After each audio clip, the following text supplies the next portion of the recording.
Ice Pick in the Ivy, Book 9 of Lovely Lethal Gardens.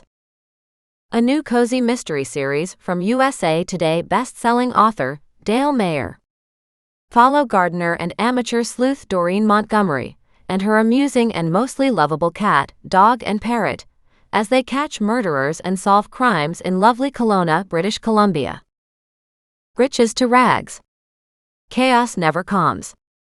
Time fades memories. Or at least most of them. Who knew two small maker's marks could lead to such chaos? Doreen has been enjoying a few well-earned days of peace and quiet after solving her last mystery. But all good things must come to an end. Like when Thaddeus, her independently minded African gray parrot, digs up two rectangular metal pieces from the path along the creek. Then Doreen is sent down another rabbit hole of the past, connecting the dots from a long-defunct tool repair company and a young girl who disappeared at the same time. Corporal Mac Moreau doesn't think these events are connected. He doesn't believe the spate of recent deaths is suspiciously tied in either. Mac wants Doreen to focus on the materials and the cost analysis to replace her backyard deck, and to leave the detecting to him. But how can she, when she knows so much more is going on than Mac believes? Heart attacks, unfair wills, and a missing ice pick are all related. She just needs to understand how. Chapter 1. Friday noon. 3 days. All Doreen had wanted was 3 days of peace and quiet. At least, that was what she thought she wanted. But by noon on day 2, she was bored out of her mind. She had pulled one of her cafe table chairs off the veranda and onto her little deck, where she could bathe in the sun with a cup of coffee in her hand, but her foot kept tapping the floorboards. Finally, she jumped up. "This is ridiculous," she announced to Muggs, who was sprawled out on the deck in the sunshine beside her. "We have to get some work done. Either that or I'll go stir crazy." She bounded off the deck steps, wondering where her full-blown energy had come from. Yesterday, she'd been dragging her sorry butt around the kitchen, trying hard to put all the random thoughts in her head into the right places. But now she was full of energy and ready to go. She grabbed the shovel and headed to the backyard to start on the next section of garden bed. She kept looking back at the markers still in her lawn to show where the expanded deck was supposed to go. She hadn't done anything further because, of course, it would not be just her working on this project. It also required Mac. Was a project this size doable on a weekend or several weekends? Today was Friday, and normally she would be gardening at Millicent's, but Millicent had again asked Doreen to come tomorrow, on a Saturday instead. After weeks of working on Mac's mother's yard, Millicent's garden was looking pretty good. So, unless Mac and his mom had anything extra they needed Doreen to do, it would probably take about an hour tops of weekly weeding to keep that garden in perfect shape now. And she didn't really want to drop her gardening income, but she also didn't feel good about taking money for 2 hours' work if she was only putting in 1. With her first kick on the shovel into her backyard, she could feel that same satisfaction rolling through her. She loved working on her own land. She loved working on this place. She looked back at Muggs to see he hadn't moved from the sunny spot on the deck. "You're just being lazy." Muggs opened his eyes, but he didn't budge. She spied Goliath sprawled on the grass behind her, his tail twitching. "Well, at least you're here beside me," she said. She bent down, lifted a clump of weeds, gave it a good shake, tossed it off to one side, creating a new pile, and kept working as she headed down the right side of her property. Then she stopped when she realized she had seen no recent sign of Thaddeus. She turned and looked around. "Thaddeus? Thaddeus, where are you?" Doreen heard a flutter of wings and Thaddeus muttered, "Thaddeus is here. Thaddeus is here." She spun around again and found him waddling toward her from the creek. "You know you're not supposed to go to the creek on your own," she scolded. "Not with it rising like it has been." He just squawked and gave a full-winged feathered ruffle. She laughed. "Like you care what I say." Looking closer then, she caught a glint of something in front of him on the ground. What did you find? She stabbed her shovel into the dirt and headed toward him. But instead of being cooperative, he picked up the small object and bounced backward. No, Thaddeus. We're not making a game out of this. But Thaddeus wasn't listening. He was too enthralled with whatever he'd found. She glared at him, knowing the more she chased, the more he would back up or fly away. Goliath joined her, studying Thaddeus with great interest. And you're not allowed to go after him either, she snapped at Goliath. He just gave her a slow-eyed look, as if to say, seriously? At that, Thaddeus stopped and stared at both of them. Thaddeus, come here, Doreen said, and she crouched in front of him. Thaddeus backed away. Goliath crouched down low, as if to pounce. She put a hand on top of Goliath's back and neck and said, we don't do that to friends. He made a weird chittering sound, arguing with her. She tapped him gently on the nose. Goliath, behave yourself. Thaddeus hopped forward, as if willing to give her whatever was in his beak. It was metal and small. She didn't understand, but it looked like a label. That's cool, Thaddeus, she said as she held out a hand. He looked at her, cocked his head to the side, and then dropped it. She snatched it up before he could change his mind. She looked at it, noting the little markings. It was like a nameplate or label for something. I don't have a clue what it means, but thank you. She popped it into her pocket, got back up, and returned to her digging. Only Thaddeus wasn't happy with that. He squawked at her, Thaddeus. Thaddeus. What's the matter, Thaddeus? He hopped away a few steps. She frowned, dug the shovel deep into the ground once more to prop it up there, and took another few steps toward him. He ran back toward the creek. Oh, that's not good, she said. Please tell me that you didn't find any more bodies. He just gave her that gimlet eye and kept on going. She walked around to the path where the creek flowed, loving the trickling sounds. She asked, so what were you looking at? She noted how quiet Goliath and Muggs were as they joined her. That was never good. Thaddeus hopped farther, like he wanted her to follow. With her heart sinking, she walked toward the little bridge, where he hopped across the wooden slats. Thaddeus, be careful. We never fixed that side. He called back, Thaddeus is fine. Thaddeus is fine. She laughed, and with Goliath and finally Muggs's attention, she carefully made her way across the bridge. We'll have to get Mac to give us a hand with this, she said. I know it's city property, but surely they wouldn't mind if we fix the broken boards. Since she was the one who had gone through the wood recently, she would at least like to stop herself from falling through a second time. On the other side of the creek, Thaddeus headed toward the lake. Thaddeus, that's not good, she said. I don't want to take a walk right now. But he continued on farther in the direction of the lake, and then he finally stopped. You worry me, Thaddeus, when you wander off this far all by yourself. Something could have happened to you out here. Thaddeus is here. Thaddeus is here. But Thaddeus should only be here if I am with him. Meaning you.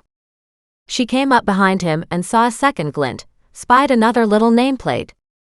She frowned, bent down, picked it up, and studied it. Muggs and Goliath neared to take a look too. She then pulled the former one from her pocket and said, weird. They are the same. One was slightly bigger though.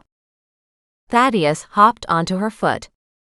She reached down, placed her palm out so he could hop on, then rose and let him glide up to her shoulder. I'm so glad you weren't hurt on your scavenging hunt all alone. Once he had settled there, he crooned gently and rubbed his beak against her cheek. Thank you for these shiny gifts, she murmured, chuckling as she gently stroked his feathers. She studied the nameplates curiously. What are these, and what the devil are we to do with them? Of course she knew. Likely they had something to do with a new case, whether she was ready or not. Only she spoke too soon. As she headed back, Thaddeus securely on her shoulder, she turned at the bridge to make sure Muggs and Goliath were following along. Muggs ran past her and jostled her gently. It had been a slight contact, but it was enough. Her foot hooked the edge of the weakened and weathered board, and down she went. Her leg slid inside the woodwork, even as she went over the edge into the rising creek. "Ack!" she cried out, arms flailing, as she fell halfway into the water, hanging over the side of her little bridge, her ankle and calf screaming in pain. "Squawk!" Thaddeus cried out, as he tumbled off her shoulder to land on the wood beside her, only to add insult to injury by calling out, "Body in the river! Body in the river!" Carefully righting herself, she gingerly unhooked her injured and bleeding ankle, and sat on the edge of the bridge to catch her breath and to assess the damage. She splashed some creek water on her wound, and the bleeding was already contained. "This will be swollen in the morning," she thought. "Woof woof," Muggs barked beside her, staring up at her with his huge sad eyes. "I'm okay, Muggs, honest? It was a stupid fall. I'll be fine." "Woof," he said, then shook his head, his great big floppy ears flying out on both sides. She sighed and smiled at him. "It was just a light tumble. It's not your fault." Goliath snorted, or was that a sneeze, beside her. She reassured all three of them. "I'm fine. I'll get up and show you." In a moment of bravado, she hopped to her feet and cried out in agony. Shuddering at what a moment of weight on her sore ankle had brought her in pain, she stood flamingo style on her good leg. Biting her lip, she attempted to take a small step with her injured leg, only to wince and to stop to breathe deeply for a long moment. The house was right there, but had never seemed so far away. Yet her options were limited. Muggs woofed at her again. She smiled down at him. "I'm fine. I'll get there. But if you could find a big stick, that would make my life much easier." He raced away at the word stick, and she watched as Muggs grabbed a small one, more for his size than for her, from the back garden. She groaned. "That's not quite what I meant." Her phone rang. Grateful it hadn't ended up in the river with the rest of her, she tried to dry her hand quickly on her pants, and then pulled it free of her pocket. It was Mac. As soon as she answered, he snapped, "Where are you?" Immediately her back bristled at his tone. "Why are you so suspicious?" she demanded. "You didn't answer immediately." Thaddeus flew up to her shoulder and leaned over her phone, shrieking, "Body in the river! Body in the river!" Silence. "Please tell me that bird is joking," he roared. "He is, well, sort of." "Darn." She still couldn't tell a lie. Not convincingly. "Sort of?" he asked in an ominous tone. "What's going on, Doreen? What are you up to?" She gasped in outrage. "Nothing is going on," and accidentally put her weight on her bad foot. And immediately cried out in pain. "Doreen, what the?" "I'm fine. I'm fine," she said, trying to breathe normally. "You just caught me at a bad time." "What do you mean, a bad time?" "I might have just fallen through that little bridge across the creek." "Might have." He took a long, slow breath. "What does might have mean?" "Okay, so I did," she said crossly, brushing her wet hair off her face. Standing on one leg was starting to hurt too. And she still had a long way to go to get home. "I don't suppose you have any crutches, do you?" "Crutches?" His tone turned immediately businesslike and asked, "Where exactly are you?" "On the bridge," she said in surprise. "Didn't I just say that?" She shook her head. "You're getting as bad as Nan now." He said something that made her straighten and glare into her phone. "That's not required." He snorted. "With you, sweetheart, it sometimes is. Stay where you are. I'm almost there." "No." But he'd hung up on her, again. Chapter 2. Monday late afternoon. "I'm fine," she snapped for the umpteenth time as Mac walked around the house 3 days later. "Stop coddling me." He met her glare with a grin. "Who knew you'd be such a difficult patient?" She sniffed. "I'm not a patient. I'm just resting. Whatever makes you feel better." She should be grateful, but it was hard to when she was still in pain, but what she really missed was her independence. Nan and Mac had been taking turns watching over her, like a child. Yes, that was nice, but she was grouchy. Even she had to admit it. Mac had brought down her mattresses and had put them on the floor in the living room, so she could avoid the stairs.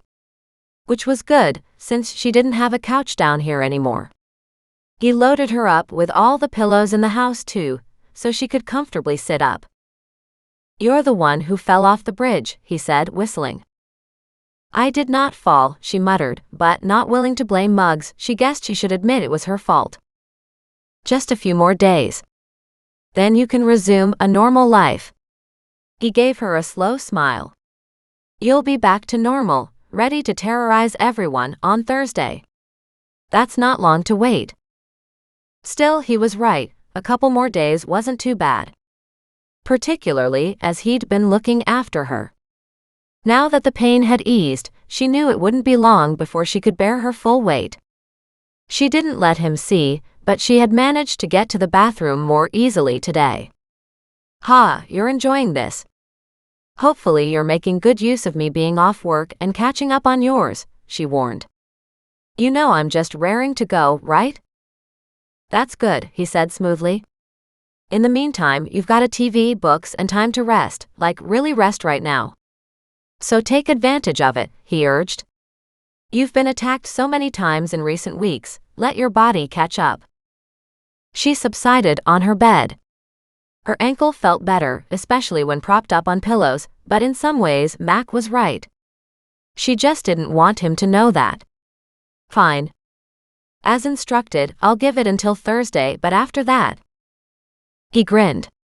"After that, you'll be meddling in my affairs again." "Got it. FTPPP." She made a face as he turned and walked back into the kitchen. But he hadn't said anything that Nan hadn't repeated time and time again these last few days. "And the doctor." Sigh. He'd told her not to go back to work for a full week and to stay off her leg completely if she wanted it to heal properly. At the time she'd wondered if Mac had coerced the doctor into saying that, but her research for sprains online had showed a similar time frame. She groaned. "I'm bored." "No, you're not," he called out from the kitchen. "You could find something to keep you occupied on your laptop with no problem." "But I don't have a case to work on," she complained. He poked his head around the corner, gave her a fat smile, and said, "I know." "I could work on the Bob Small stuff," she said in a considering tone. "It's not like I can do much else, but I could start researching that case, or rather cases. As in many cases, really. He was a serial killer, after all. Still at large. Too bad you can't get to that basket of clippings by yourself anytime soon, and no way will I pull it down for you," he said in a bright, cheerful voice. "That's hardly resting if you're sleuthing." Her irritation at being bedridden melted as soon as she heard him say sleuthing. It was almost a validation of what she did. And anything was better than meddling. "Dinner is ready," he called out. "Do you want to eat there or make your way to the kitchen?" "Kitchen, please." She grabbed the crutches Nan had gotten her from somewhere, and no, she'd not asked where, and made her way to the kitchen. Doreen stopped and sniffed the aroma and cried out, "Spaghetti!" "Absolutely. Now sit down and get that leg up," he ordered. "At least this way you'll have enough leftovers until you're cleared to walk again." She beamed and immediately obeyed. "Anything for spaghetti. I really appreciate the leftovers." He walked over, bearing a heaping plate of spaghetti and, oh joy, meatballs as well. "Oh my," she whispered softly, staring at the plate in rapture. "You know how they say the way to a man's heart is through his stomach? Now I don't know that for sure about all men, but it's definitely the way to your heart." She nodded but didn't waste time talking. She forked up part of a meatball and some noodles dripping with sauce and took her first bite and closed her eyes. There was an odd silence. She opened her eyes to find him staring at her. That was a new look on his face, but the look in his gaze was universal. He dropped his focus to his own plate, breaking the moment. But it would be a long time before she forgot the heat in his eyes. Chapter 3. Thursday morning. Yes, finally freedom called. She woke up bright and early, knowing today was the day. She'd promised Nan and Mac she'd behave and stay off her ankle until today. And she didn't know what her problem was, but she couldn't break a promise once made. But today was Thursday, and she could walk on her ankle. She noted only a slight stiffness to the movement, but other than that, it felt great. But she'd go easy. No running or long walks for a few days. She'd ease into those. She got dressed and went into the kitchen. She'd have to ask Mac to move her mattress back upstairs when he came by next. She fed her animals, which made them all very happy. With her first cup of coffee, she stepped out onto the deck and walked to the water's edge, absolutely loving the fresh air and the soothing sounds of the water, her trio glad to be outside as well. It was a beautiful sunny morning and an absolutely gorgeous day. She looked at how her little creek had turned more into a river here as it neared the lake itself, and the river was quite a bit higher than she had expected. Also a lot faster moving now. She studied the little bridge and frowned. Mac must have fixed it because the broken boards were gone. All of them, it seemed. The bridge had brand new flooring. She smiled. He must have done that this week while taking care of her. She wondered how he managed that without making any noise. She'd have to ask him later. And thank him. She turned slowly and made her way carefully back to the cafe table on her veranda, testing her ankle. All good, she thought. Then she sat down, only to wince as something poked her hip. She reached inside her pocket to find the metal pieces Thaddeus had found before her tumble into the water. She'd forgotten about them. After Mac had helped get her home, she'd quickly changed out of her wet clothes and Mac had done laundry for her. She'd been living in dresses all week. Until this morning. At least the metal pieces were clean now. With her coffee gone, she walked back inside, refilled her mug, then came out and picked up her shovel. She'd missed her garden all week too. No one came to weed her beds. And she had Millicent's to do tomorrow too, if she was up to it. Which she already planned to do. After weeding one bed, she checked the discharge from the sump pump hoses that lay stretched across her yard, but no water came from them. With that reassurance, she returned to her gardening. She studied the two little tags once more and then shoved them back into her pocket. Just as she went to pick up the shovel again, her phone rang. "Good morning, Nan." "My, don't you sound better," Nan said. "Are you outside?" "I feel better too. And yes, I'm out working in the garden." "Well, that's much safer than catching robbers and murderers," Nan said. "How about tea?" "Sure. As much as I'm enjoying being outside, I'm always good for an excuse to leave the work and visit you." Nan laughed. "I think you're a workaholic. But why don't you come down?" One of the residents here dropped off a huge basket of veggies. "I'd love to share." "Perfect. I'll walk down now. My ankle could use a short walk to loosen it up." "I'll put on the tea kettle." Nan hung up, and Doreen looked down at the two animals at her feet, with a side glance at Thaddeus still on her shoulder. "What do you think? Shall we go for a walk to Nan's?" She quickly locked up her house even as Muggs barked and raced back down to the creek, heading to the path that would take him around the corner. Goliath sauntered along beside her, as if to say, "Well, I don't have anything better to do." Thaddeus was happy for any chance to visit. Visit Nan. Visit Nan. Smiling, Doreen walked back down beside the creek, loving the way the water gushed beside her. The bank was still several feet above, even though the water overflowed the rocks. It was just beautiful. She looked back to where the old ratty fence had been at the creek side of her property, wondering again what it would take to put a bench there. She didn't have any real lawn chairs or outdoor furniture, something to withstand the sun and the bad weather alike, but it would be nice to have something close to the creek where she could sit and have her coffee. At least sit long enough to relax and to take a few moments off. Something was just so delightful about the sunlight bouncing off the water as it ran beside her. She walked along the creek, turned the corner, and headed toward Rosemore. With Nan living there since she'd handed over her house to Doreen, Doreen came to visit on a regular basis. So much had happened in the couple months that she'd lived in Kelowna, BC. Not just all the cold cases she'd been involved with, but also selling the antiques, emptying the house. Yet it would still be months and months before everything was sold and the transactions completed, and she had a check in her hand from Christie's. Before the auction house could sell it all, some of the furniture had to be refinished.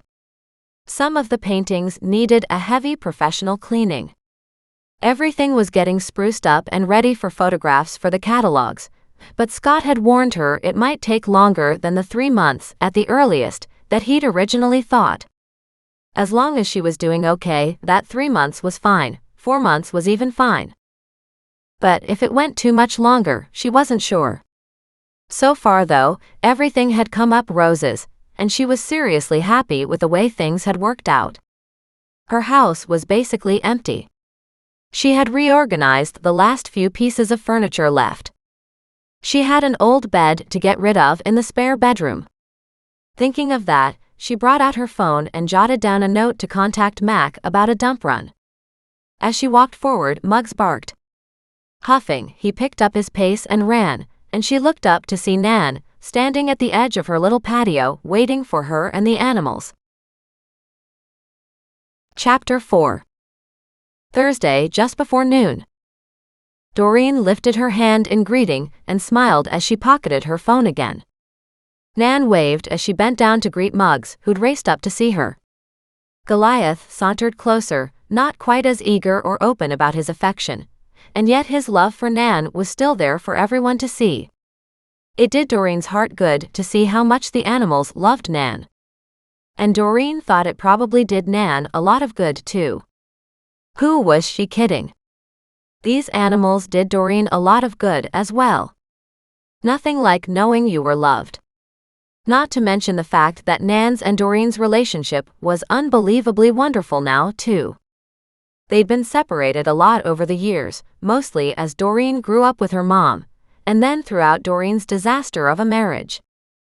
She walked along the flagstones, stepping over the little lip to her grandmother's patio, before bending to give the beautiful woman a hug. "It's so lovely to see you," Nan said gently. "Lovely to see you too," Doreen said with a smile. "How is the latest injury?" Doreen shrugged. "It's fine. I've got a bruise still. In truth, I keep forgetting about it until I poke it somehow." "Maybe, but you've got to make sure you look after yourself," Nan scolded. "I will," Doreen promised. She sat down at the little table as Nan gently fussed over Thaddeus, who had hopped off Doreen's shoulder and walked across the table to greet Nan. He appeared fascinated by the treats awaiting the humans on the table. "You said vegetables," Doreen said with a chuckle as she eyed a plate of cookies. "And those cookies are monstrous." "That way when you only have one," Nan said, "you're actually getting something. You don't need more than one. So you're trying to trick your eyes. Is that the main idea?" "Maybe, but when you only get one cookie and it's small, it's depressing. Making them the size of 4 cookies defeats the purpose because, for whatever reason you were told to only have one, this will hardly be the correct answer." "Pshaw," Nan said with a wave of her hand. "What do those dietitians know anyway?" She picked up a cookie and handed it to Doreen. "Now you enjoy yours." While Nan poured their tea, Doreen accepted the large cookie and stared at it in fascination. "How does it even stay in this shape?" she asked. "This thing's got to be 5 inches across." If you can't eat it all, you can take it home, Nan said. I thought we were splitting it. Doreen raised her horrified gaze to Nan. No, Nan said with a smile. I've got my own cookie. She pointed just to the other side of the cut flowers, at another big cookie, just the same as Doreen's. Doreen chuckled. You are incorrigible, she said in a lightly scolding voice. Nan grinned. We're conspirators in crime. And that's the way it should be at my age. A cookie is a cookie. Well, not if it's the equivalent of 5 cookies, Doreen said, eyeing the monster in front of her. The trouble was, she was looking at it with absolute joy. I really want this cookie, but I'm hoping halfway through that I'll get full. Nan laughed. But you know what it's like when you have a cookie. Once you start, you have to eat the whole thing. No, you already told me that I could take it home if I couldn't finish it, Doreen said, so that's what I'll do. Nan chuckled. We'll see how you do. At that, Thaddeus walked closer and lowered his head to her cookie. I'm pretty darn sure you're not allowed to have chocolate, she said. But a piece of walnut stuck out one side. She gently broke it off and gave it to him. He attacked it with great pleasure. This is a really bad habit, she scolded Thaddeus. Thaddeus eyed her cookie as she lifted it to her lips. That's all you get, she snapped. Thaddeus ruffled up the feathers around his neck and said, Thaddeus is here. Thaddeus is here. Be good, she said, or you'll go down on the patio with the others. As a response, he squatted down, so he was basically sitting with his tail feathers dripping off the edge of the table. She laughed, looked over at Nan, and said, We've created monsters between us. Nan laughed. And I love every one of them. She added a little milk to both their teacups and said, Have you recovered from that last case yet? I asked for 3 days of peace and quiet, Doreen said with a chuckle. And somehow, ended up with almost a week after falling off that dratted bridge. So yes, I'd say I'd recovered. In fact, I felt so good this morning, I started digging in the backyard garden again. I wish you hadn't, Nan said. You needed time to let that ankle heal. I would have stopped if there'd been any pain, and there wasn't. I think the ankle is fine now. She dug into her pocket and brought out the 2 little metal plates and placed them on the table. Besides, I have a new puzzle. The day I fell, Thaddeus brought me these. I had them in my pocket but only found them after they went through the wash, and I put these pants on today. Nan picked them up and looked at them in surprise. Oh my, I know somebody who did this. Did what? Those numbers are a date, she said, and that's a name. What is that name? Kelowna, something or other? Doreen asked. I figured it was a company. Well, it kind of is. But not really. He tried to make a go of repairing and sharpening tools and stuff like that. He had these little metal plates made up out of tin, and he stamped them with his mark and dates. Interesting that Thaddeus found them. She raised her gaze. Where did he find them? He brought one to me, so I don't know where he got that one. Then he took me to a spot where the second one was. I presume it was close to the first one, on the opposite side of the creek, almost down to the lake. Interesting. Nan replaced the 2 little metal plates in front of Doreen. Something's rattling around in my brain, but I can't remember what it is. Doreen nodded and kept working on her cookie and her tea. She had hoped seeing the pieces would nudge Nan's brain to fire in the right direction, but sometimes Nan's memory wasn't so good. After a moment, Doreen asked, How have you been this morning? Nan smiled. Like you, bored. All that excitement with your last cold case was awesome, but it's time for you to get a new one. Doreen groaned. I don't think so, she said. I'm pretty sure Mac figures I've caused him enough trouble. What you've done is solve multiple murders. And that needed to happen. Who knew we had so many criminals in this town? Who knew? Doreen repeated with a nod. You said I should come to quiet, sleepy Kelowna and relax and retire in this peaceful town. And yet here I am in the middle of complete chaos. Nan chuckled. I'm not apologizing.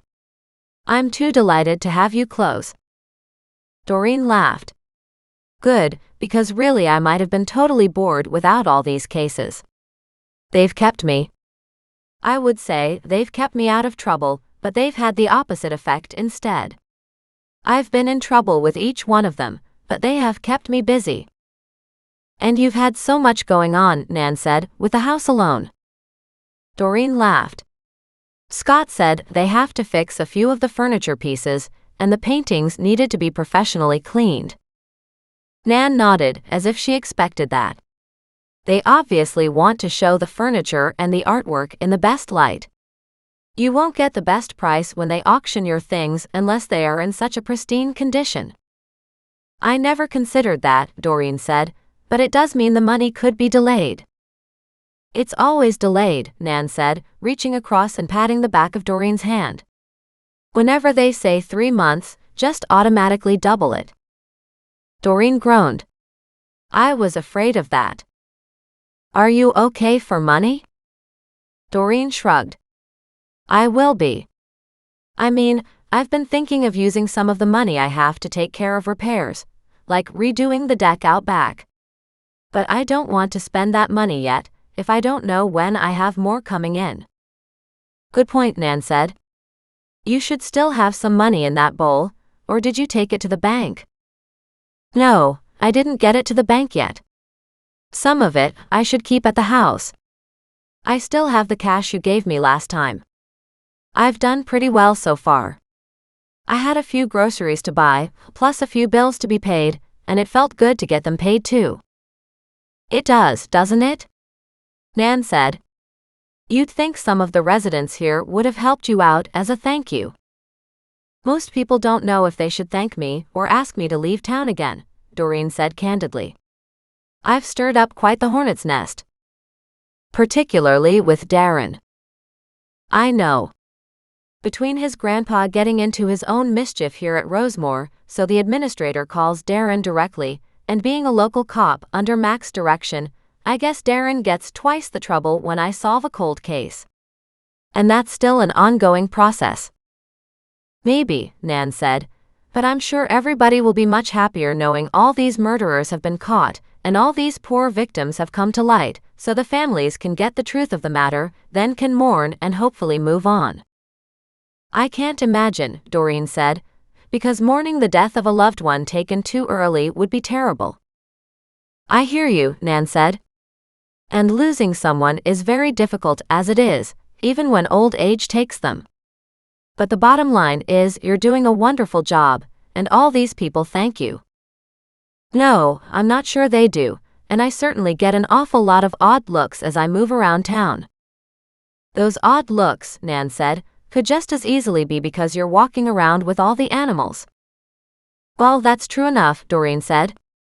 Particularly after this last case, I've completely changed my perception on being homeless. No, Nan said. Your perception was never off. Anyway, Doreen thought about the fact that she was here now. You know I wouldn't change my life at this point, don't you? She gently grasped her grandmother's hand. I'm so delighted to finally have time to be with you. Nan's fingers squeezed hers tight.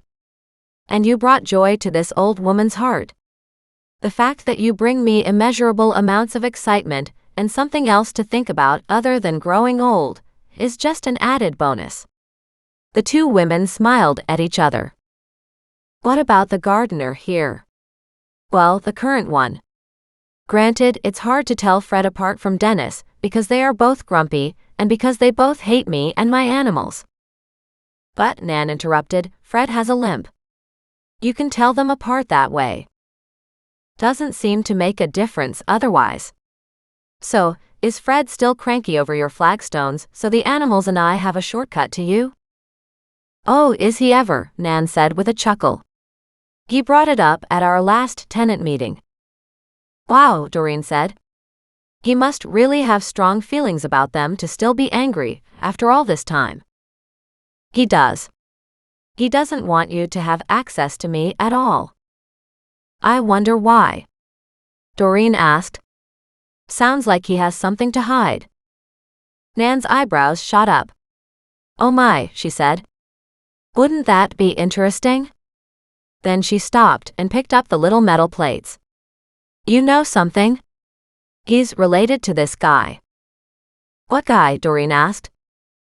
The man who made these, Nan said, looking up at her with a frown. I just said that. Are you having trouble with your memory, dear? Doreen slowly sank back. Nan, you were thinking you couldn't remember who made these.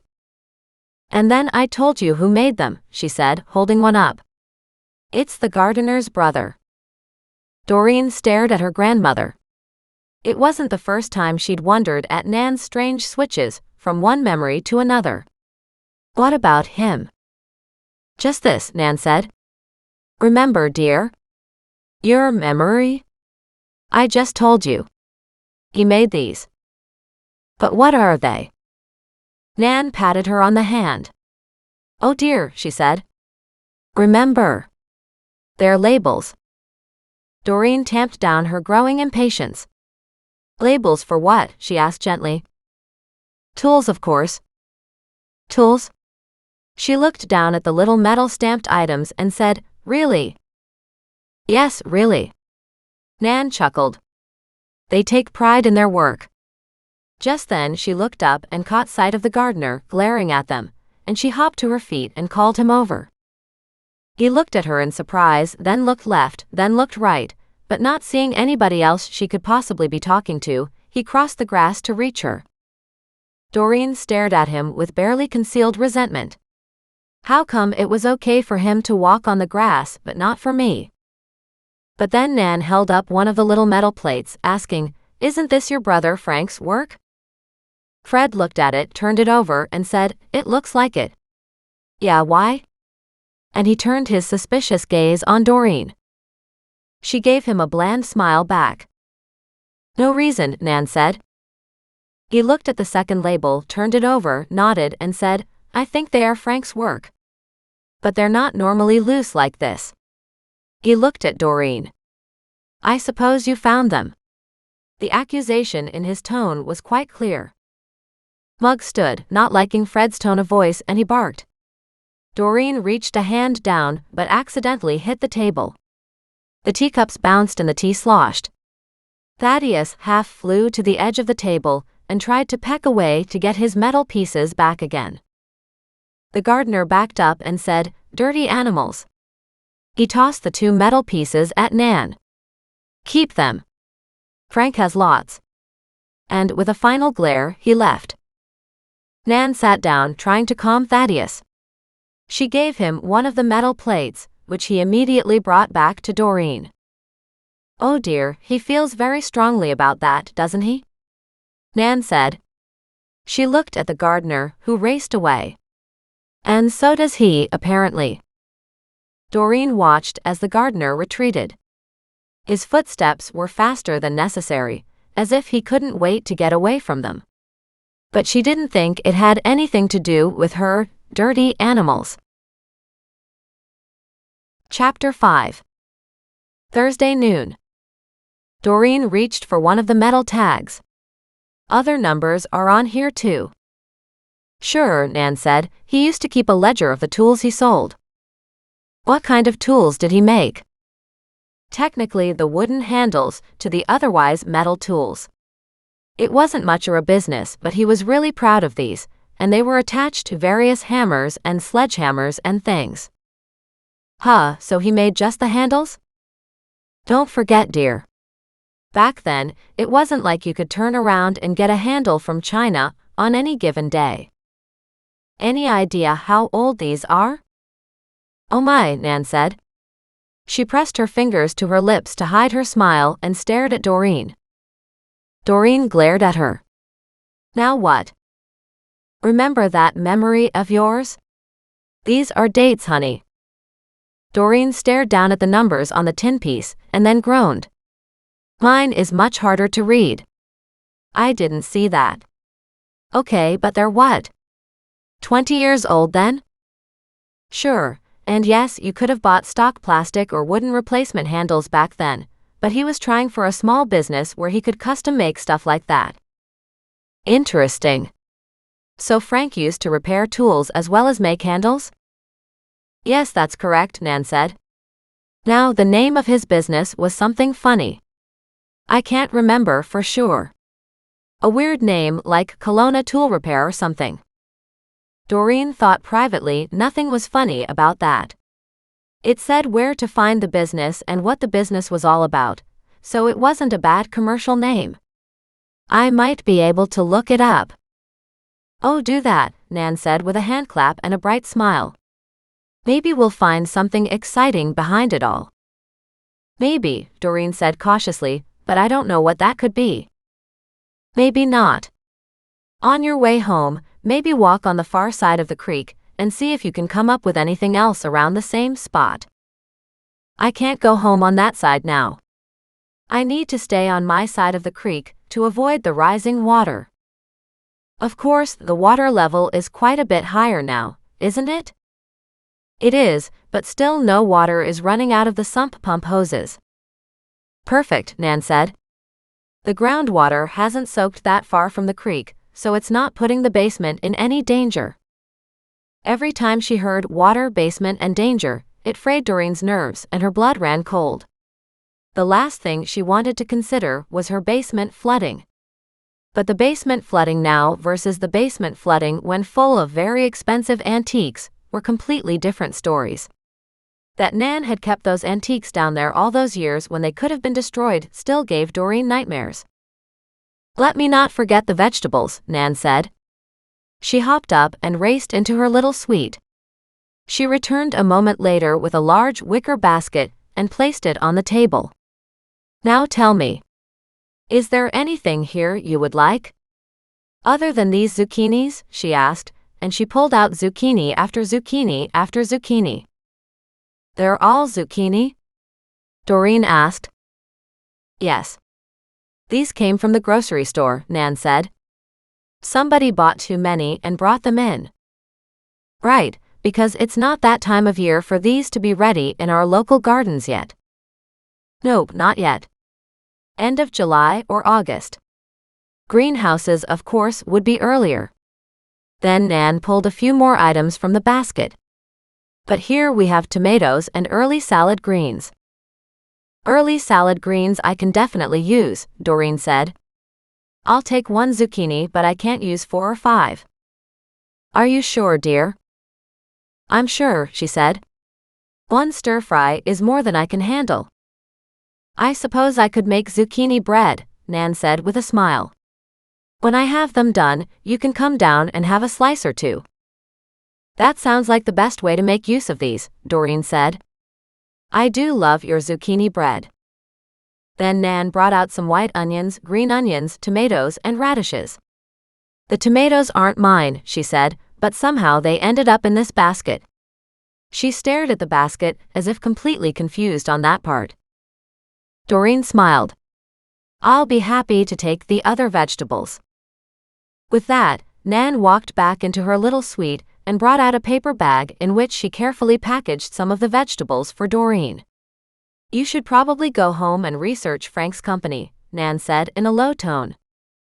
Why is that? Doreen asked as she finished her tea and the last bite of her cookie. She stared down at her empty plate in disbelief. I can't believe I ate that whole cookie. I warned you, Nan said. They're deadly. They're more than deadly, Doreen said. Each one is huge. But there's nothing like a cookie. When you're having it with something like a cup of tea, it's even more special. Maybe. It'll be fine, Nan said with a chuckle. Besides, here's the fresh greens to go home with you, so you'll be eating a nice healthy salad later in the day. As Doreen looked down in the paper bag, she noted there were a lot of greens. As in 3 full days of salads. That was something she was really grateful to have. That'll save on my budget a little bit, she said with a laugh. She looked at the zucchini, wondering if she should take a second small one because, after all, it was free food. If she could find a way to cook it with Mac's help, then maybe it would be a nice supplement. On that note, Nan slipped a little one into the paper bag and said, "Here, and I'll make zucchini bread from the rest." "Now that would be lovely," Doreen said. "Nothing's like your zucchini bread. Thank you for all this." She leaned over, kissed Nan gently on the cheek, and then called the animals to her. At the last moment, she picked up the 2 little silver metal tags and put them in her pocket. "And I'll see what I can find with some research." Nan nodded, while reaching down to say goodbye to the animals. "I'll ask around too." "Just remember," Doreen said, "no mystery is here." "Of course not," Nan said with a big smile. But it was too big a smile. "Do you know something I don't know?" "I don't know," Nan said in confusion. "Do I?" Doreen groaned. "Is there a mystery surrounding your gardener and his brother?" "Well, their parents disappeared from one day to the next," Nan said. "So that's a mystery." "It doesn't have to be a mystery." "When did they disappear?" "About 15-ish years ago," Nan said as she tapped her chin. "I think it must have been at least 15 years ago." "Interesting. So a few years after these particular metal pieces were made." Nan brightened. "Yes. So maybe you should check into that. Maybe the brothers murdered their parents," she said with relish. Doreen worried about her grandmother somehow tying one incident to another, when the 2 might have been 5 years apart. Granted, each involved the same family. Doreen sighed. Now she knew how Mac felt when she posited some of her theories to him. Or maybe the parents died naturally in a cancer clinic, and the brothers just didn't share any of their troubles because they're not the kind of people who wear their hearts on their sleeves. "It's possible," Nan said with disappointment. "I don't remember too much about it. I don't even know if it was such a mystery back then. I just know the parents were here one day and gone the next. Everyone thought they'd upped and gone back east, as in East Coast, without telling anyone." "That's what happens with old age and death," Doreen said dryly. "Their sister disappeared too," Nan said, as she stared off in the distance where the gardener had gone. Doreen frowned. "All 3 at the same time? That didn't bode well." Nan nodded, still staring off into the landscape. Doreen made a mental note to clarify these dates with Mac. "What happened to her?" "I don't know," she said. "She had Down syndrome. She was a lovely girl though. Beautifully happy and always smiling, such a great help to have around." "You knew the whole family?" "I did, indeed. Used to see them a fair bit, because we belonged to the same gardening club, and sometimes we would go on long nature walks together with the rest of the group. There were always tea times and, various little social activities. They were a lovely couple and devoted to their family." "Just the 2 boys and the sister?" Nan nodded. "And not one of them had any kids?" "Oh, too bad," Doreen said. "It's sad when the family line is about to run out." "It is indeed," Nan said, with a meaningful look in Doreen's direction. She rolled her eyes as she stepped onto the first of the flagstones. "Don't even go in that direction with me, Nan." "Mac would make lovely little babies with you," Nan called after her. That didn't even deserve an answer. Not in public for sure. When she and her animals got to the other side of the lawn, Doreen turned and waved goodbye and walked toward the creek. She didn't even want to think about Mac and making little babies. That was not a path guaranteed to get her in the right frame of mind. Mac had a brother that she knew of, an attorney checking into her own divorce attorney for her lack of ethics. Yet Doreen was an only child, raised by her mother. So Doreen wasn't used to being around many males as she grew up. She and Mac got along well enough, but they were not even close to having that kind of relationship to be thinking about babies. At least she didn't think so. In the back of her mind, this little voice said, "But you could be down the road. You know he's interested." At the same time, it was so not what she needed to hear from her grandmother. Especially with Nan practically yelling it from Rosemore, where the residents were deeply engrossed in hearing all the latest rumors. Doreen shook her head, and then thought more about a set of parents and their daughter all going missing at the same time. But the trouble was, even though Nan had said it was at the same time, it could have been over several years.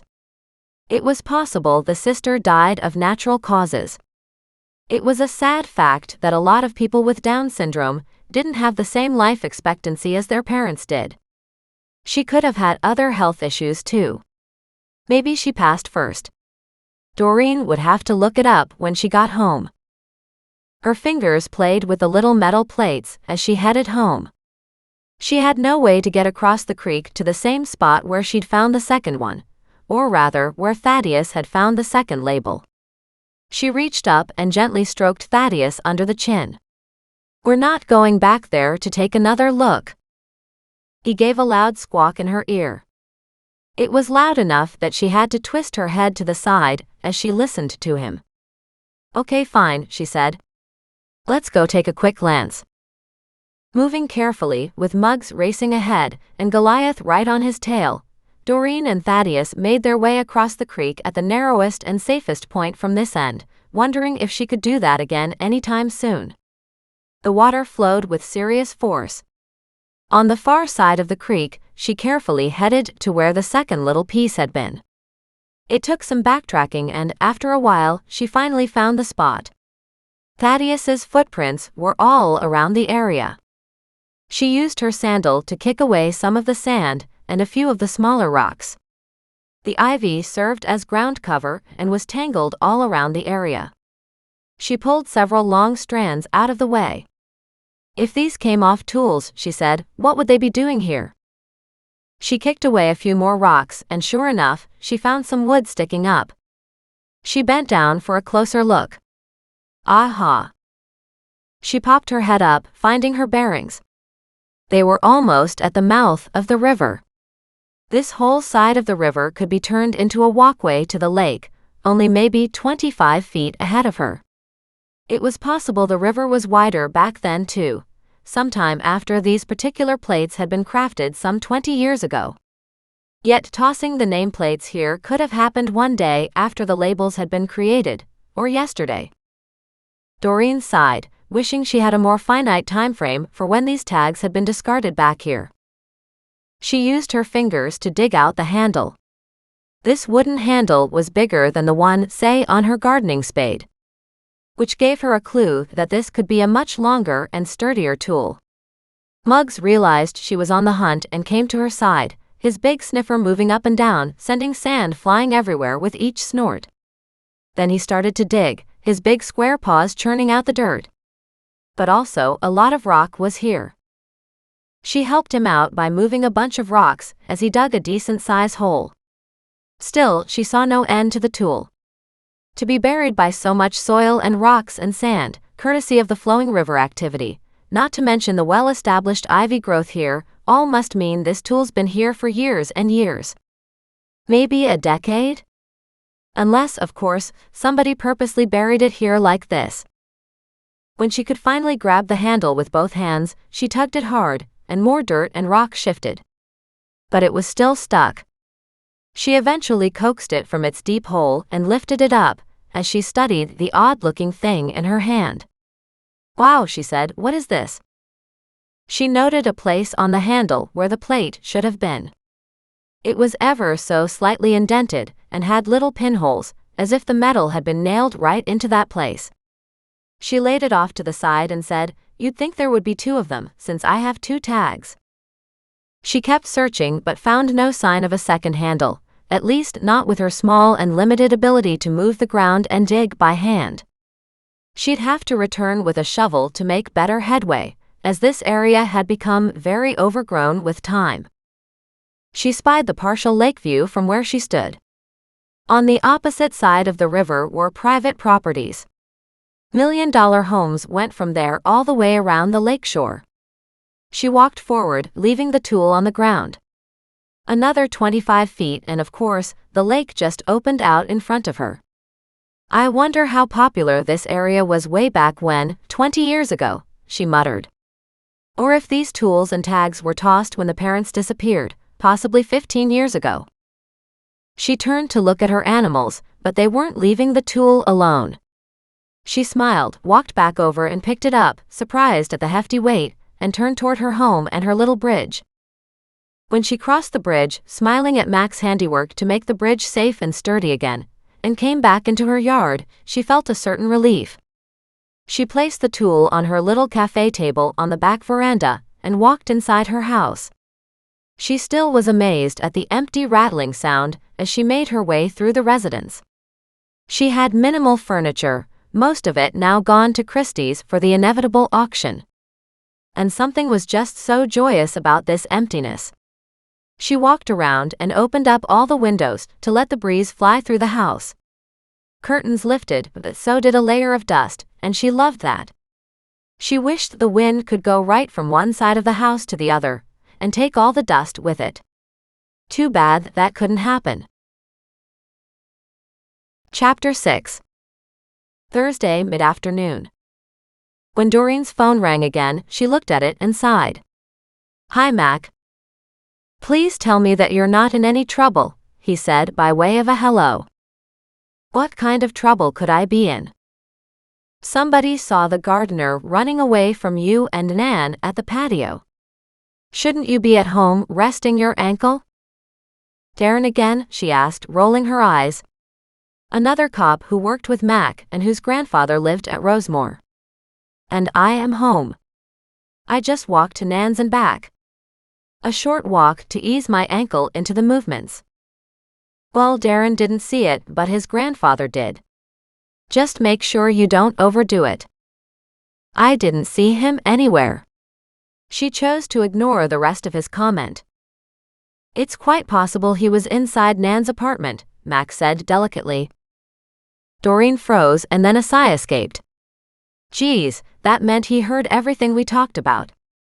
"Why didn't Nan tell me he was there?" she asked. "I nibbled on a cookie outside on the patio for at least an hour. I hate to think he was sitting inside waiting for her. I think he was trying to visit with her but didn't want to disturb you two." "That's just sad," she said. "He'd have been more than welcome to join us." "Maybe he just wanted to get away from the nurses. According to Darren, they're on his case about his diet." "Ha. He was probably stealing a cookie then from Nan," she said. "They were huge and totally stuffed with chocolate chips." "It sounds wonderful. You didn't bring a spare one home, did you?" Mac asked hopefully. "I meant to bring half of that one home," Doreen said regretfully, "but I ate the entire thing while I sat there talking with Nan." "So the gardener?" "Well, he left us, but it had nothing to do with me or the animals this time," she said. "Well, not directly. Thaddeus found these two little metal plates with dates and names on them, but the names and dates are hard to read. I took them with me when I went to have tea. I asked Nan, and she remembered something about the gardener's brother, Frank, having a tool repair shop or some such thing, and put these little tags on his creations." "Interesting." But she could tell Mac had already tuned out of their conversation. She smiled. "How are you doing?" "I'm doing okay," he said. "I was just checking in to make sure you were good. Have you recovered?" "Almost," she said. "Last week I was begging for 3 days of peace and quiet, but today I found myself bored out of my mind." "You could try living with boredom," he said. "It's good for the soul." "No, it's not," she said, laughing. "I got out and started digging in my backyard when Thaddeus brought me the first one of those little plate things." "They could be nothing," he said. "Well," she said, her voice turning suddenly cheerful as she walked out of her kitchen, "I did find a tool. On the way back from Nan's, we returned to where we'd found one plate. Out of the weeds and ivy that had taken over the area, I dug up something with a long handle down near the mouth of the river." "Interesting. What kind of tool?" "I'm not exactly sure. A sharp point at one end and more of a shovel blade at the other. Huh. She could almost hear the frown in his voice. It's not like Nan's old hoe, but yet it is somehow similar. But way heavier. Somebody probably just left it behind. That's what I thought. Now I'm about to put on a pot of coffee and get back outside and start some more digging. Any more thoughts on the deck? Yes, but I don't think I can do anything about it anytime soon, she said regretfully. Scott said they're having to do some repairs on some of the furniture, plus the overall cleaning, and then the paintings needed a bit more in-depth cleaning as well, so it'll delay them going into the pre-auction catalog. That'll delay sales, which will delay me getting any money. Huh, Mac said. I suggest we sit down, take a look at how much of the deck materials we might scrounge from other people, and once we get enough of the parts and pieces, we can start your deck renovation. She liked the idea of that. Do you think we can get any of these pieces and parts? That's why I'm bringing it up, he said, because one of the guys here said he had a bunch of cinder blocks he doesn't need. And he's willing to sell them? Possibly, Max said, but I've helped him out a couple times at his place, so we might just grab them for free. Her face lit up. Free. That's why I wanted to go over that plan of yours, to see just how many we needed. I think I noted at least 20. Doreen walked over to the little corner of the kitchen, where she had all her papers on that. She pulled out the pad of paper and said, Yes, we've got 20 down here. He's got 12, Max said. That would help a lot. We'd only need to get 8 more. I think I've got 2 around my place. I don't know for sure. I thought I saw them a couple months back. Mom might have some too. Wow. If we had those, we could get them in the ground and leveled off, ready for the next step, right? Exactly. I'll stop by after work and take a look at that plan of yours to make sure we have the right amount. Sure, Doreen said, or maybe go to your house and your mom's first and see how many you have. They're not very expensive, but when you have to buy 20, it can add up. Any penny we can save is a huge help. By the way, Nan also sent me home with some vegetables. Honestly, I didn't have any clue what a zucchini looked like before she gave them to me. Do you like zucchini? I'm not sure I've ever had it, she confessed. Except in bread. I took one, and then Nan tucked in a second little one, and also a bunch of lettuce and some green onions and tomatoes. Perfect, Max said. You can use all that, can't you? At least the salad stuff I can, yes. I can't remember what we plan to do for our next cooking lesson meal together. I don't think we decided. Check what you've got in the freezer. I will. Do you want to come for dinner tonight then? She walked to her freezer and pulled out what looked like a pack of meat. I think it's pork chops, she said. They're frozen though. Too bad you don't have a barbecue. We could do barbecued pork chops and zucchini strips. Can you barbecue those things? She walked to the paper bag and pulled out the zucchini. It's long and skinny. Do you bake it whole? He chuckled. You can make thick slices, oil them, and put them on the grill. Or you can slice them and sauté them. All kinds of stuff you can do with zucchini. I have a few mushrooms in the fridge too, she said. Take out the pork chops to thaw, and we can have those for dinner. At least this way I can make sure you're not involved in any new cases. Remember, you're supposed to be recuperating, not getting into more trouble. And with that, he hung up. She laughed. Look at that, she said to the others. Mac is worried about us. Muggs woofed, and she noted he stood beside his empty food dish. It is past lunchtime, isn't it, buddy? I'm the one who ate a cookie, not you, and from the looks of it, you are hungry. She fed him, and then gave Goliath a little more dry food in his dish. Next, she brought out a few seeds to put down for Thaddeus. After that, it was time to feed herself. She returned to the fridge and opened it up. Some bread and cheese were left, and she now had fresh lettuce and tomato, so her belated lunch sounded like a sandwich for her. And she was totally okay with that. As far as she was concerned, a sandwich was a basic necessity of life. It didn't mean other people agreed with her, but hey, that was okay. She made a sandwich and then sat down at the veranda table outside. The deck was too tiny for the cafe table, which was why she was desperate to build a proper one. She had the plans sitting beside her as she ate. Of course, she didn't have enough information or DIY knowledge to figure anything out. She would have to wait for Mac to see what they needed, but if they had 12, maybe 14 cement blocks already, that was a great start. She thought maybe she could get all the materials for the deck out of the money she'd sold the car parts for, but she was pretty sure that wouldn't leave her enough to make it through the next few months while she awaited the Christies' money. Sure, Mac would pay her a little bit for working in his mom's garden, but it wasn't enough to keep her in food. Nan had been extremely generous as well, but Doreen couldn't spend that money on a deck renovation and not have enough to pay her utility bills, plus food for her and her animals, over the next 3 to 4 months. Speaking of which, she walked back inside with her empty plate and removed the rest of the vegetables from the bag. As she upended the bag, something small fell out. Chapter 7. Thursday mid-afternoon. Doreen picked up the item and groaned. Nan, really?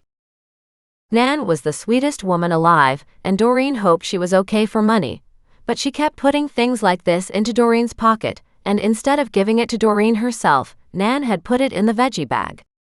It was indeed a roll of money. Doreen slipped off the elastic band around it and found $250. She stared at the bounty in front of her in amazement. Nan, I can live off of this for 3 weeks or more if I have to. She unrolled them and put them underneath a book to stretch the bills out. Then she picked up her purse and took a look. She still had over $400 in cash there, and she had just recently taken out the other $500 she'd been carrying in her purse and added it to the bowl of money. She wouldn't need much to get through a few months, but she didn't have any way of planning for the unknowns that could pop up. And to take all her cash on hand money, all $2,150 approximately, and put it into something like a deck seemed extravagant. And stupid. She was hoping maybe the books would have sold by now. She got $500 for a couple chairs Scott had sold for her, and she had that money too. Matter of fact, she brought out her laptop and checked her bank account. She was doing okay, but it depended on if they could get any more donations toward her deck edition. That was where the real trick would be. She really wanted that bigger deck. And she didn't want to wait until next year. As it was, June was upon them. Doreen wanted to enjoy her new deck edition this summer. However, she may have to just wait for the next one instead. She closed out of her bank account and searched for Kelowna tool repair. It took about 30 seconds, but none of the search hits were recent. The trouble was, there wasn't any website, although she did find a notice in an old newspaper article about how the physical shop was closing down. She sighed at that and realized it would mean a trip to the library to get more information. Apparently, the business had shut down almost 14 years ago. She wrote that down and then the name Frank Darbuncle. She laughed at that surname. Who goes through life with the name Darbuncle? But then that would mean it was the gardener's name too. Fred and Frank Darbuncle. She shook her head. I can't imagine. She found no mention of a sister. She would definitely have to make a trip to the library after all. But as she looked up, she noted her coffee had been sitting there, already brewed and waiting for her, and she'd gotten so involved in the Darbuncles that she'd missed pouring herself a cup while it was fresh and hot. She did so now and brought the 2 little pieces of metal back over and checked into how they'd been used, and why they'd been used. It took a bit of research, but she found it was a common practice for people who made tools to put a metal plate on them, usually with 2 nails to hold it in place, and that matched up with what she'd seen on these. She looked at various tools online, trying to figure out what the tool was she had on her back veranda. It was pretty dusty and covered in dirt, but underneath that layer, it seemed to be stained and rusted. Still, it was fascinating. It was heavy, too. She figured Mac would know, but maybe not. It was old and used. Speaking of used, she remembered she had another source of money potentially. She picked up the phone and phoned the consignment store. As soon as Wendy answered, she said, "Wendy, this is Doreen." "Hi, Doreen. How are you doing?" Wendy said in a bright, cheerful voice. "I'm doing fine. I was just wondering how we were doing for time and money." "Ah," Wendy said. "Most of your stuff is moving. Obviously not all of it, because you did bring me a lot, and more was left recently too." "I know," Doreen said. "And I understand it hasn't been 90 days yet. I was just wondering if I could look forward to any money at that time." Wendy chuckled. "Last we talked, I told you how we already had several hundred in sales, but I can tell you that it's way more than that now. But of course, it's not all coming in 90 days though." Doreen tried to work her mind through that. "So, it's 90 days after the sale, is that correct?" "Yes. 90 days after the month ends that the sale was made in," she corrected. "So that means I will pay you for the first pieces sold in, say, roughly 2 months or so. And then there'll be more every month after that. The first payment could be small, remember that." "Perfect. I don't suppose," and then she let her voice trail away. "How small was small? You want me to find out how much I owe you already?" "Sure. Would you mind?" Doreen asked. "I'd really appreciate it." "No, let me take a look," Wendy said, silent for only a couple moments as she checked. "You've done very well. I owe you over $2,000 to date." Doreen gasped in joy. "Seriously?" "Yeah, seriously, but remember, you won't get it all at once. The first batch isn't bad though. There's over $600, but you won't receive it for another roughly 7 weeks. "Fine," Doreen said, writing notes. "That at least helps. I'll see the money coming then." "Exactly, so you'll get your first payment in another 7 weeks and then another in 11 weeks, and then the balance in 15 weeks roughly. Of course that's just on the clothes you have turned in so far that have sold. And payment is always at the end of the month. And you can come down on the last day, or the first day of the next month is better for me." "Right," Doreen said, understanding.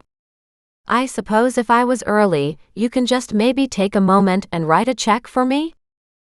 Wendy laughed. "Possibly. Do you have any more clothes to bring down?" "I think there are some," Doreen said. "I just haven't had a chance to go through it all."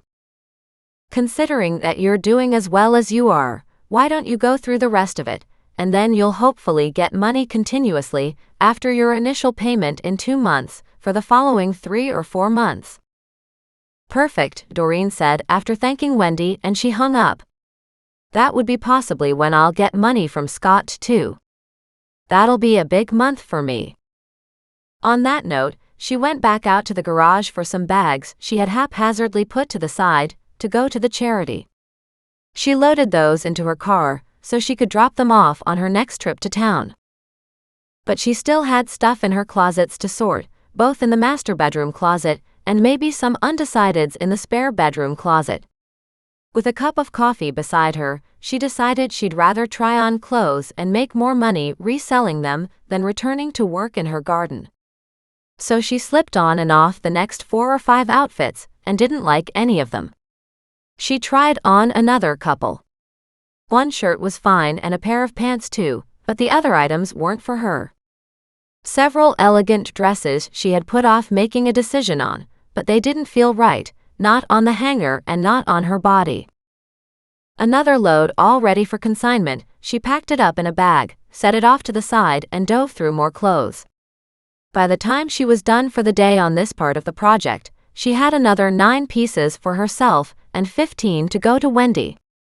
She packed them up and decided that was enough.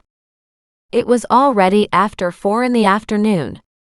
She took the 2 bags down and parked them in front of the car and then thought no, she'd better put them right in the car. She stuffed them in, grabbed her keys and mugs, and headed straight to Wendy's by way of Goodwill first. When she walked into the consignment store, Wendy laughed. "I didn't mean you had to bring stuff down now," she said. Doreen shrugged. "I figured I should go through some more stuff while I was thinking about it, so here's 2 more bags full." She handed them over, and Wendy sorted through them.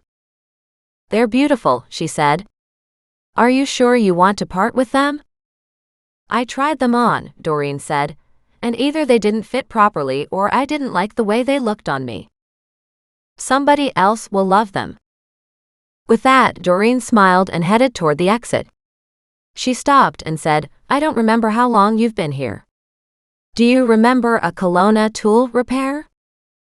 Wendy frowned. "I think so," she said, "but I can't remember for sure. I think my parents used to go there." "Interesting," Doreen said. "Is something wrong?" Wendy asked, looking up at her. "Another case to follow?" "Oh no. I just found some little metal plates from tool handles that got my interest." "Oh, I've seen those. Yeah, he put them on his tools. Frank, wasn't it?" "Yep. Frank Darbuncle." "Right, it's the last name that caught my interest," Doreen said with a smile. "And they had a sister, didn't they?" "Frank and Fred, and yes, I can't remember the girl's name." "That was?" Wendy stared off into the distance. "Lovely little girl. If you come up with a name, let me know." "Henrietta," Wendy announced triumphantly as Doreen reached for the front door. "Henrietta, okay, that's great. Do you know the parents' names?" Wendy shook her head. "No, I don't remember them." "Perfect, thanks." With a wave of her fingers, Doreen led Muggs back out to her car. Knowing Mac would be arriving soon to cook dinner, teaching her how to do it herself, hopefully, she drove back home and got out just in time to see Mac pull up behind her. "Where have you been?" Mac asked lightly. "Just delivering yet more clothing to Wendy's," she said. "Plus a quick stop at Goodwill." "Are you done yet?" "I am, and yet I'm not. I kept back a bunch. Remember? Thinking maybe I would want them for myself?" Mac nodded. "I remember that, and are you keeping those?" "I went through those and I'm keeping about 1/4 of the clothes, and the rest went to Wendy, who is doing a good job of selling them for me, by the way." "You're doing well." "Very well. So far I'll get a couple $1,000s from Wendy eventually." At that, Mac's eyebrows shot up. "That almost pays for a deck." "I know," Doreen said. "It will be distributed piecemeal though, like the first bit coming in a couple months and a bit each month thereafter, until I'm all paid up. Then I'll probably go through all the clothes that are still here once again, before I can hopefully call it quits on that front." Mac led the way into the kitchen.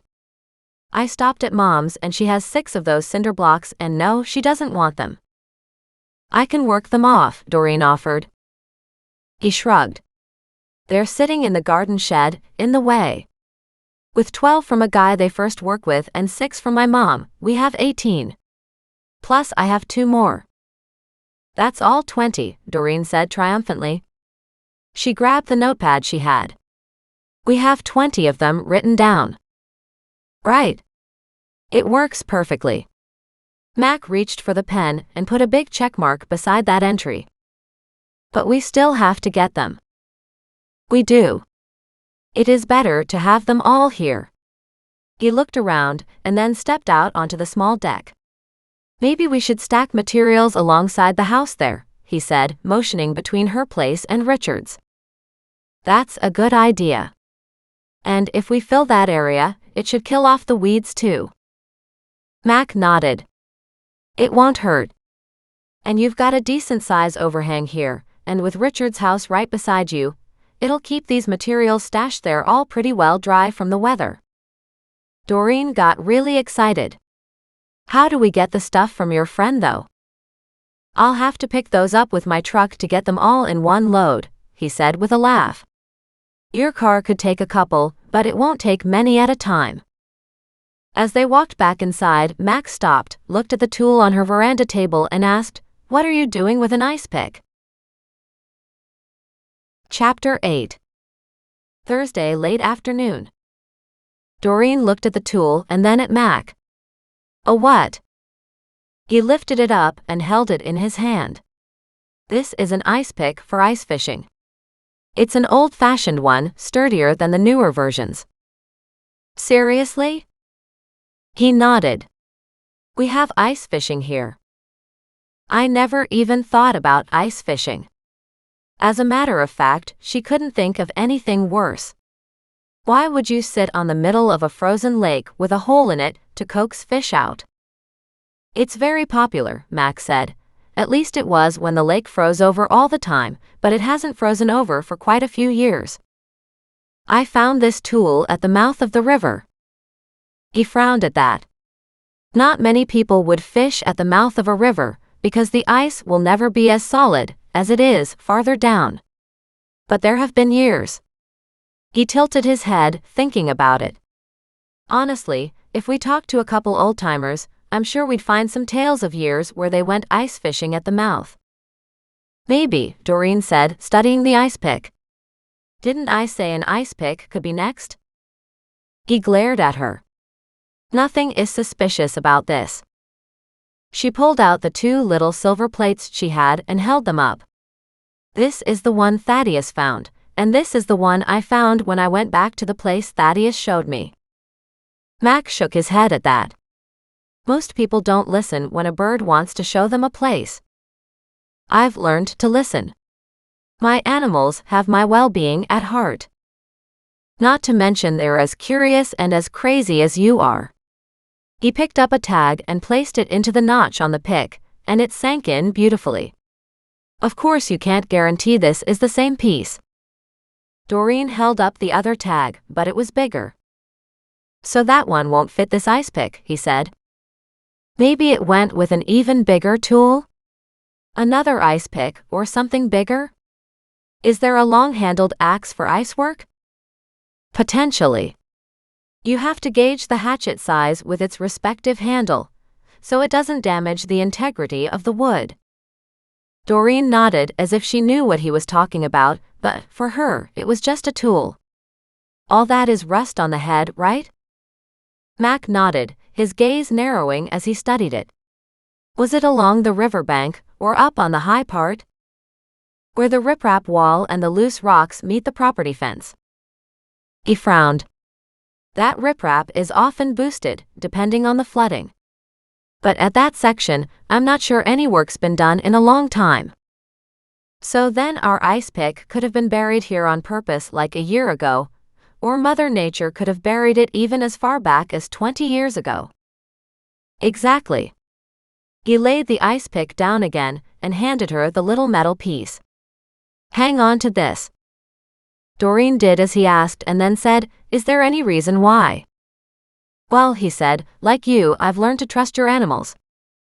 She gazed at him in delight. "So, do you think the ice pick was involved in a murder?" Immediately, his hands came up. "Whoa. How did you jump from this little loose tag to our ice pick here being a murder weapon?" She wrinkled her face up at him. "Mostly because I'm involved," she admitted. Mac laughed. "Just because you keep tripping into this stuff," he said, "does not mean every tool you see, even as you thought or joked about it being an ice pick next, is a murder weapon." "Of course not," Doreen said with a smile. "You know my imagination runs away with me. You'll have to watch that. And besides, I'm certain this guy sold hundreds of tools." "Sure, but then why would these two tags and this tool be back there near the lake?" "It wouldn't necessarily have anything to do with the actual maker," he said. "It could have been left behind by one of his customers. Remember that." But Doreen didn't want to let it go. Maybe it's because I don't like the gardener, she announced. He looked at her in surprise and chuckled. If we looked at all the people you didn't like, we'd have nothing but issues with people. What do you mean, issues? She protested. I get along with everyone. He gave her a droll look. Except for all the people you put behind bars. If they hadn't been murderers or thieves or God only knows what other kind of lowlife, I wouldn't have had to, now would I? Mac wrapped an arm around her shoulders and led her back into the kitchen. How come you had coffee this afternoon and left half a pot? I don't know. I just forgot about it. What were you researching? His guess had been a little too accurate. She glared at him. He put his hands on his hips and tapped the floor. Okay, fine, she said. I was researching the carbuncles. Darbuncles, he corrected. She snickered. Can you imagine if that was your name? I don't imagine I'd like it, he said, but the fact of the matter is, it's their name. According to Nan, their parents disappeared, and so did their sister, she said triumphantly. Max stopped, looked at her and said, seriously? Nan said so, but Nan says lots of things. She is quite a character, Max said sympathetically. And I do understand sometimes that she gets forgetful. You think? Doreen said with an eye roll. She watched as Mac poured the cold coffee into a pitcher. What are you doing? He just smiled and put the pitcher in the fridge. And then he proceeded to put on a fresh pot of coffee. You're chilling the coffee? Yes, and when it's cold, you just pour yourself a glass and add ice, and you have an iced coffee. She stared at him in delight. Oh my, I used to get fancy iced coffees at the coffee shop all the time. Are you telling me that they served me leftover coffee and charged me a fortune for it? Mac laughed. Probably not, but you can do it just as easily this way and doctor it up as you like it, with cream and sugar and flavorings. I see the pork chops are here but not quite thawed. He poked the top of one, and his finger indented it slightly. But almost.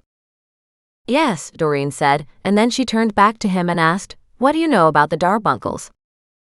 Not much. Don't remember any time they've been brought in on a crime. Of course not. Speaking of crime, how is Steve? Steve is Steve, he said. Complaining madly. Of course he is, she said with a nod. He did murder all those people. At least he can't be much of a character reference when defending Penny anymore. Mac looked at her for a long moment. That's really bothering you, isn't it? Steve said Penny denied attacking me, and it would be my word against hers. She was an upstanding local citizen, and everybody trusted her, whereas I was nothing but an interfering interloper. She hated that her voice dropped sadly at the end, but honestly, it was a little depressing. You don't worry about Penny, Max said. Remember, I was there. Sure, but people will say you're my friend and you can't be trusted. At that, his gaze narrowed. I can tell you, for one thing, that's not what people will say. Doreen frowned. Are you saying you are not my friend? She demanded. He groaned. Of course I'm your friend, but that's not what people will say. People are people, she said with a wave of her hand dismissing his argument. You know perfectly well they'll say anything they want to you to get out of trouble. Mac laughed. And I'm telling you that you'll be fine. At least Steve is in jail with Penny, she said with relish. So they're both in trouble now. They are indeed. And what about Crystal and that whole kidnapping mess? She asked. It's too early to tell. It's been turned over to the prosecutors, and it's up to them to figure out what they'll do. And remember, a lot of other missing children cases are potentially involved around Crystal's disappearance. Surely the brothers couldn't have taken them all down to Mexico, she said.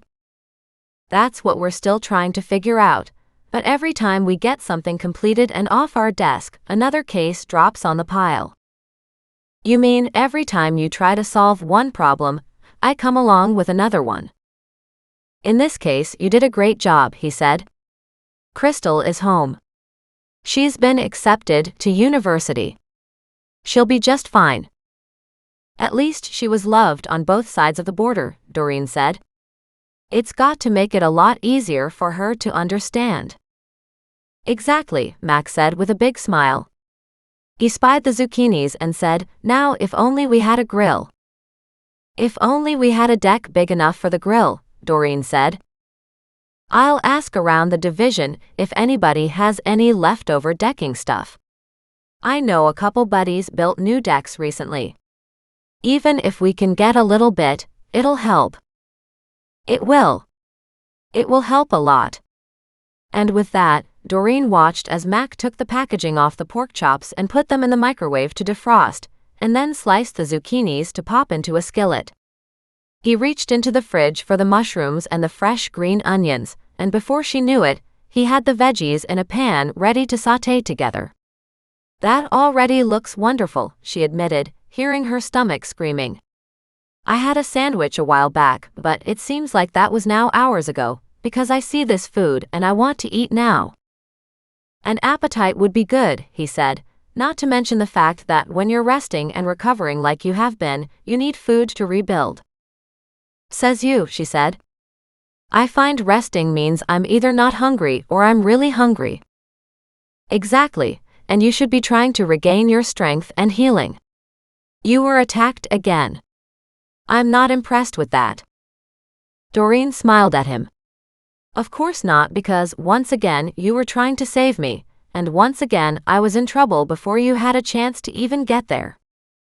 I sure wish you would just stay out of trouble, Mac muttered. When the microwave beeped, he sliced off the outside fat on the pork chops, added some spices, and while she watched, turned on the heat underneath a second skillet with a bit of the pork fat and fried the meat. That looks absolutely delicious. Doreen studied the veggies and frowned. I guess I should have accepted more zucchinis, huh? Does she have more? She had lots when I was there, but who knows now? She shrugged and added, we have some greens here. Do you want me to make a salad? Mac nodded. That would be good. Doreen washed the lettuce and tomatoes and sliced them up together to make a salad. By the time Mac was done with the pork chops and veggies, she had the salad ready and the outside table set. Seriously hungry here, she said impatiently as she studied the crispy golden tops of the chops. I get that, Mac said, laughing. Wow. I don't know how it happens, but every time you cook, it's like I haven't eaten in weeks. She rubbed her hands together as she eyed the food on the plate. He sat down beside her, smiled, and said, it's okay. You can eat, you know. She grinned. I can, but it's been a few days since I had a home-cooked meal. She picked up her knife and sliced into the pork. It was tender and moist and so flavorful that she sagged back as she chewed with her eyes closed. That face, he said with a shake of his head. Don't bother me, she said. This is a Zen moment. Chapter 9. Thursday dinner time. Mac burst out laughing. You really are funny. How can I be funny? Doreen muttered. This is too delicious. She smiled as she attacked the rest of her meal. She had barely laid down her fork when the phone rang. It was Nan. Hi, Nan, she said cheerfully. Henrietta, she said. Yes, Henrietta is Fred and Frank's sister. What about her? There were rumors about her and her life. Not nice ones. But I don't know in what way. And she hung up. Doreen set her cell phone on the table. Nan says Frank and Fred Darbunkle's sister, Henrietta, had some not nice rumors about her life. Mac groaned. You need to just leave it alone, he said. Do you know anything about that case? No, he said, I really don't. Okay, she said, because Nan had mentioned something earlier about it, and I just don't want murderers to go free. And they won't, Mac said. But if they murdered anybody, we don't have any bodies. Do me a favor, Doreen said. When you go back to the office tomorrow, just make sure the Darbuncle seniors and the sister are not missing, okay? How do you expect me to find that out? I want you to confirm you don't have anything important in a file on them. He sighed, then shrugged and said, I'll see what I can do. Otherwise, Doreen said, I'll have an awful lot of obituaries to go through. Mac laughed. It's almost worth it to think how busy that'll keep you. I won't have to worry about you for at least a week. Unless I get lucky, she said craftily. And I come up with something elsewhere that's interesting. Mac shook his head. What about the files from the journalist? Did you even look in there? Doreen bounced to her feet and bolted inside. I forgot. She returned a few moments later with her laptop. I did tell you how I indexed them, right? Indexed? He asked cautiously as he stacked their empty dishes. I wrote down all the names of everybody we have a Solomon file on. Then scanned in the summary notes from the journalist's own handwriting. She brought up her file. Do you know how to spell Darbuncle? He gave her the correct spelling of Darbuncle, and she typed that into her document and searched for it. Almost immediately it came up. Oh my, she said. There is a file. Seriously? Doreen nodded. I'll get the box. She headed back inside, but this time Mac was right there with her. They pulled the boxes down until she found the right one. Mac lifted it up and put it on the kitchen table, and they searched through it. Her hand found the Darbuncle file first, but he snatched it from her, so he was the one holding it. She glared at him. That's my file. He gave her the sweetest of smiles. You can pour us some coffee, he said. Doreen glanced at the pot and saw enough was left for a cup for each of them. She finished cleaning up and poured the coffee as she waited impatiently while Mac flipped through the file. Interesting, he said. What's interesting? I remember typing notes about it, but I didn't have any connection to it at the time, so it was just words on paper. That's the problem with some cases. They become just words. You really must have a personal connection, and then they come alive. What kind of connection exists here? Information on the family. The parents went bankrupt a couple times. Never very good at business, but the couple themselves were married for a good 40+ years. Then they disappeared. At that he stopped and frowned. Wait. Rumor had it they moved to the East Coast. That was, maybe a tad more than 15 years ago. But then Solomon found where the sons filed a missing persons report, but in the other district where the parents had moved to, again, about 15 years ago. After the legal waiting period, the sons filed for a certificate of death. Yeah, so just 7 or so years ago the house could have been legally in the sons' names. I will cross-reference this by checking our records in the morning. But if the two police districts weren't communicating, we won't have all the related documents. It could still be a missing persons case, right? Hopefully, if the journalist has a file on them, the corresponding police jurisdiction will too. But only if somebody reported them missing, correct? Mac nodded. So then, how would this journalist know about them being missing if there wasn't a police file? Don't get ahead of yourself. I can check tomorrow if our district, or the other one, has a missing persons file. Unless anything else is in here in Solomon's file. Doreen already was at her laptop, going over the notes she'd scanned in. Okay, I found what you just read off. Still so suspicious. One day to the next just gone. Sons reported it, but nobody ever saw their parents again. After 7 years the parents were declared dead, and the sons inherited everything. She whistled at that. That's always suspicious. Whenever money's involved and people disappear, as far as I'm concerned, they're already guilty. Hey, Max said, no jumping to conclusions. Besides, I don't know that the Darbunkles had much in the way of money because of those bankruptcies. Doreen nodded. I get that.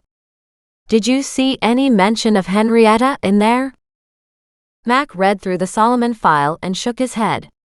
Not in the journalist's notes, nothing. According to this file, she's not missing. So maybe Nan was wrong. Mac closed the file. Did you scan this one in? She nodded. Can you email it to me, please? He asked. Doreen brought it up, attached it to an email, and sent it to him. Done. Do you think Nan is wrong? The question really is, he said, if Henrietta's not missing, where the hell is she? Chapter 10. Thursday evening. Doreen had to admit that was one of the things she liked about Mac. He didn't dismiss what she said. He tried to downplay it a lot of times to keep her on track and tried to stop her from jumping to conclusions, but when something potentially was there, he didn't knock her sideways, laugh at her, or mock her. Something her ex would have done in a heartbeat. But then Mac was nothing like her ex. She watched as he got up to leave. Did you ever hear from your brother? She asked out of the blue. He looked at her and nodded. I was wondering how to bring it up. Bring what up? She asked. Him and the whole lawyer issue, he said.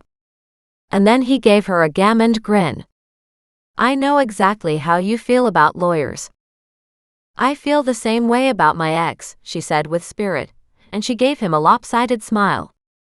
But that doesn't change the fact we've put something into motion. What does your brother have to say? He wants to meet with you, Mac said. Her eyebrows shot up. So, you won't be the middleman anymore? Well, we both figured it's probably better if I stayed as a middleman, he admitted, but he wanted to bring you up to speed on what he's doing. That's fine, she said, just not anytime soon. Mac chuckled.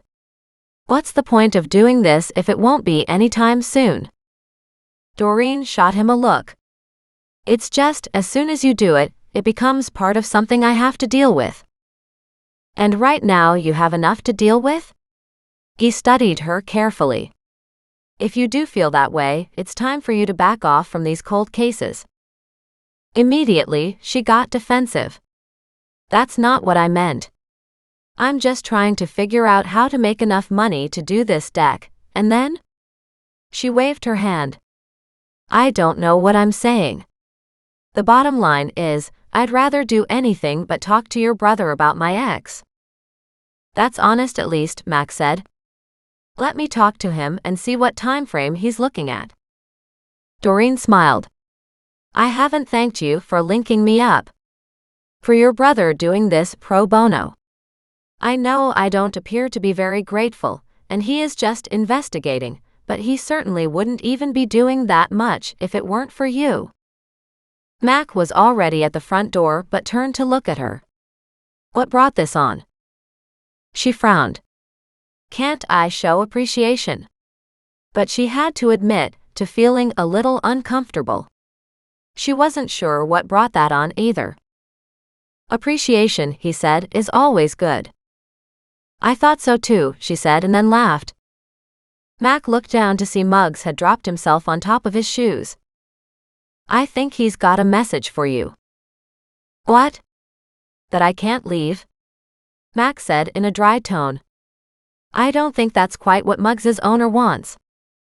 She had to admit, it was really nice to have him around. I was going to ask if you could move my bed back upstairs, and we were supposed to go over the plans for the deck. The first I can do right now. As for the second, he said, grunting slightly as it picked up the mattress, sheet still on, and started up the stairs.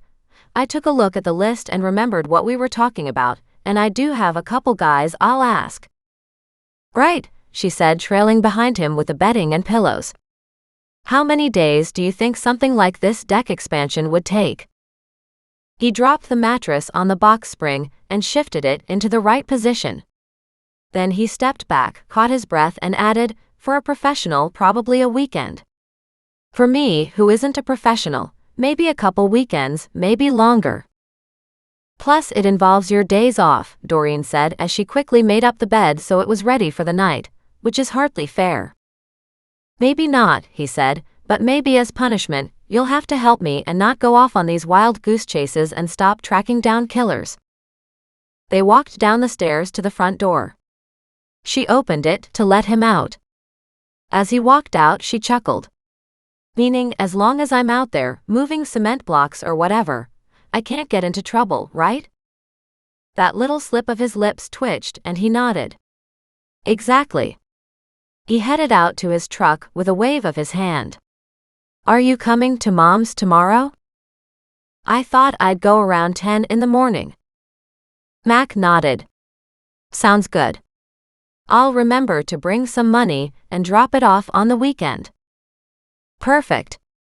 She leaned against the doorjamb and watched as he drove away. It was getting to be a habit, the two of them. A nice habit.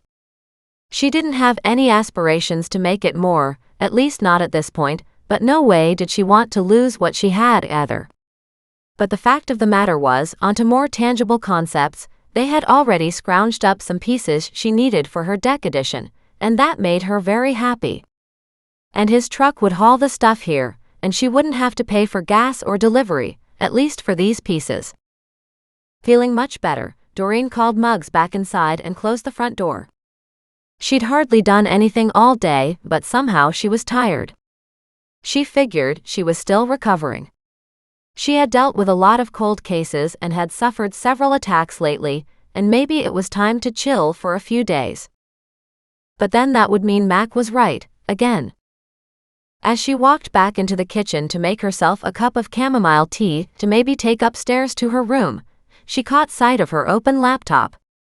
She went to shut it down, but found a couple articles still open on her screen that she had missed. Once she saw a mention of Henrietta, Doreen sat down to read them.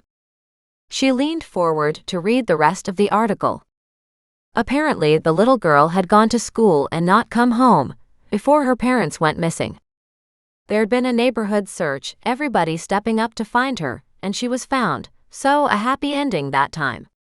Then what happened to her after her parents went missing?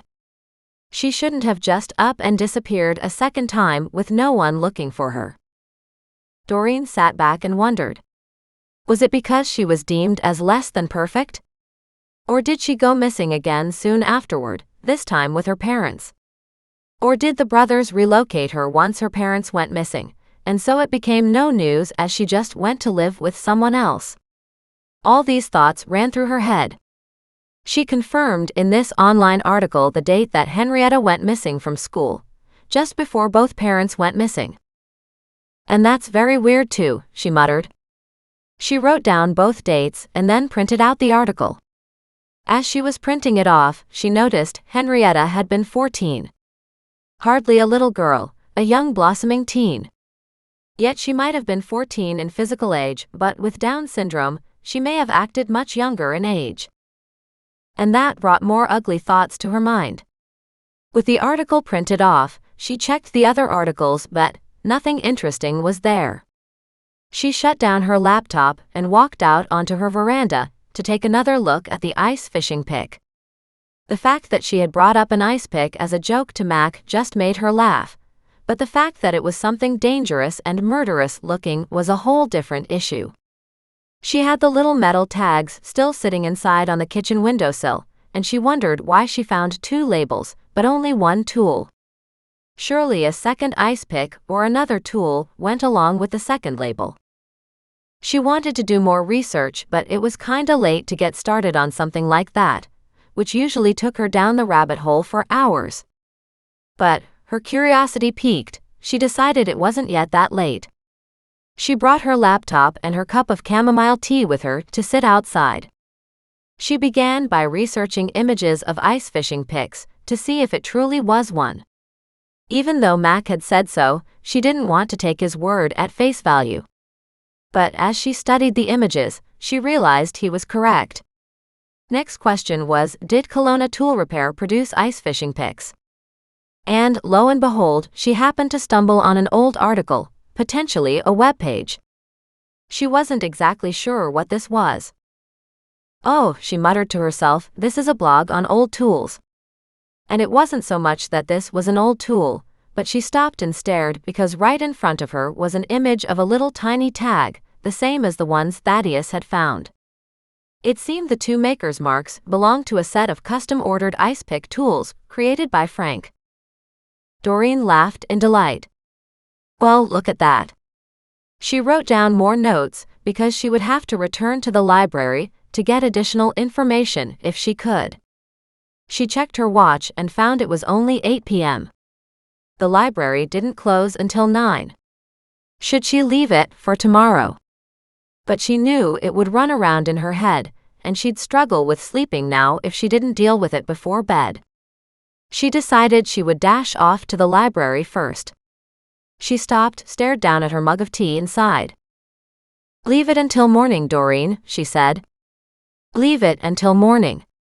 But then, come morning, she had to do the gardening at Millicent's. Boring with herself, she let the potential cold case win out. She brought her laptop and tea inside, got her keys and dashed to the library. She hated the fact she couldn't bring mugs with her. She couldn't even bring her tea with her. But libraries were like that, where no food or drink was allowed. And no dogs. Once inside, the librarian watched her suspiciously. Doreen gave her a bright, sunny smile. Just need to find a new book, she said cheerfully. We close in an hour. Remember that, the librarian said.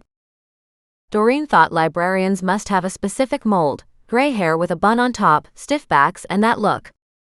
The look just nailed it. Like a what are you up to, and don't you dare touch my books type of a look. She headed for the microfiche files and researched the parents and the sons and Henrietta, and the family in general. She found a couple things she saved in an email to herself, but she couldn't take the time to read them because the library wouldn't be open that long. When she sensed somebody breathing down her neck, she turned to find the librarian. Doreen raised her eyebrows, shuffled so she was a little farther away from her, and asked, Is there a problem? The librarian sniffed. Maybe, she said. Maybe. At that, Doreen frowned. And what is the problem? I don't want you hounding that poor family. What poor family? Doreen asked in exasperation. The Darbunkles? The librarian gave a louder snort. No, definitely not them. I meant the hyacinths. The flower? Doreen asked in confusion. The librarian glared at her. Harlow and Hilly Hyacinth. Henrietta was their daughter. Doreen stopped.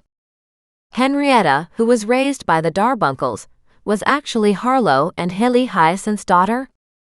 It was a bit of a tongue twister getting out all those H's. The librarian nodded. Yes. Why would that be?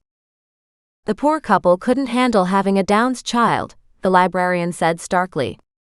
And you can't judge them for that.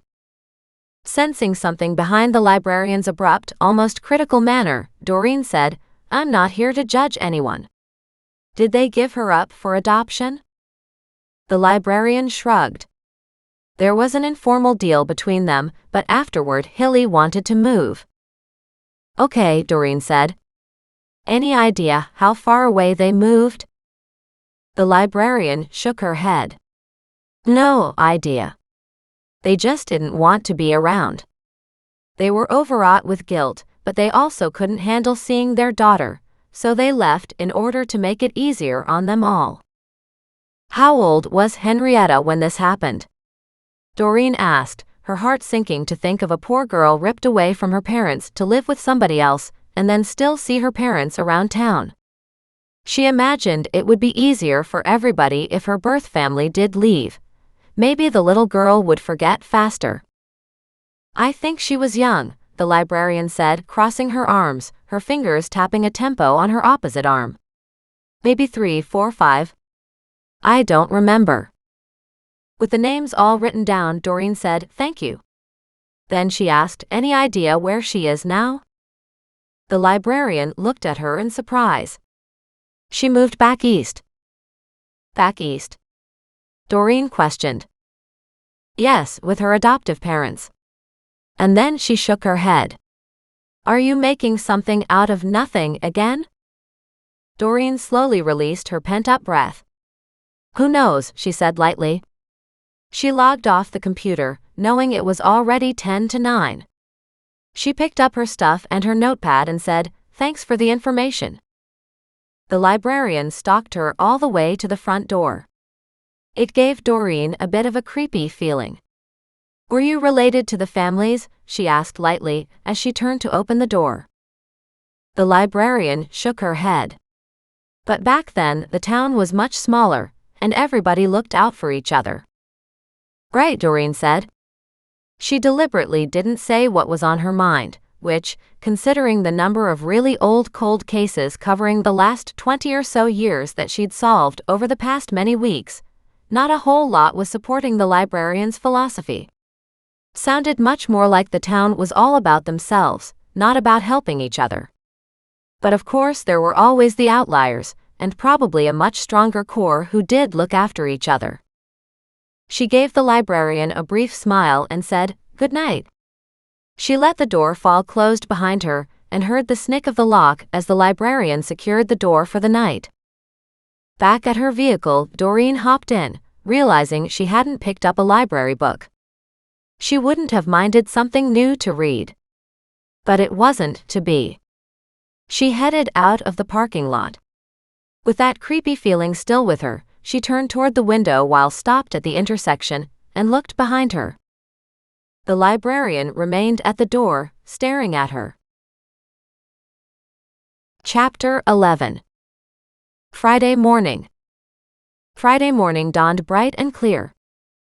Doreen loved mornings, at least normally. Still a little restless after an uneasy night following the librarian's strange behavior, Doreen hopped up, got dressed in her gardening clothes, and went downstairs to get herself something to eat. It would have to be a sandwich because she really didn't want eggs this morning. She ended up making toast with cheese and then more toast with peanut butter. By the time the animals were fed and she'd had her fill of coffee, she needed to head over to Mac's mom's place. With her gloves in one hand and a thermos of ice water in the other, she led her crew to Millicent's garden. As she walked into the backyard, she saw Millicent sitting on the veranda. She waved. Doreen smiled and called out, Good morning. Good morning, Millicent said. Don't you look all bright and chipper and ready to go to work? Doreen laughed. We've done such a good job in here, it's just basically maintaining our progress now. Isn't that the truth? Millicent looked like she hadn't had the best night. As Doreen gathered the wheelbarrow and the compost bins, she asked the older lady, Not a good night? Millicent gave her the briefest of smiles. Memories, she said. Tough ones. Doreen's face thinned. I hear you there, she said. Definitely not the easiest things to deal with. They get worse as you age, Millicent said. She sat there while Doreen worked. It was all Doreen could do to hold back the questions, and then finally she wiped her brow and asked, Do you know anything about Henrietta Hyacinth? Oh, Hilly and Harlow's daughter, yes. That was pretty sad. What was sad? Doreen asked. They really couldn't handle it. Their religion was something that didn't allow them to have anything other than a perfectly normal child. And Henrietta was an absolute sweetheart, but obviously, she wasn't what they had expected. What's religion got to do with it? Doreen asked. They felt God would give them perfect children, Millicent said. Maybe God gave them what they needed, Doreen said quietly. Sounds like Henrietta was a dream child. She was the bubbliest, happiest little girl you could ever meet, Millicent said with a smile. Did you know the Hyacinth family well? They had a little produce store around the corner here, so I used to go all the time. Doreen sat back on her haunches. I didn't know they ran their own business. The Hyacinths did until they left. They tried to sell it but couldn't, she said, so they just ended up closing it. I believe they moved to Penticton so as not to be so close. Penticton. Doesn't it follow downriver, south from Kelowna? I thought it was just about an hour's drive from here. Millicent nodded.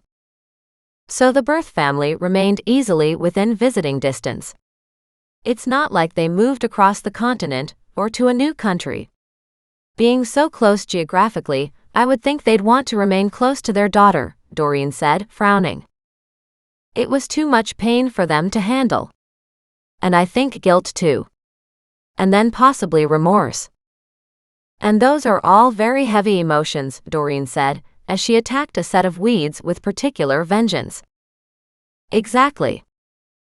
And Henrietta's move to the Darbunkles? Doreen asked. How did that work? The family opened their arms to her, Millicent said. I think Henrietta was doing very well there.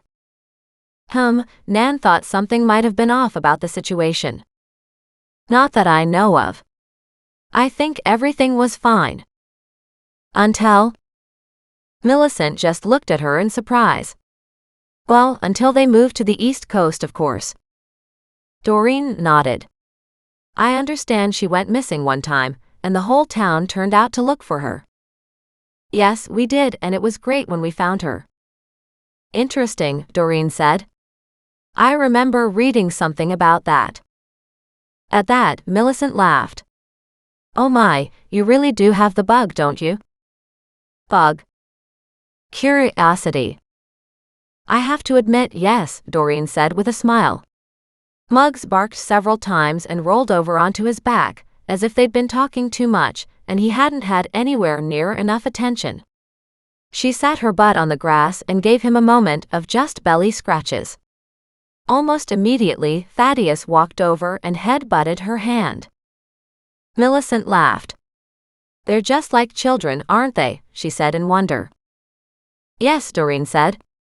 You give one too much attention, and the others all have to be given the same amount. As soon as she could, she got back to work, and before long, she was done with the weeding. It had only taken 45 minutes. She grabbed the edger and trimmed up the grass alongside the concrete. It always gave a nice crisp look to the grassy edge. I do love it when you do that, Millicent said with a happy sigh. It all looks so beautiful. In another couple weeks, we'll have to come in and clip down some of these early bushes. I like to leave them until at least the end of August, Millicent said. Good enough, Doreen said cheerfully. Let's go take a look at the front then. With Millicent moving slowly at her side, they walked out to the front yard, and Goliath led the way this time. He seemed to like Millicent's shrubbery as much as their own, as he immediately went into the boxwoods to stalk something. Goliath, she warned. We don't go after birds or anything else that's alive. He just shot her an odd look from underneath the leaves, as if to say, who, me? She turned that glare on him. Yes, you. What about all those antiques, dear? Did you ever get them all sold? Doreen explained the little she knew, with Millicent nodding wisely. I imagine it'll be months and months yet. I'm afraid it will be, Doreen said, but it is a fascinating thing to have an empty house. Is it totally empty? No, not really. I have 2 pot chairs in the living room, and I have an old bed I've got to get rid of, and I have a bed for myself. Or rather, I have the mattresses but no frame. Millicent smiled. You'll have a lot of fun refurnishing. Maybe, Doreen said. It hasn't been an issue yet. Honestly, I'm outside so much of the time that it doesn't seem to really matter where I sit in the house. When I'm inside, I'm usually at the kitchen table. That'll change as we get closer to winter, Millicent said. I spend a lot of time in front of my fireplace. That sounds lovely, Doreen said. I don't have one. She'd love to have a gas one, but that would take more money than she had at the moment. It'll all work out. I'm sure it'll be great. I'm not upset about it, Doreen said. It's been a long time since I've had an opportunity to do any decorating on my own. It will be fun. Set yourself a budget, Millicent said. Break it down by rooms. Obviously, your living room and bedroom should have the higher part of the budget. Then, whatever it is you want to do, scrounge the second-hand stores. Take your time. Figure out exactly what you want, and don't settle for anything less. Such vehemence was behind Millicent's tone that Doreen looked at her. Have you done that a lot? Yes, she said. When my husband was alive, we had very different opinions on furniture, and what I wanted versus what he wanted were opposites. I always gave in. Since you don't have anybody you have to give in to, I highly suggest you wait and get exactly what you want. That's very good advice, Doreen said. I don't know how long it'll take, though, to get something I can afford, because money is tight. But once you get the antique sold, you'll be fine. Quite true, but it still will be months down the road before I see any money from that. Max said something about a deck you wanted to build? And you wanted some cement blocks? Millicent turned around and led the way to her shed. She opened it up, and Doreen cried out in delight. That's exactly what I was looking for, she said. I was hoping to get enough blocks to build a real deck. I have just this little dinky strip that goes alongside my house. No, you need to have a deck where you can actually sit, Millicent said. And Mac is really good at that stuff. I'm sure he won't mind helping. He's offered, but I don't want to take advantage. Oh, my dear, take advantage. You should, because it's definitely in Mac's nature to help, but he can't help if he's not aware of what's needed. There's helping, and then there's being taken advantage of, Doreen argued. Millicent laughed. I bet he can't wait to dive into a project like that. Well, I hope so, Doreen admitted. She looked around and then casually asked, Do you know anything about the Kelowna tool repair shop? Frank's old place? Millicent asked. That was the thing about Kelowna. Everybody knew everybody. I found an ice pick at the mouth of the river, and a couple little metal tags that look like they fit onto them. Oh yes, he did that for all the tools he made. He won an award for a set, something like 2 ice picks or an ice pick and a hatchet. It was just a local thing, but he was proud as punch. That sounds interesting. I found just the 2 little tags but only one weapon, or one tool, Doreen corrected. The other one will be around, Millicent said. They were always together. But they're tools, Doreen said with a laugh. You don't always need to take both when you go somewhere. I believe he ended up selling the award-winning pieces to Ed Burns. Did Frank make the metal parts or just the wood? I think he just made the handles, Millicent said.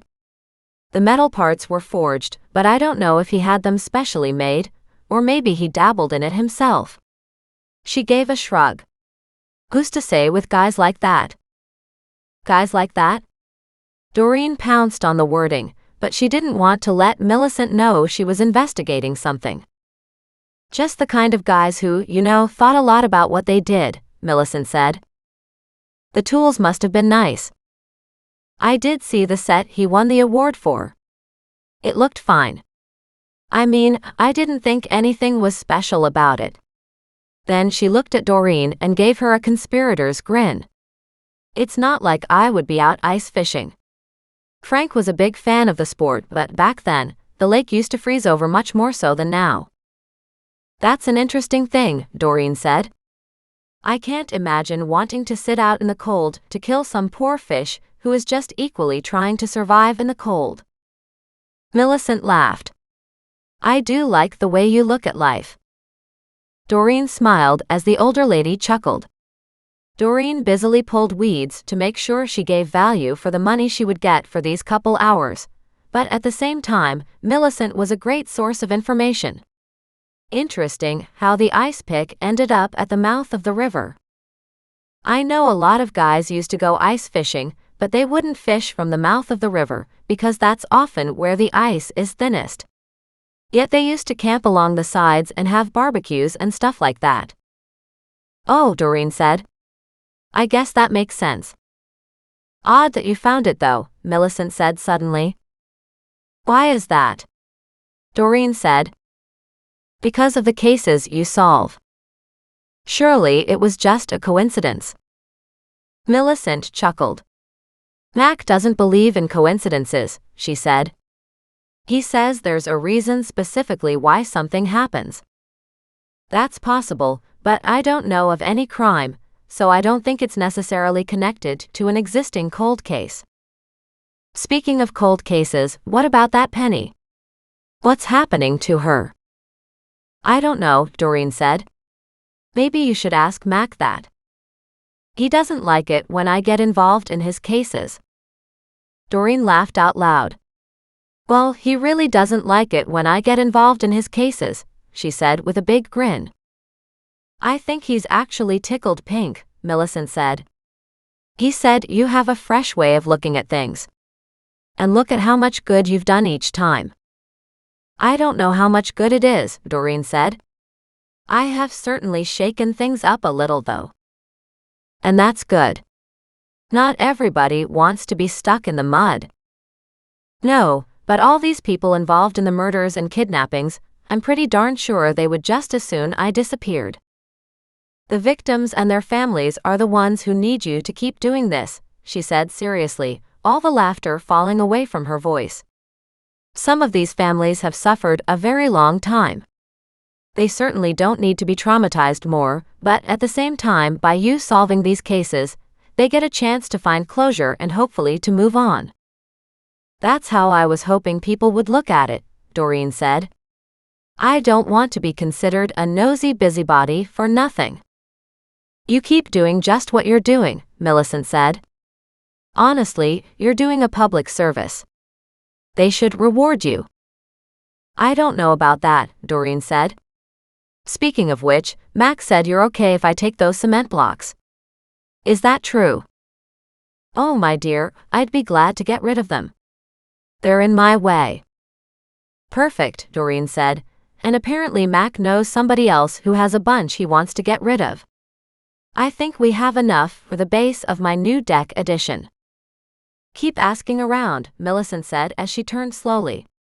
I'll head in now, but you keep asking if people have any spare stuff. It's the way we used to do things around here. If you didn't need something, you handed it on to somebody who did. Doreen smiled, loving that thought, as she watched the older lady go into her house. Doreen was just about done here. She put away what she had pulled out, then whistled for her animals. Come on, guys. Time to go home. Chapter 12. Friday mid-morning. Once back home, Doreen's mind rolled around with the new information she had gotten from Millicent. Just so much went on with these people. Why would everybody assume the Darbuncle parents had moved back east, and yet the brothers had filed a request that they be declared legally dead? Had that just been the story they told everybody at first, to explain their parents' absence? And then it was easy for them to say they passed on later, or went missing later?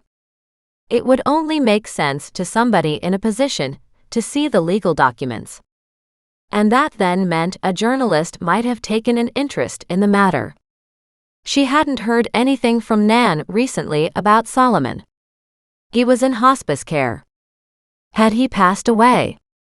She sent Nan a text asking her about him. Nan responded, nope, still hanging on. And then a why. No reason, Doreen typed and put her phone down, hoping Nan would let it go. But of course, Nan was almost as curious as Doreen was, and when Nan got a hint of something, Nan wouldn't let it go. Doreen was kind of surprised when Nan didn't pressure her more on this topic. Once inside, Doreen put on coffee and took a look in her fridge. We'll have to go shopping again, she stated to anyone in the room who cared. Considering the animals all had lots of pet food, she doubted any of them did care. Muggs, however, shoved his nose into the fridge. Doreen backed him up and said, nothing's in there for you. He barked once, then wagged his tail. She shook her head. Seriously, nothing's in here for you. She tried to discourage him by shutting the door to the fridge. But Muggs let out a howl then. "What's gotten into you, Muggs?" she asked, noting he wasn't stopping his tirade anytime soon. She opened the refrigerator door again, to show him proof of how little was in there. But when Muggs raced forward, he wouldn't relent until he nosed his way onto a lower shelf. She watched him closely, wondering what he was after. When he retreated from the fridge, he seemed to smile at her, telling her, "I told you so," then dropped something at her feet. A twig. From outside. Doreen shook her head, then had to laugh. "I don't remember you playing with a stick outside. And I certainly don't remember you bringing it inside. And how did you get it into my fridge, without me noticing?" Muggs barked, did his little happy dance. "Yep. You got one over on me, Muggs." Still shaking her head, she reviewed the inside of her fridge again. They'd eaten all the pork chops the previous night. She had a little cheese left, which Muggs would love also, but she would save that for a sandwich for her. She had more salad greens. After all the work she'd done this morning, she should have something more substantial. She had no cooked veggies or leftovers, and that was just plain sad. As far as she was concerned, Mac should cook 5 times as much, and then she'd warm it up throughout the week. She didn't know if he'd go for that. Maybe it was harder to cook larger quantities. As soon as she had her first cup poured from her freshly made coffee, Doreen walked over to her laptop and looked for the various locations where the Darbuncle family had lived here in town. She figured they had to move with each bankruptcy, right? Yet she found only one address. With that information tucked into the back of her mind, she brought up Google and checked for that location. A residence. Wouldn't be an easy walk from Doreen's house. Matter of fact, it would have been more of a full afternoon stretch to get down there. Too far to walk. Her ankle was back to normal, but she didn't want to push that. Muggs barked at that last word. She smiled. Better that she drive partway, and then she could walk the rest of the way. She wondered how Fred and Frank would feel about that. Then she looked up the location where Frank's old shop must have been, and it was about 4 blocks away from the Darbuncle home. Muggs barked at her side, jumped up, and put his heavy paws on her legs. She looked down at them and frowned. "We just came home from a walk. Surely you're okay." But at her repetition of the word walk, he woofed and started to dance. She groaned. "We don't want to go that far though." Thaddeus, who'd been sleeping on a little window ledge, walked over in front of her to stand on her keyboard and cried, "Thaddeus is here. Thaddeus is here." She stared at him. "Right, you didn't get to go with me and Muggs earlier, I suppose is what you'll say. So we all have to go." She looked around for Goliath, only to find him underneath her chair, looking up at her. "Fine, road trip it is then, but not until I eat." At that, she walked back to her nearly empty fridge and sighed. "If I take you all, it means I can't go grocery shopping," she said, "because I can't leave you guys in the vehicle while I go into the store." But the animals just stared back at her. They didn't give a darn. Such was her life. She made a tomato sandwich and then added cheese on the side and the fruit she still had left. She could do this research trip with her crew, but then she'd have to come home, lock the animals inside, and go back out to shop for groceries. She didn't have much left for dinner. As soon as she was done cleaning up after her lunch, she rinsed out her mug, filled up her travel mug with more coffee, and with the animals in tow, headed to the garage and her car. "With everybody loaded up," she said, "we're only going for a little trip and that's all." Muggs in the front seat just woofed at her. Goliath, sitting along the back of the headrest behind her shoulder, dug his claws in. Thaddeus, however, was sitting on the gear shift. She looked down at it and sighed. "Thaddeus, you need to move." He hopped up onto the shoulder brace of the passenger seat and stared at her. "Fine. Let's go." As soon as she started going backward, Goliath appeared to not like his perch and jumped down and into the back seat. She winced as his claws grazed her skin. "You could learn to move without using your claws," she snapped at him. He just glared at her, his tail twitching, as if to say it wasn't his fault. As soon as she headed in the direction she was looking for, she checked the traffic, but it appeared to be calm. It was a Friday morning, and she expected a lot more traffic. But so far, most of the world had forgotten Kelowna existed. She was happy about that.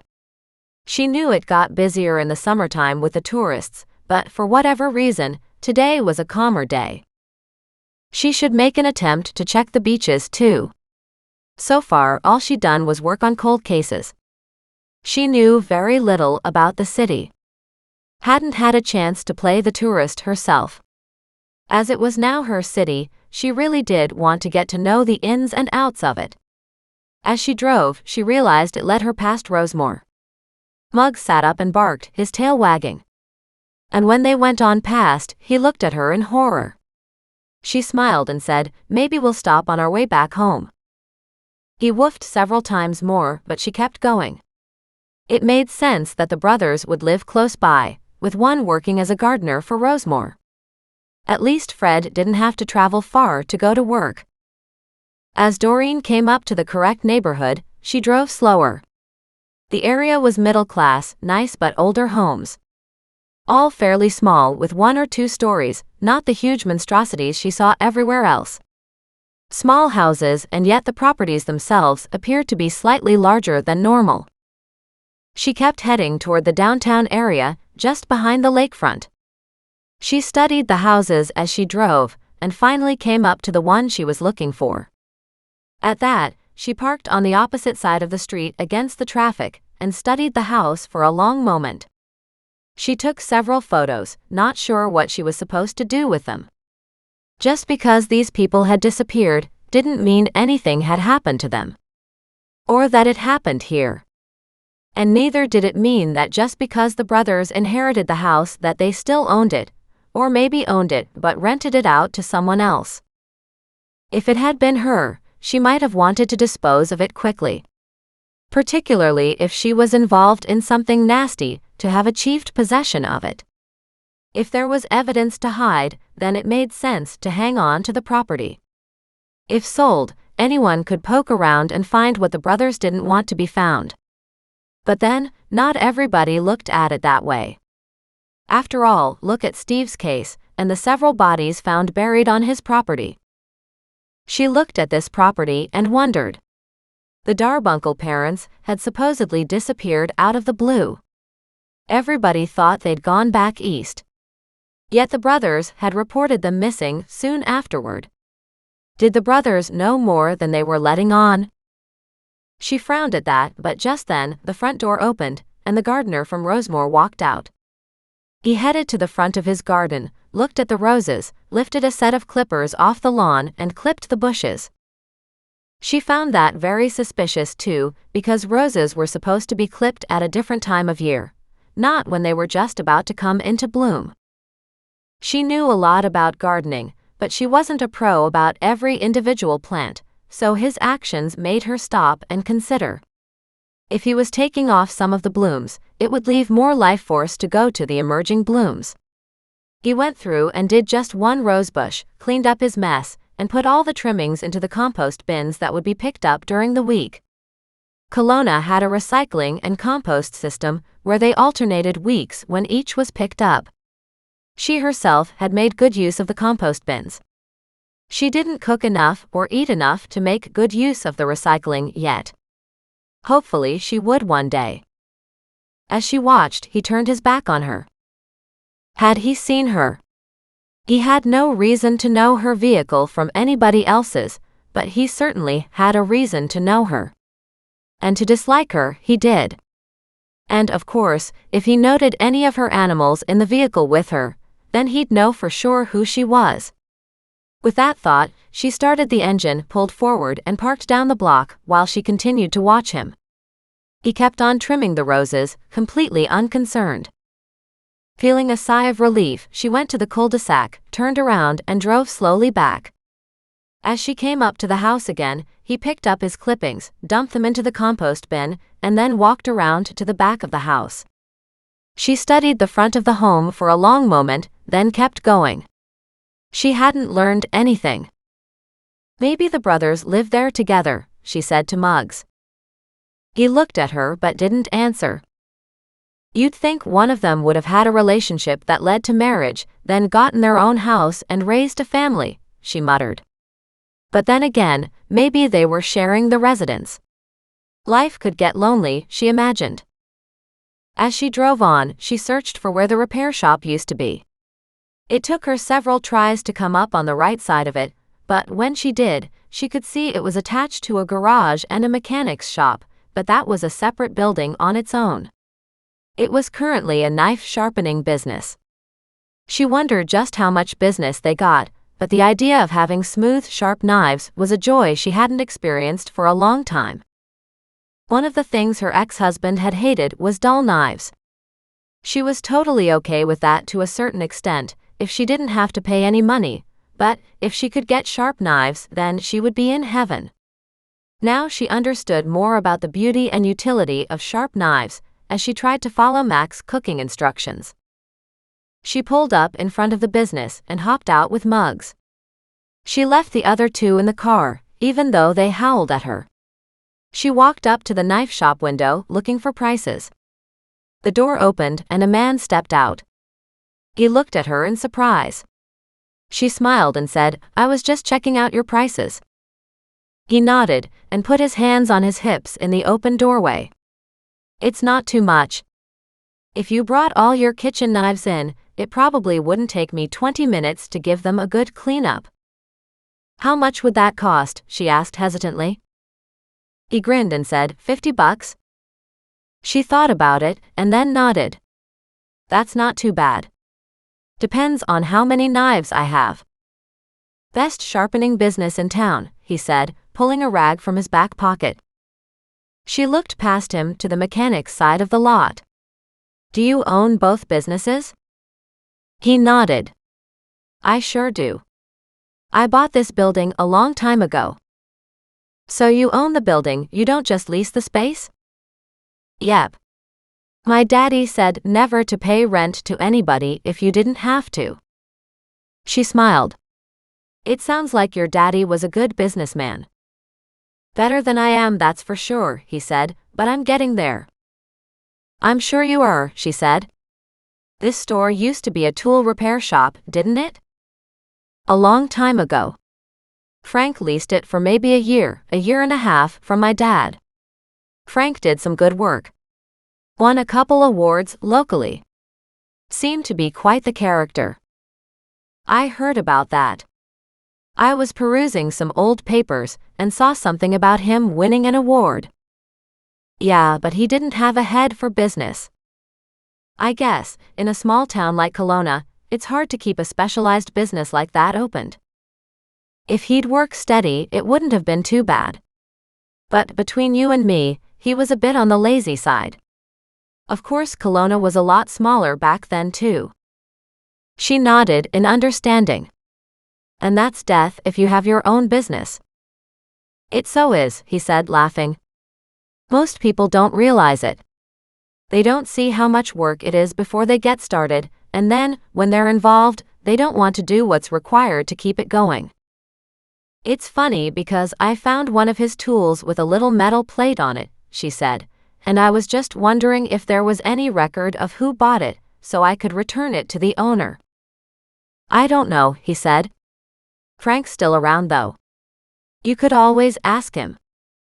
She nodded and smiled. "If I could ever find him," she said jokingly. "Him and his brother have a place around the corner," he said. "They inherited it a while back, I think. I'm not exactly sure." "Maybe," she said, "but if his brother's the one I know of, he won't like me talking to Frank."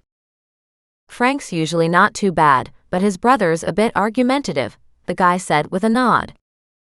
"You think," she said, chuckling. Muggs was doing a good job of quietly sniffing the front of the building. "I was figuring out how to return the tool to the rightful owner," she said, "but if there's no other way than talking to Fred or Frank, that may not work out so well. Thank you for your time." She headed toward her car, but he said, "Wait." They left behind a bunch of crap. She turned ever so slowly.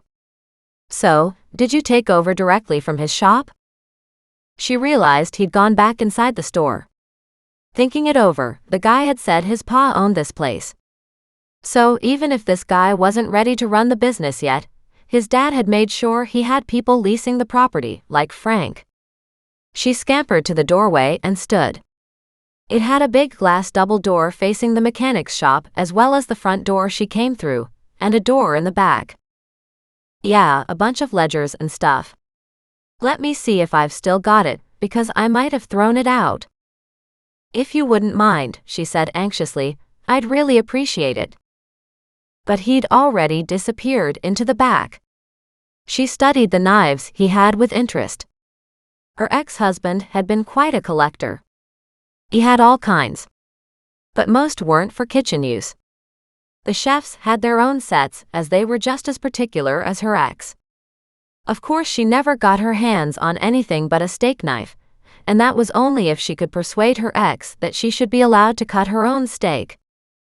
In some circles he socialized in, the steak came already pre-sliced in perfect little mouth-sized portions, so she could eat delicately without having to strain her wrist. She never quite understood that. Just because you were wealthy didn't make you as weak as a child, but apparently people had very strange attitudes as to what was proper. She waited in the doorway, not sure who this person was, but he seemed as friendly as could be, and it was nice to meet people willing to go the extra distance. Honestly, she'd met some really nice people in Kelowna. She waited, studying everything inside, her nose liking the smell of the oil from next door but not too sure about the other odd smells. She could see a car up on the left hoist through the double glass doors. Presumably having a door like that meant he could come and go between the two buildings as needed, like, if he was working on a vehicle and then to help a knife-sharpening customer. Or maybe it was his way of having that aisle of small purchase items as you headed toward the cashiers. She used to call it the trap because they used to weave you back and forth in those items, just to taunt you. Maybe the gauntlet was a better term, but stores used it to guide you toward all these gift items and candies, and things you could pick up on a whim at the last moment. It was really two businesses under the same roof, and run by the same person. He walked back inside the front room with a plastic bag that looked like it had seen better days. Grease was on the outside, and she didn't know what the other smears were. He handed it to her and said, "This is all there was. I found it the other day when I was reorganizing up there, and I meant to take it to the dump, but if you think it's of any use." "Perfect," she said. She reached out, took the bag from him, and smiled. "I'll go through it and see if I can locate the owner of the tool I found. This is much appreciated." He gave her a wave. As she walked back to her car, he called out, "Remember now. $50. Bring your kitchen knives in." "Thanks," she said.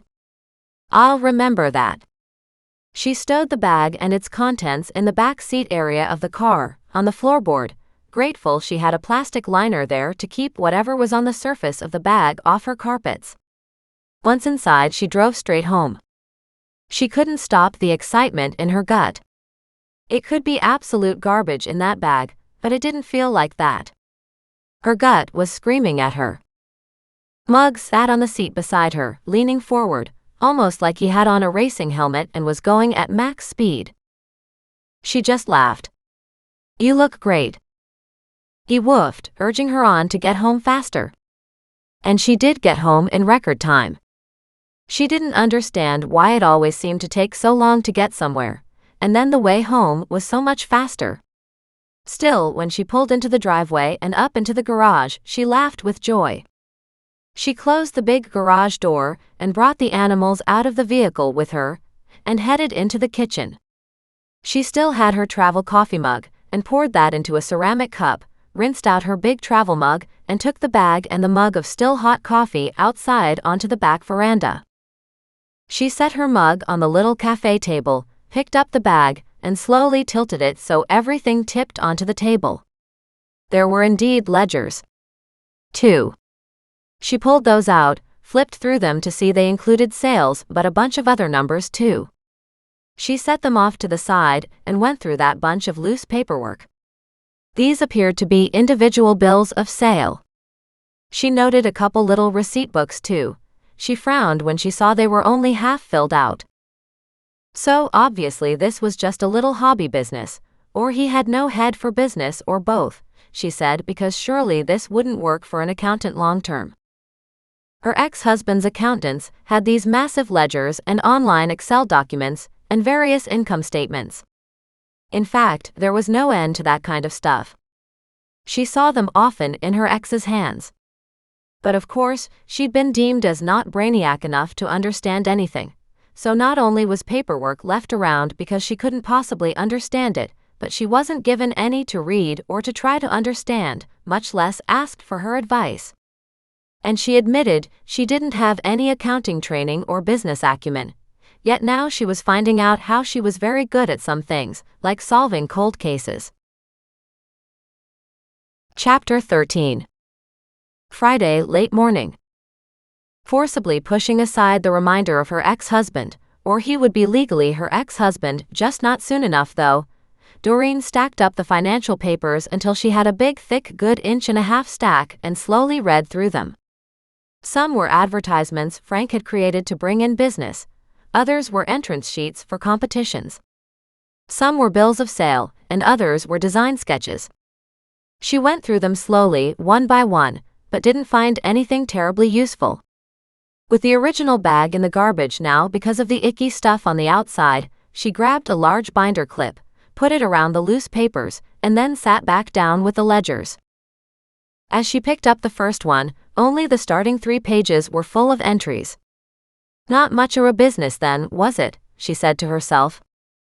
But of course, she had that second ledger book too. Maybe he'd gone through dozens of ledgers, but just these remained. She pulled that one out and checked, and sure enough, it was full.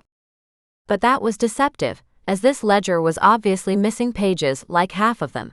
The other half had been ripped out, as evidenced by the short torn edges still within the binding. She sat with that second one, went through it line by line, finding dates, some names, and corresponding numbers. Fascinated, she read through as she got to hammer handles, axe handles, digging forks, pitchforks, and ice picks. She studied the ice pick entries for a long moment, then hopped up, grabbed her metal tags, and came back outside with them. As she compared the numbers on the 2 little metal pieces she had with those listed in the ledger, she didn't find a match. So she went farther into the ledger, looking for more entries of ice picks. There weren't any in that ledger, but in the other ledger, she saw the first page listed 1.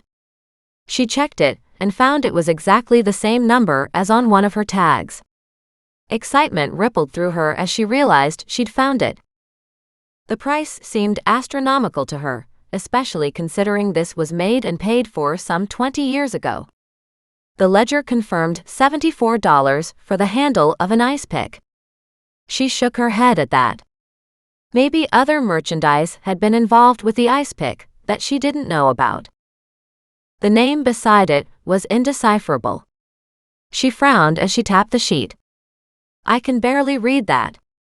With her pen, she made a faint little notation so she could find it again, because so many one-line entries were on the page. Still, that was only one of her metal tags identified. What was the other one from? She really needed to know that. She went down the number column and checked for her second tag ID number against everything in that ledger, but couldn't find it. Groaning, she headed back to the other ledger, the deceptively full one, and started on the last page. She went back through every one of the numbered entries, checking for the right number. She found her match around the middle of the book, and the notation was ice pick. She stared at it, frowning. How had she missed it in the first place? Ice pick had been handwritten at a tilted angle, and her gaze had flicked right over it. So her tags belonged to 2 ice picks. She went back, took another look, and realized they were one matched set by reading the small footnote, designating 1 of 2 and then later 2 of 2. So was this then his ledger of products he made, or was it sales, she wondered. Why would there be 1 entry in one ledger and 1 in the other? Or maybe he made one first and would get to the other one later, but just hadn't made it that far. And the two notations were months apart, but 20 years ago, matching the dates on the tags for each tool. She liked that idea of entering each handle as he finished it, particularly if he wasn't the fastest worker.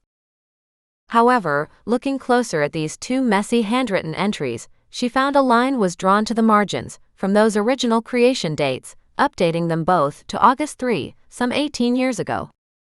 And the seller's name was written in different colored ink from the ink of the original entries. Makes sense. Frank created these 20 years ago for himself to enter into a contest, probably leaving the customer name blank in the ledgers. Then Frank won his award 19 years ago per that online article, but sold the award-winning set it seems some 18 years ago. She studied the name on the second entry and presumed it was the same name as on the other ledger. So both pieces went to the same guy. She took several photographs of the ledger entries, wondering how she could decipher the handwriting or the name. Nan might know. It wasn't late, but maybe an inconvenient time for Nan. Doreen picked up her phone and called her grandmother anyway. "Hello," Nan cried gaily.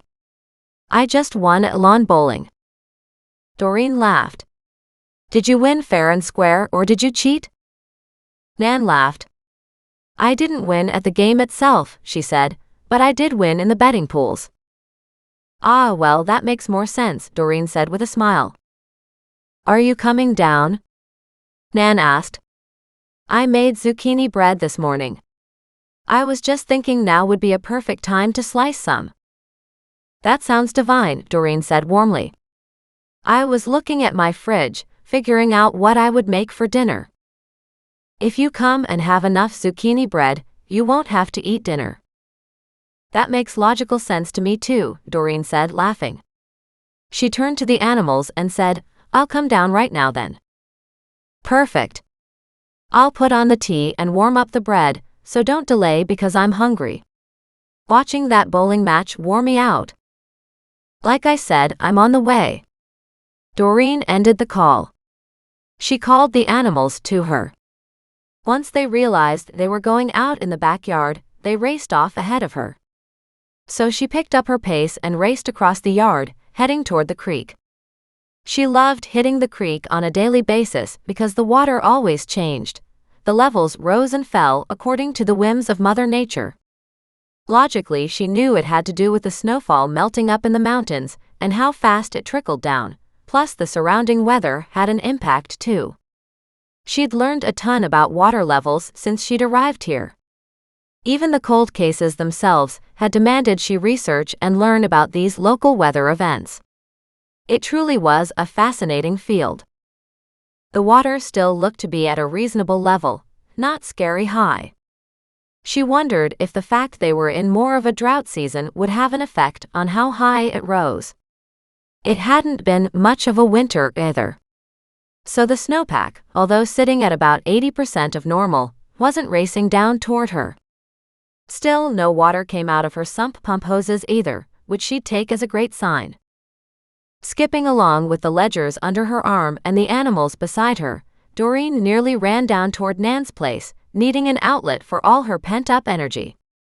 It made no sense because truly she'd been gardening today, and then had gone out for the drive. Now she was onto a whole new mystery, and she had to admit that was the best part of the day. Of course, this was more of a curiosity, not a murder mystery. At least not yet. Laughing at herself and her animals, she came tearing around the corner of the last residential privacy fence, almost hitting a small vehicle trying to park for a walk on the river. She called out sorry as she waved and dashed past, heading toward Rosemore Manor. The thought of fresh zucchini bread spurred her on like nothing else. She'd had a sandwich, but it wasn't as good as homemade fresh bread. As she got to the stepping stones, she saw the gardener. He glared at her. She called out, "Hi there, Fred. How's Frank doing?" The glare on his face turned to puzzlement. She gave him a friendly wave and dashed across the flagstones before he had a chance to remember. she was the one who insisted on visiting Nan with her animals and had to cut through the grass to do that. Once she was on the little patio, she felt like she was in Nan's corner of the world, and Nan would tolerate no one hurting her family, feathered, furred, or otherwise. At her arrival, Nan came out with a plate of freshly sliced zucchini bread that Doreen could see was still warm. She hugged her grandmother and exclaimed, "I could smell it around the corner." Nan beamed. "I'm so glad to hear that because I still have more zucchini. I'm hoping you'll take a bunch of this home. I did promise you a full loaf. And I made 3. I can't imagine I wouldn't want to." Doreen's mouth watered as she gazed on the thick slabs in front of her, while Nan darted inside. "And here's the tea," Nan said, as she came out a second time with a pot in her hand. She also had something in her other hand. As Doreen watched, Nan gave each of the 3 animals a little treat. Doreen chuckled. "You are spoiling them. You know that." "Better to spoil them while they're still around," Nan said, "because you can't change things that have already happened, and one day these 3 pets of yours will all disappear just like I will." For whatever reason, the way she worded it struck a harsh chord in Doreen. She stared at Nan. "Please don't let that be anytime soon," she cried out. "I'm not ready for that." Nan looked at her with understanding. "Bless you, dear. I'm not planning on it," she said, "but you know we keep losing residents here.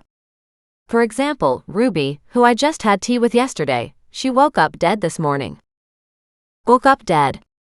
Doreen asked delicately. "It's what I call it, as in, she went to bed, happy as a lark last night and never woke up this morning." "It's not a bad way to state it," Doreen said.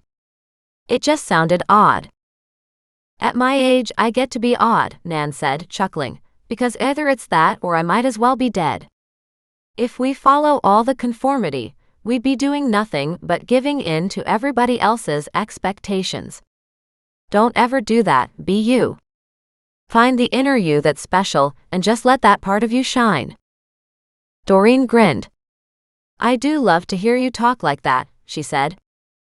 "Well then, you're the only one," Nan said as she settled into her chair. She lifted her plate and reached for a big slab of zucchini bread. "Now I'll enjoy this. That lawn bowling today took a lot out of me." "How many times have you played?" "Oh, dozens," she said with an airy wave of her hand. "Yesterday Ruby did too." "Well, Ruby'll be pushing up grass in a few days." Doreen didn't know what to say. Nan was definitely in an odd mood, but then losing a friend, just one of many in a place like this, was a good enough reason. Doreen stayed quiet, offering as much silent support as she could as she tucked into the zucchini bread. At her first bite, she moaned. "Did you melt butter over this as soon as it came out?" "Of course I did, and again when reheating it," Nan said with a snicker. "No need to save on the fat with you, girl. Slice it when it comes out, butter it, and then the butter just melts right into it." She nudged the honey pot toward Doreen. "If you haven't tried it with honey, you should." "But it's great this way," Doreen argued. "Sure it is," Nan said. "It's also great with honey." "Maybe on a second piece," Doreen said. She lifted her tea, took a sip, and smiled. Nan gave her a few moments, but it was obvious she was curious about the bag at Doreen's side. "What are those?" Doreen smiled. "I just wondered if you were any good at reading bad handwriting." "Of course I am." Nan sat up straight. "I have a knack for reading bad handwriting. These are handwritten names." She finished her piece of zucchini bread, moved her plate off to the side, and brought out the 2 ledgers. She flipped through the pages to the first entry she wanted Nan to see, and then held it up and tapped the line she was looking at. "Do you know that name?" Nan reached for the book, looked at it, and frowned. "Oh my, that's not so easy, is it?" "No," Doreen said with a laugh. "I struggled with it myself." "I think this is the same name," she said, pulling out the other book and flipping to the right page. There was a slight difference in the penmanship. Nan looked at it and nodded. Well, that makes it easier. It does. Yes. That's Ed. Ed Burns, she said. You know Ed Burns? Millicent mentioned something about him earlier. Nan held on to the ledgers, like she had no intention of handing them back. Maybe, she said, her eyes twinkling. What's this all about? Thaddeus here, Doreen began, pointing at the bird, and then Thaddeus squawked and ruffled his feathers at hearing his name, found these little silver plates I showed you earlier, and he wanted to go back to that location. So we did, Doreen said. And I found the tool that went with one of the tags. The ice pick, for ice fishing, was almost completely buried in the dirt and rocks and sand, plus completely tangled up in the ivy, but we found it. And you traced them back to the store where these ledgers were? Nan asked in astonishment. Doreen nodded. I did. And then she told the story of the knife sharpening place. $50 to sharpen the kitchen knives? Nan said, as she swiveled her head to look in the direction where her small kitchen was. That seems like not a bad deal, doesn't it? At that, Doreen had to laugh. Trust Nan to go off on a tangent when they were really talking about the ownership of these tools. Exactly, she said. I just haven't decided if that's what I'll do yet. What you mean is, you haven't decided if you should spend the $50 yet, Nan said as she looked at Doreen. And I understand where you're coming from. But there's nothing quite so frustrating as having dull knives in the kitchen. Well, we can get yours done, Doreen said. I'm happy to drive you down there. Let me think about it, Nan said. She tapped the ledger. Well, Ed Burns was an interesting character. Was? Oh my yes, he's been gone maybe 10 years by now. Doreen's shoulders sagged. She realized that, after all her work to find the owner of the ice pick, she'd ended up with somebody who wasn't even living now. Okay, she said encouragingly. What can you tell me about him? He was a great proponent of the local arts, Nan said. When he passed away, his son inherited everything. And that was a stink. Why is that? Because he had 2 daughters as well. But Ed himself left everything to his son. Why would he do that? Doreen asked, affronted for the girls' sakes. That's the problem. You see, nobody really understood anything about it, and the girls didn't appear to have a leg to stand on legally, so the brother ended up with everything. Including these tools. I wonder. Maybe, Nan said. The thing is, I can see Ed buying these tools and putting them on the wall somewhere. How they got from the wall to that greenway path, I have no idea. Interesting, isn't it? How close to a fence was it? Right over the edge, Doreen said, as if somebody stood on the side and dropped it over the fence right out in the public area. But how many people walk there, really? Nan asked, raising her eyebrows. When you think about it, someone may have tried to throw them over the fence, thinking they were getting rid of them. Possibly, but I only found one, Doreen said. That's half the mystery. I've got both of the metal pieces that go on them, and the numbers match the ledgers and designated both as ice picks. Just no sign of the other ice pick. Interesting, Nan said with a smile, closing the ledgers and handing them back. I'm sure you will get to the bottom of this mystery in no time. Maybe, Doreen said. At least Mac should be happier with me. Don't you worry about Mac. As soon as you discuss it with him, he'll get hooked on it too. Doreen smiled because she knew Mac already was. Speaking of which, she needed to contact him and see if he'd found anything in his files. She was about to say goodbye to Nan when she put another big slab of zucchini bread on top of Doreen's plate. Oh Nan, Doreen said. She really wanted it. But. Have this one with honey, Nan said. You'll be glad you did. Okay, Doreen said, giving in way too easily. She slathered on honey and cut it into 4 pieces, then took a bite. Wow, she said. She picked up the honey jar, but she found no label on it. "Oh, that's from a friend of mine," Nan said. "They have their own bees and harvest their own honey locally." "Wow," Doreen said, "it's delicious." "Take it home with you," Nan said. "I have another jar in the pantry." She hopped up, walked into the kitchen, and returned with a jar that had a fancy little label on the top. "Take that one home. I have this one here." Delighted to follow those instructions, Doreen put the lid on the jar, wiped the outside free of any stickiness, and put it in her pocket. Just then, Nan came back out with almost a full loaf of zucchini bread wrapped in tinfoil, and placed it beside Doreen. "Like I said, you won't have to make dinner now." "It's hardly the most nutritious dinner," Doreen joked. Nan waved her hand. "Don't worry about it. We're here to live, not just to live badly." "It's hardly badly," Doreen said in protest. "Sure, but come on. Let's be reasonable. If you can eat cake for dinner, eat cake and enjoy it and don't feel guilty about it." Laughing at how incorrigible her grandmother was, Doreen polished off the honey-topped slice of zucchini bread, picked up the tinfoil-wrapped package and grabbed her ledgers. She smiled and said, "Now I'll head home. I need to walk to wear off all those extra calories." "If you do that," Nan said, "you'll need more for dinner just to add calories back onto your skinny frame." "I'm not skinny," Doreen said. "I'm eating lots more." "And that's a good thing," Nan said. "I can't stand to see you so scrawny." "I'm fine." Doreen gave Nan a big kiss and said, "Particularly with you feeding me like this." "How did you do with those veggies?" Nan asked. "Mac cooked pork chops for me last night," Doreen said, "so the zucchini are all gone."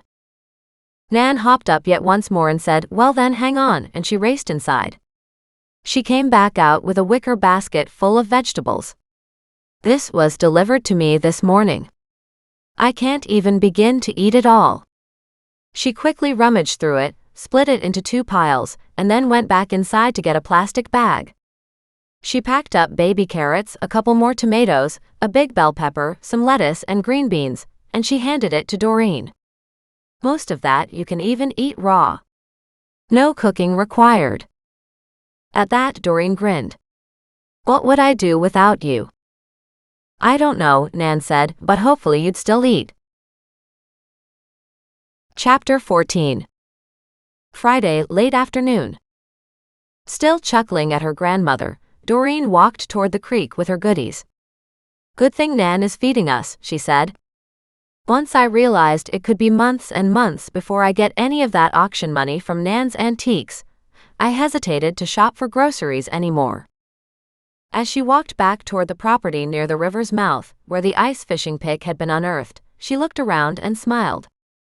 She could see the ivy on the other side of the privacy fence where she'd found the ice pick. She guessed that probably at least a 10-year growth took place to completely fill the fence. She stopped and wondered just who lived on the other side of the fence. She frowned as she tried to count the number of houses down from the lake itself, so she could look on Google Maps and then potentially search BC assessment and get a house address, but ultimately, it would take Mac to figure out who lived here now, or back a decade or so ago. And of course, just because somebody lived there at any time, didn't mean they had anything to do with the ice pick found nearby. As she walked back to her house and put her precious food cargo on the kitchen table, her phone rang. She pulled it out and smiled. "Hi, Mac. I was just thinking about calling you." "So either you want something or you're in trouble," he said. She frowned at her phone. "Or maybe I just wanted to offer you some more fresh veggies," she snapped. "Maybe," he said, "but not likely. You need to be eating them yourself. I just came back from Nan's and she sent me home with a pepper and a couple tomatoes, fresh green beans and more lettuce, so I can make a big salad for dinner if I'm hungry. I just finished some excellent zucchini bread," she said with a happy sigh. "Darn," Max said in an envious voice. "Now you've got my mouth salivating." "Ha," she said, "then I won't tell you that Nan sent me home with the bulk of a whole loaf too." "Now that's just cruel," he whined. Did you have a reason for calling me? She said cheekily. Maybe I'll put on the tea kettle and sit down and have yet another slice. You're really being mean now, he said. She laughed. Maybe, but I did figure out who owned the ice pick. First came silence on the other end, then Max said, You did? I did, she said proudly. She proceeded to explain everything she'd found out so far. That's not bad for an afternoon's work, Max said. Right now, of course, I'd like to figure out who lives in the house next to where I found the ice pick, which is something you could look up for me. And potentially, I need to find Ed Burns's heir and see how that ice pick went from Ed's private collection to outside the fence of this particular property at the river's mouth. So, do you have a number on that second tin piece? Mac asked. An odd note was in his voice. What do you mean? The metal piece I don't have a tool for. Yes, he said. What's the number on it? She ran it off for him. Interesting, he said. It's mentioned in one of my cases. This actual tool. No, somebody said something, but never mind. I might just stop by and have a slice of that zucchini bread, he said, and take a picture of your ledgers. Immediately, her antennae went up. So you do think I'm onto something? Well, you're onto something, he said in a dismissive manner. But, of course, it's probably nothing important. Now that's cruel, she complained. I could be onto something really good. He chuckled. Did you ever find out what happened to the parents? The Darbunkles, he said. They were declared dead 7 years after they were filed as missing persons. So they went missing after they moved back east? Who told you that? Wendy and Nan. Plus Millicent and the librarian. It's the popular rumor that the parents moved back east, probably with Henrietta, she said. And, did you also know Henrietta was adopted? And that her birth family lived in Kelowna too, and then they moved south into the Penticton area after they gave her up at a very young age. Again, Mac went silent on the other end before swearing lightly. You probably shouldn't swear, she corrected. He chuckled. Hey, I'm comfortable with the cuss words I use.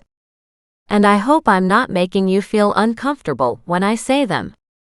But you're the one figuring out if you could get these words out of your mouth, he said. Have you been practicing?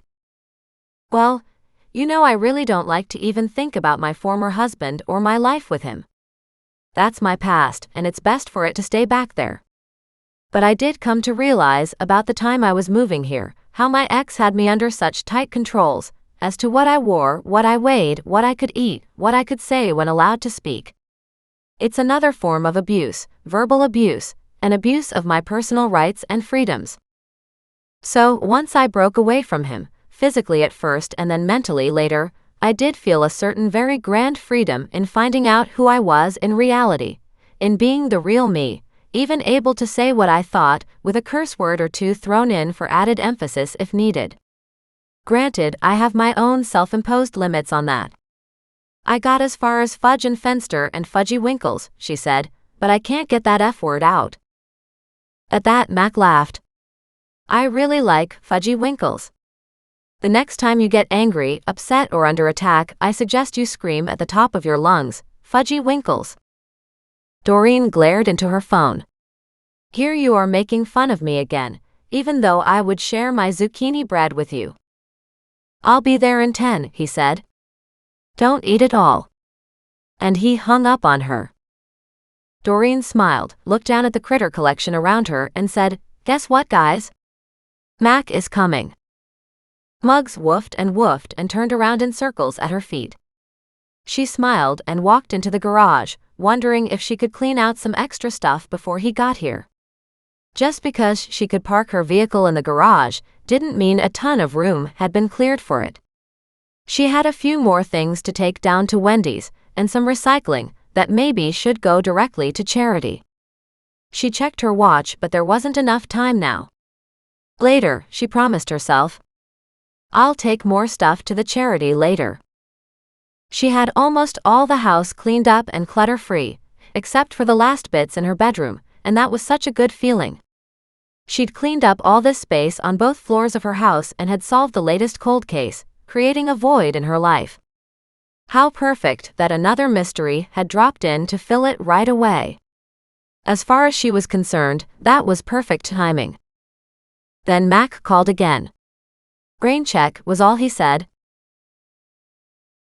Chapter 15. Saturday morning. Doreen woke up Saturday morning with a happy smile on her face and her phone buzzing beside her head. She rolled over, snagged it up, and hit talk. "Mac, do you know what time it is?" she groaned. Mac's silence came first on the other end, then he said, "Yeah, it's 9 in the morning." Doreen stared at her phone in shock. "Seriously?" "Yeah," he said. "Are you still in bed?" She rubbed her face and murmured, "I just woke up." "Interesting," he said, his tone buoyantly cheerful. "Why are you so happy?" she asked. "I'll be there in 15 for coffee," he said. "I'll tell you then." And he hung up. She stared again at her phone, disgruntled. "And what if I didn't want to get out of bed?" she snapped in response. "What if I didn't want to get dressed today? What if I plan to have a pajama day and laze around the house just because I can?" The trouble was, Mac wouldn't have called without a reason. And for that alone, her curiosity got the better of her. She hopped out of bed, quickly showered, shampooed her hair, and washed the rest of her. By the time she was out, dried, and dressed, she could hear a vehicle pulling up. She groaned. "We don't even have coffee on," she muttered. But Muggs was already ahead of her, barking joyously as he raced to the front door. "You're such a traitor," she muttered as she dashed past him to measure the coffee. When Mac didn't knock right away, and she had time to put the coffee on and to feed her crew, she stopped and wondered if it was even him. She walked to the front door, opened it to find Mac's truck in her driveway, where he was unloading cement blocks. She stared at him in shock and then delight. "Are those for my deck?" He tossed her a grin. "About time you got your sorry butt out of bed." She snorted at that. "If you hadn't called me," she said, "I could have been in dreamland for at least another hour." "You're a lazy slug," he said with a smirk. "Come and give me a hand." She slipped on her sandals and walked down the porch steps. "How many are there?" "This is all of them," Mac said. "I loaded mine, then stopped by my buddy's place this morning and picked them all up from him. And afterward went to my mom's and grabbed those." Doreen grinned. "Wow, this is super." As she watched, Mac picked up 2, put them in her wheelbarrow, put a third one in, and then rolled the wheelbarrow across the front lawn around to the side of the house. She stared at the deep indentations in the grass and groaned, but it wasn't the time to argue with his process. Free cement blocks for her new deck addition were free cement blocks. The grass would stand up again on another day. By the time Mac had those unloaded, Doreen had carried a couple by herself, until he just laughed and took them from her hands. "Don't even bother." With them all lined up alongside her house where the new deck addition would be, Doreen felt mighty cheerful indeed. Then she followed Mac to his truck and saw something else in the bed. "What are those?" she asked, staring at the huge wooden beams traversing the back of the truck. The same buddy who had the leftover cement blocks had 4 of these posts. "They're exactly what we need for the deck expansion, although I don't know if they're long enough."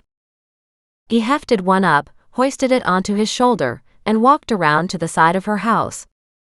She raced behind him. "What did it cost you?" He was happy to get them hauled away, Mac said. "So now we've got 4 posts toward your deck addition. How many do we need?" She kept pestering him with more questions, not even waiting for him to answer. He was patient though, and finally he turned to her and said, "Remember your drawing? The list? Maybe go get it and take a look at your parts list." She shook her head and said, "I don't know why I didn't think of that." "Lack of caffeine?" he asked with a raised eyebrow. She smiled and went inside the kitchen, where she grabbed her sketches and the parts list she typed up and printed off. We still need at least 6 more of those, depending on what length they are. Yep, Mac said. I did post a notice to the guys in the division to see if anybody had any spare parts we could use for the deck. A couple guys said they'd take a look this weekend and get back to me. Do you think they'd give the parts to us? Doreen asked. Because wow, that would be huge. The beams are a big part of the remodeling cost, but decking boards and really the railing will kill you for most of the cost. She nodded, thinking about it. Do we need railings? Depends on how high we go. To meet the approval of the city, if it's only 2 steps, nope, we don't, which is something we were looking at. And if we did steps all the way around, she said, giving us all lots of places to sit. But that would up the cost too. Remember? Doreen looked back down at her papers and nodded. It's easy to forget just how much some of this adds up to. Also, what will you do about weed control for under the deck? Have you got a way past that? I'm not sure. I never really contemplated that. It seems a little foolish to think the landscape cloth would be enough. It probably would be if you got the heavy-duty stuff, and you might also want to consider buying a couple cheap tarps and putting rocks down underneath the deck. It would take a long time without sun exposure for the tarps to break down enough for weeds to pop through. Doreen grinned. I like that idea. And then she stopped and asked, how cheap? Mac's booming laughter filled the backyard, and she could almost hear the neighbors closing doors and windows in disgust. Everybody here had no sense of appreciation for noise. But then again, she'd caused more than a few disturbances since she'd arrived. In fact, Richard, that poor neighbor of hers, although he owed her a thank you for solving that pink fuzzy handcuffs problem that could have ended up backfiring on him, had so far stayed mum since that case. Those handcuffs weren't hers and were found in his garden. She'd found them, sure, but they were on his property. So as far as she was concerned, they were his. She chuckled at that thought and returned to the deck project. I guess another big cost is all the hardware? Yep. That'll run you up quite a bit, because you want it stable. So these beams are put into big brackets, and then we need the right decking screws to go on the top. He looked at her. I don't suppose you want to pay for all-weather decking you never have to replace, do you? I'd love to, Doreen said cautiously, but somehow I suspect that's very expensive. Yep, it is, but just think.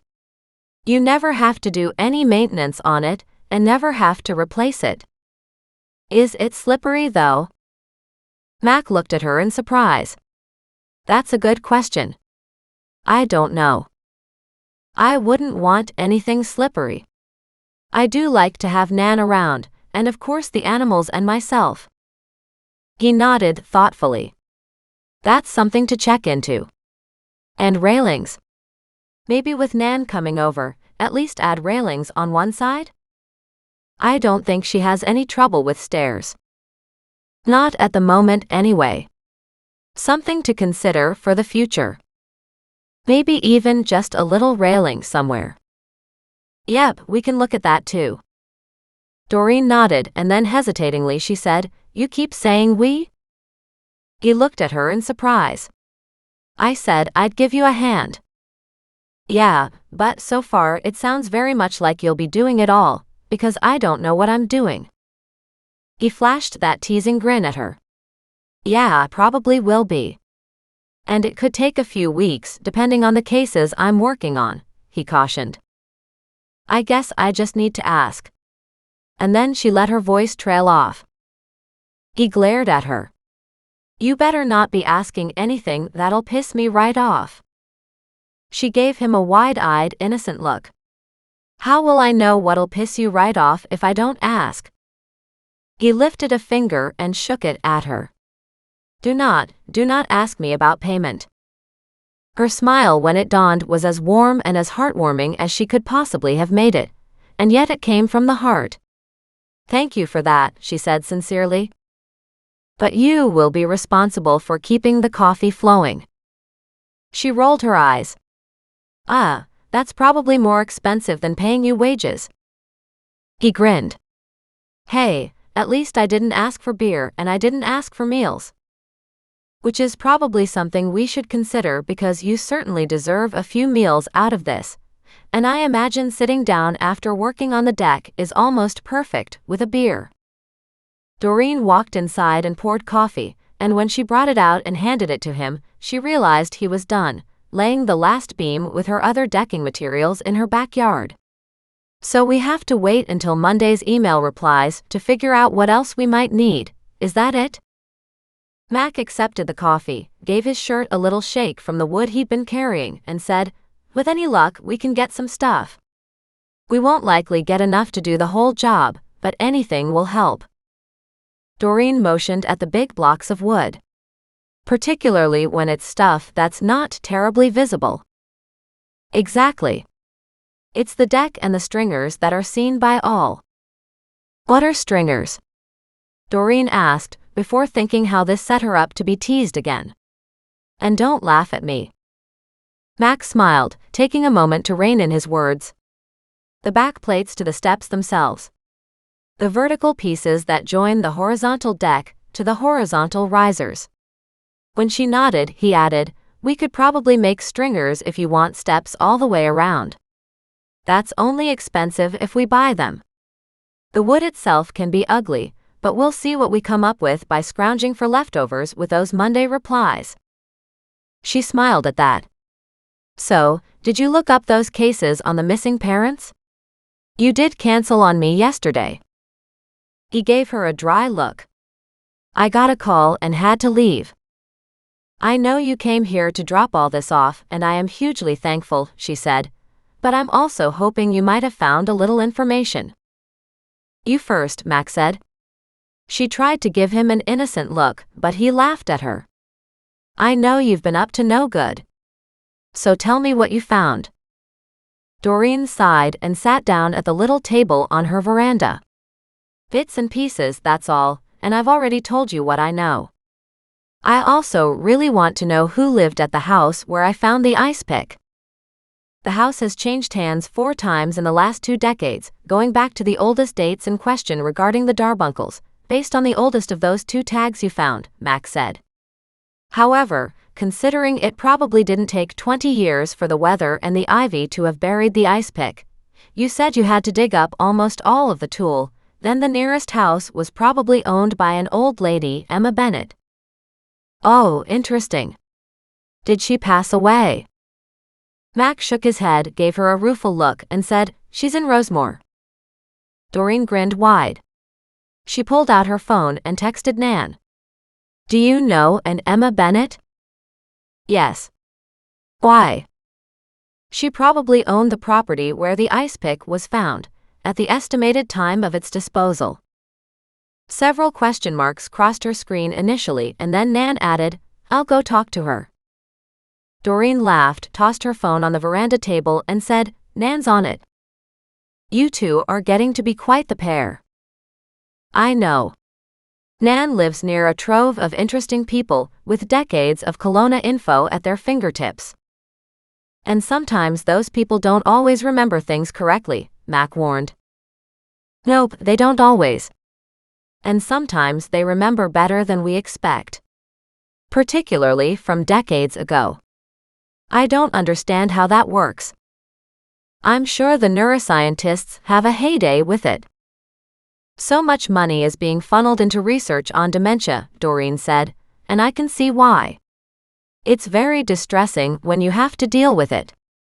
I'm a bit concerned about Nan at times. Yes, it's so hard on the other family members. Mac agreed, a soft smile on his face. As far as the case of the missing Darbuncle parents, they did apparently disappear. First, a lot of rumors swirled around, and yes, some about them potentially going back east are noted in our files, but the fact of the matter is, the brothers don't know what happened. The parents were last seen at some point, reported as missing, then declared dead 7 years and 4 months later. The meager estate did pass down to the sons, which they shared equally. Meaning the house basically, right? She asked. Because of the meager estate, that you just mentioned? Mac nodded. Correct. What about Henrietta? That's where our file gets even thinner, he said, his tone dark. She went missing, supposedly around the same time as her parents, so originally it was presumed she went back east with them. However, when the brothers filed for a declaration of death on their parents, they did so for Henrietta too. She was presumed dead along with the adults, but it remains a mystery what happened to them. Her disappearance is pretty sketchy, Doreen said, and how very convenient that she wasn't part of the inheritance for the sons. She wouldn't likely have received it directly anyway, it would have gone into her long-term care. Maybe via a trust with an attorney or a banker overseeing it. However, the estate was meager, so maybe no money was there to fund Henrietta's future care. Same diff, but still so sad for Henrietta. And what about her real parents? I had to look that up separately, he said. I didn't realize she was adopted. And technically it wasn't a formal adoption, but the two couples had a verbal agreement between themselves. Apparently, the biological family moved away.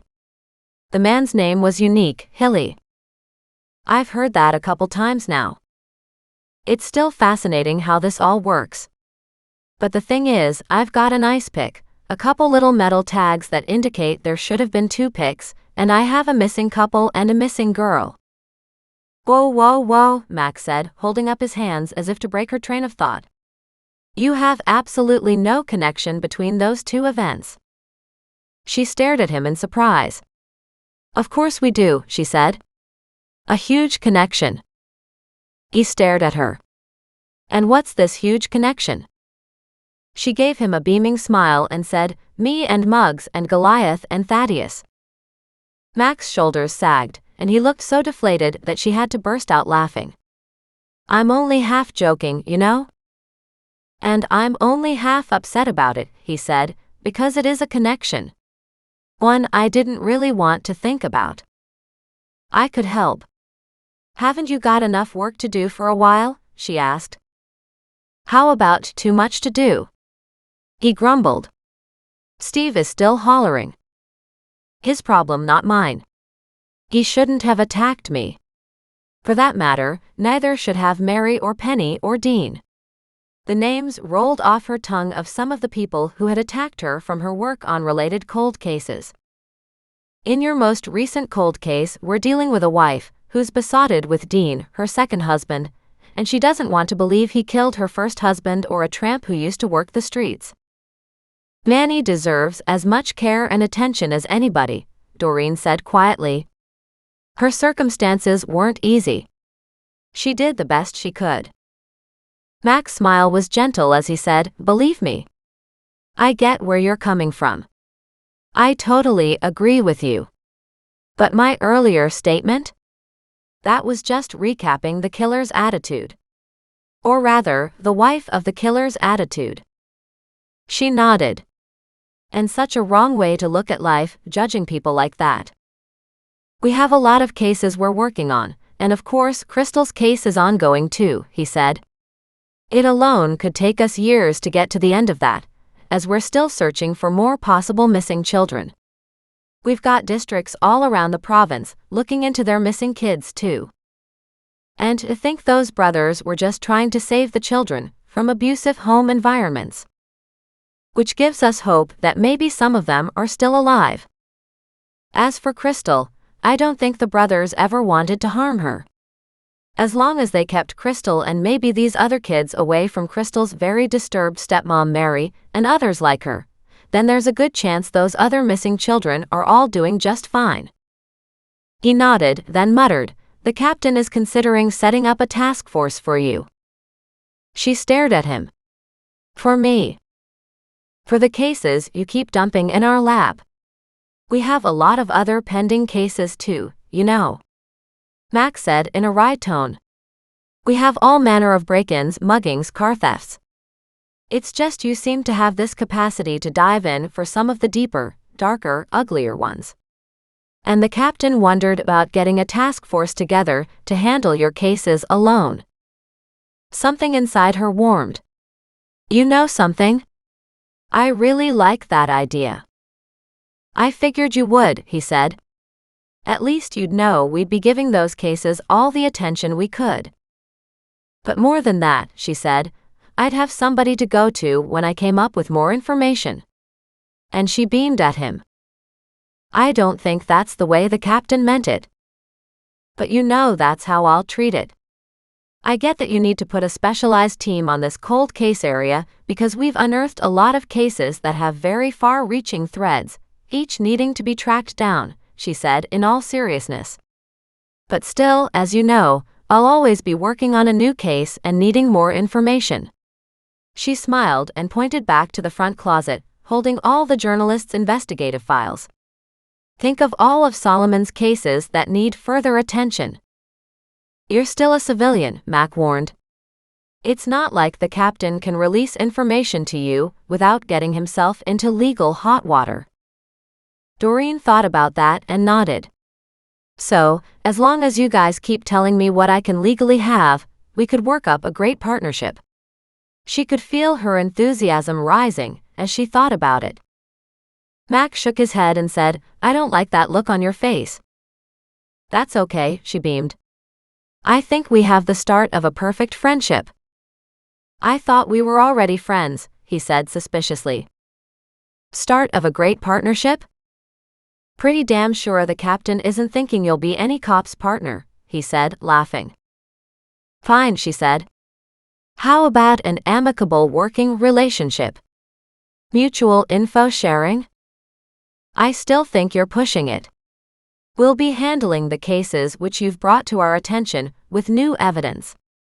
If you go off and bring more cases to our attention, obviously we'll look at them too, but that doesn't mean we'll help you get into trouble. No, she said, I appear to do that all by myself. At that, he burst into a fit of laughter. Chapter 16. Saturday mid-morning.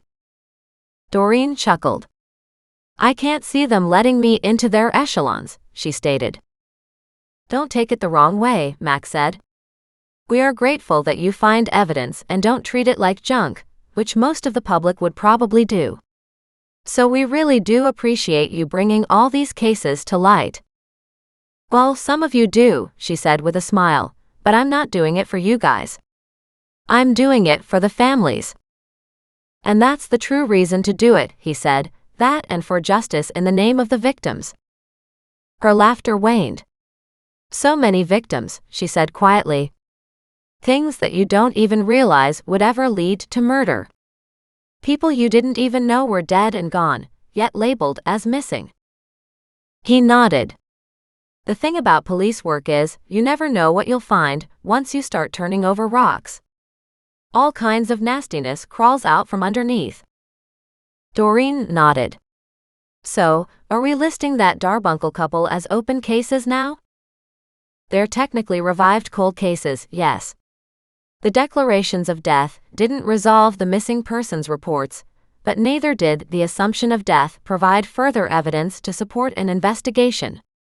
Not that we were aware of. Not much or a foo-for-all was made at the time, was there? Mac shook his head. The parents were listed as missing, both here and back east, to cover their last known addresses, and a parallel investigation was done, but our guys found the couple's vehicle was at home, and it seemed just as if they walked away. Their bank accounts were never touched, neither were they working any longer. They just upped and disappeared. It didn't take long for all the leads to run out, and for the case to go cold on our end. And the back east cops had no more luck than we did either. And, of course, with the brothers not doing much to bring the case to the media to keep it alive, it died a fairly quick and inevitable death, didn't it? Yes, but, according to our file, the brothers were looked into pretty heavily. I only got a recap on the back east file, but it was light on facts. Doreen nodded. And what about Henrietta? She was a completely different case. There was talk of her having gone to visit another family. Or her own birth family, and obviously she didn't go without permission. She was 14 and had Down syndrome. Again, the brothers were investigated. Frank's business too. No one found anything amiss or questionable, he reminded her. Right, and it's not necessarily been enough years yet for anybody to talk, she said, staring off into space. Because I really do feel like most of these cases are being solved now, as people realize the main event was just so long ago, that it doesn't seem to make a difference to stir the pot now. And yet you and I both know it makes a hell of a difference. Especially if murder is involved. Canada has no statute of limitations on murder suspects. It seems like time loosens all tongues though. Very true, he said. I don't know if this is an official cold case or not, but it's definitely a mystery, Doreen said as she pointed to her notepad. Mac looked at the notepad with all the deck measurements and said, "What are you talking about?" She laughed, flipped over the page and said, "These are my notes on the ice pick." He said, "I do want to see that ledger." Doreen hopped to her feet, walked inside, and brought out the clean bag with the ledgers and the papers she had clipped together. "This is what he gave me. You could charm the socks off a rattlesnake. You know that, right?" "Do rattlesnakes have socks?" she asked with interest. "I know they have a rattle." Mac rolled his eyes at her, reached for the ledgers, and flipped through them. "These records are definitely sales," he said. "Prices are marked on the side. And yet Ed Burns is the one who bought the matching set of ice picks. They won awards for Frank." Mac thought about that, brought up his phone and made a couple notations. "Something was odd about Ed's death," he said. Doreen brightened and leaned forward. "Really?" He nodded. "But I'm having trouble accessing anything on my phone. I'll have to wait until I get home again." She nodded and sagged back, disappointed, but knowing there was no point in pushing the matter now. And his son inherited the house, business, etc., and the sisters got nothing. So we have another case of brothers doing well and the sisters not. "I said I'll look into it," Mac said with a warning. "You stay out of it." "I'm not staying out of anything because there isn't anything to stay out of," Doreen announced triumphantly. "Have you heard from Scott?" It took her a moment to figure out who he was talking about. "Are you changing the subject?" she asked suspiciously. He opened his eyes wider. "Hey, the man from Christie's will make you a ton of money. Of course I'm interested. He did say something about furniture repairs and pictures needed to be cleaned, and that was just the start, so I'm not sure how much money I'll end up getting, or when. I guess we didn't consider expenses like that, did we?" "No, neither did he really when we were talking. Likely he assumed I knew already. But it does mean any funds coming my way will be pushed back by several more months." "Ah," he said, "which is why you're so worried about the cost of expanding your deck." "If I can't afford it now, it'll have to wait." She wrinkled her nose. "But I'd really love to have the deck this year. This summer even." "And again, let's wait until Monday," he said. Chapter 17. Saturday, late morning. Mac took his leave soon afterward. Doreen watched him drive away, delighted he was collecting supplies for her deck. He was a really nice guy inside and out. He hadn't said anything about the ledgers, aside from taking photos, but that was it. He probably thought it was all junk. To a certain extent, she agreed. But there was still the missing ice pick. She turned around and headed out to her back garden to work on her own weeds. She kept looking around to see where the garden would stop and where the deck would start, and it was almost impossible to not feel the excitement surge through her. The fact they had come this far without a penny, and no, it wasn't very far, she admitted that, but it was something. It was enough, she could see it taking form. She still clung to her hope that maybe, just maybe, it would become a reality. Soon. She wondered what the chances were of having a small barbecue at the end of it all. Maybe not this month, maybe in a few months. Of course, if she didn't know how to cook on a stove, how the heck would she learn to cook on a barbecue? But of course, her mind answered immediately that it would be Mac's job. She laughed. She shoved her spade into the dirt one more time and picked it up, shook off a pile of weeds, and tossed them to the side into her growing weed pile. She would be delighted, just finishing off this initial turnover in the garden as it was. When she walked back into the house to get water a couple hours later, she saw a text from Mac, saying he forgot to leave her money. She laughed. "Yeah, and I could use it," she replied. "I need groceries." "I'm out running around," he said. "I'll stop by again and drop it off real quick." Good enough. She leaned back, finished the glass of water, and then poured herself another one. Of course, she couldn't get her mind off the Darbuncle brothers. She couldn't let the fact that she didn't like the gardener brother Fred sway her into thinking he was the guilty party, not his brother Frank, but it was awfully convenient that both brothers inherited something from their parents. And both were still living in the house. So what was the motive? The house. It didn't really make sense when the brothers had always seemed to live there, with their parents. With Henrietta. Doreen hadn't seen anything to say the parents had been sick. Maybe the parents had just decided they didn't want to become any sicker. Wanted to leave what little they could to their children, not have it all eaten up by medical bills. Doreen would need to go a little deeper into their lives. She sat down at her laptop and searched everything under the parents' names individually and together. And thereafter searched both brothers. Then she came across Fred's juvie record.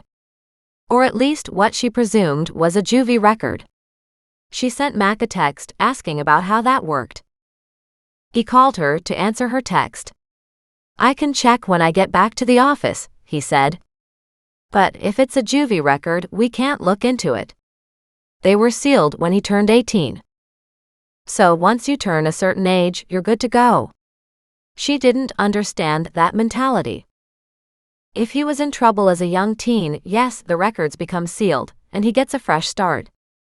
But if it's major, like he killed somebody, then he would have been tried as an adult, and his records wouldn't get expunged. What if he was even younger than a teenager? Then it's hard to say. It depends on the case. "Interesting," she said. "Why?" "Just getting an idea of who this family is," she said. "I'm interested if the brothers had something to do with their parents' disappearance or not. With Henrietta's subsequent disappearance too. The brothers' inheritance makes them look suspicious, although you don't seem to think their parents had much to pass on." "Someone has to inherit no matter how big or small," Mac pointed out. So, what else could the motivation be to get rid of Mr. and Mrs. Darbuncle, as well as Henrietta? I don't know. That's the thing about this job. Sometimes you just don't get answers. With that, Doreen could tell Mac's focus was off doing something else, and she was no longer at the top of his mind. He hung up shortly thereafter. And the trouble was, it wasn't easy for her to let go of all this. She decided she'd had enough of hot and sweaty gardening work. She took a quick shower and changed into shorts and a tank top. Which reminded her that she still had more clothes to go through, so she went through the last of them. Well, she hoped it was the last of them. She probably needed to go through her own reserve too, but she already had a couple more bags for Wendy. She packed them up and took them downstairs in time to see Mac pull up. He handed her the cash and said, "I'm not staying. I'm heading off to shop for groceries." She nodded. "I might take these bags to Wendy and do some shopping too." He turned to look at her as he walked toward the truck. "What do you want to learn to make next?" She followed along, then frowned, looked up at him, and said, "I don't know. Suggestions?" "It's hard to say," he said. "Summertime is for barbecues, but you don't have one." She nodded morosely. "I was just thinking about that earlier. Maybe once we have a deck, I can afford to put a little barbecue out there, and you could teach me how to use it." Maybe, he said. You need some more basic recipes in your life. I'd love some, but I don't know what you call basic. He replied, the American dream. Burgers, hot dogs, and pizza. She burst out laughing. I like pizza well enough, but not enough to learn to make it. That looks fussy. And it's cheap enough to buy, he said, any time of year that you want it. But burgers, she said with a smile. Are they hard? Mac shook his head and laughed. Their ground meat formed into a ball, flattened and grilled. It doesn't get any easier. He studied her and said, You've never made any, have you? Nope, Doreen said. I'm not really sure when I had one, she said thoughtfully. He stopped. Seriously? Well, I'm pretty sure I've tried one, she said, but I don't know what fast food place it was. Nope, burgers should be barbecued, he said. Anything less than that is sacrilege, but if we don't have a barbecue. He tapped the door of his vehicle, contemplating it. If you can just fry them in a pan, she said, would it be an easy enough thing for me to cook? Like I said, it doesn't get any easier. What about hot dogs? She wrinkled her nose up at that. I'm not sure what a good hot dog tastes like, she said cautiously, but the ones I had didn't taste very good. He nodded. Well, you probably didn't have big Polish ones or brats. Brats? She asked in confusion. Bratwurst in a bun, smothered in sauerkraut. Her eyebrows shot up. I like sauerkraut. Do you like pierogies? She stared at him. I don't know what they are. He groaned. Okay, I'm going shopping, he said. I'll pick up a couple meals worth to show you how to cook them, and we'll do it one day next week if you're okay with that. Maybe a burger lesson too, thrown in there. And then maybe next weekend we'll do pierogies or brats, something along that line. Sounds delicious, she said. I'll pick up salad fixings. Aren't you eating more than salads these days? Salad, sandwiches, and omelets, she said solemnly. Some of the other stuff you showed me is too hard. You mean the pasta? Yes, she said, but I should try to cook just some plain pasta. Yes, you should, he said. You pick up some, and we'll cook it tomorrow night. Well, I'm cooking burgers. You could cook your pasta tonight.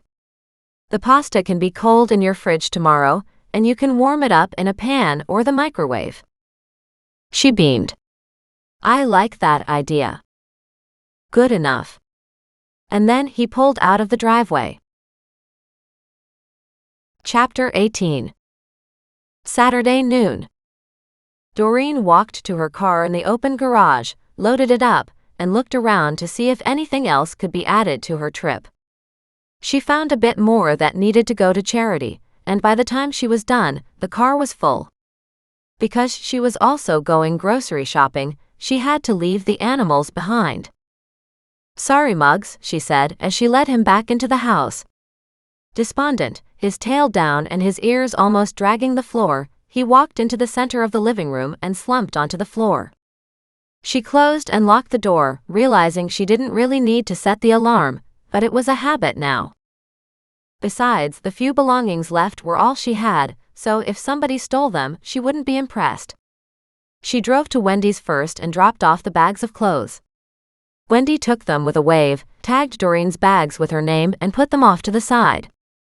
Then Doreen headed up to the charity, dropped off the rest of the stuff, and went straight to the grocery store. Grocery shopping was pretty easy when you didn't have to buy much. She picked up enough for a couple salads, some sandwiches, and walked into the pasta section, where she was astonished at all the shapes available. She had a real favorite in spaghetti, but she was fascinated with every other kind, from pinwheels to weird shells to macaroni thingies to little shapes that looked like grains of rice. On impulse, she bought different kinds and put them in her cart. She needed a few other things like oil and some fresh lemons, but she went quickly to add those things to her basket. She walked to where the hot dogs were and studied them, not really understanding what made a good hot dog versus a bad hot dog.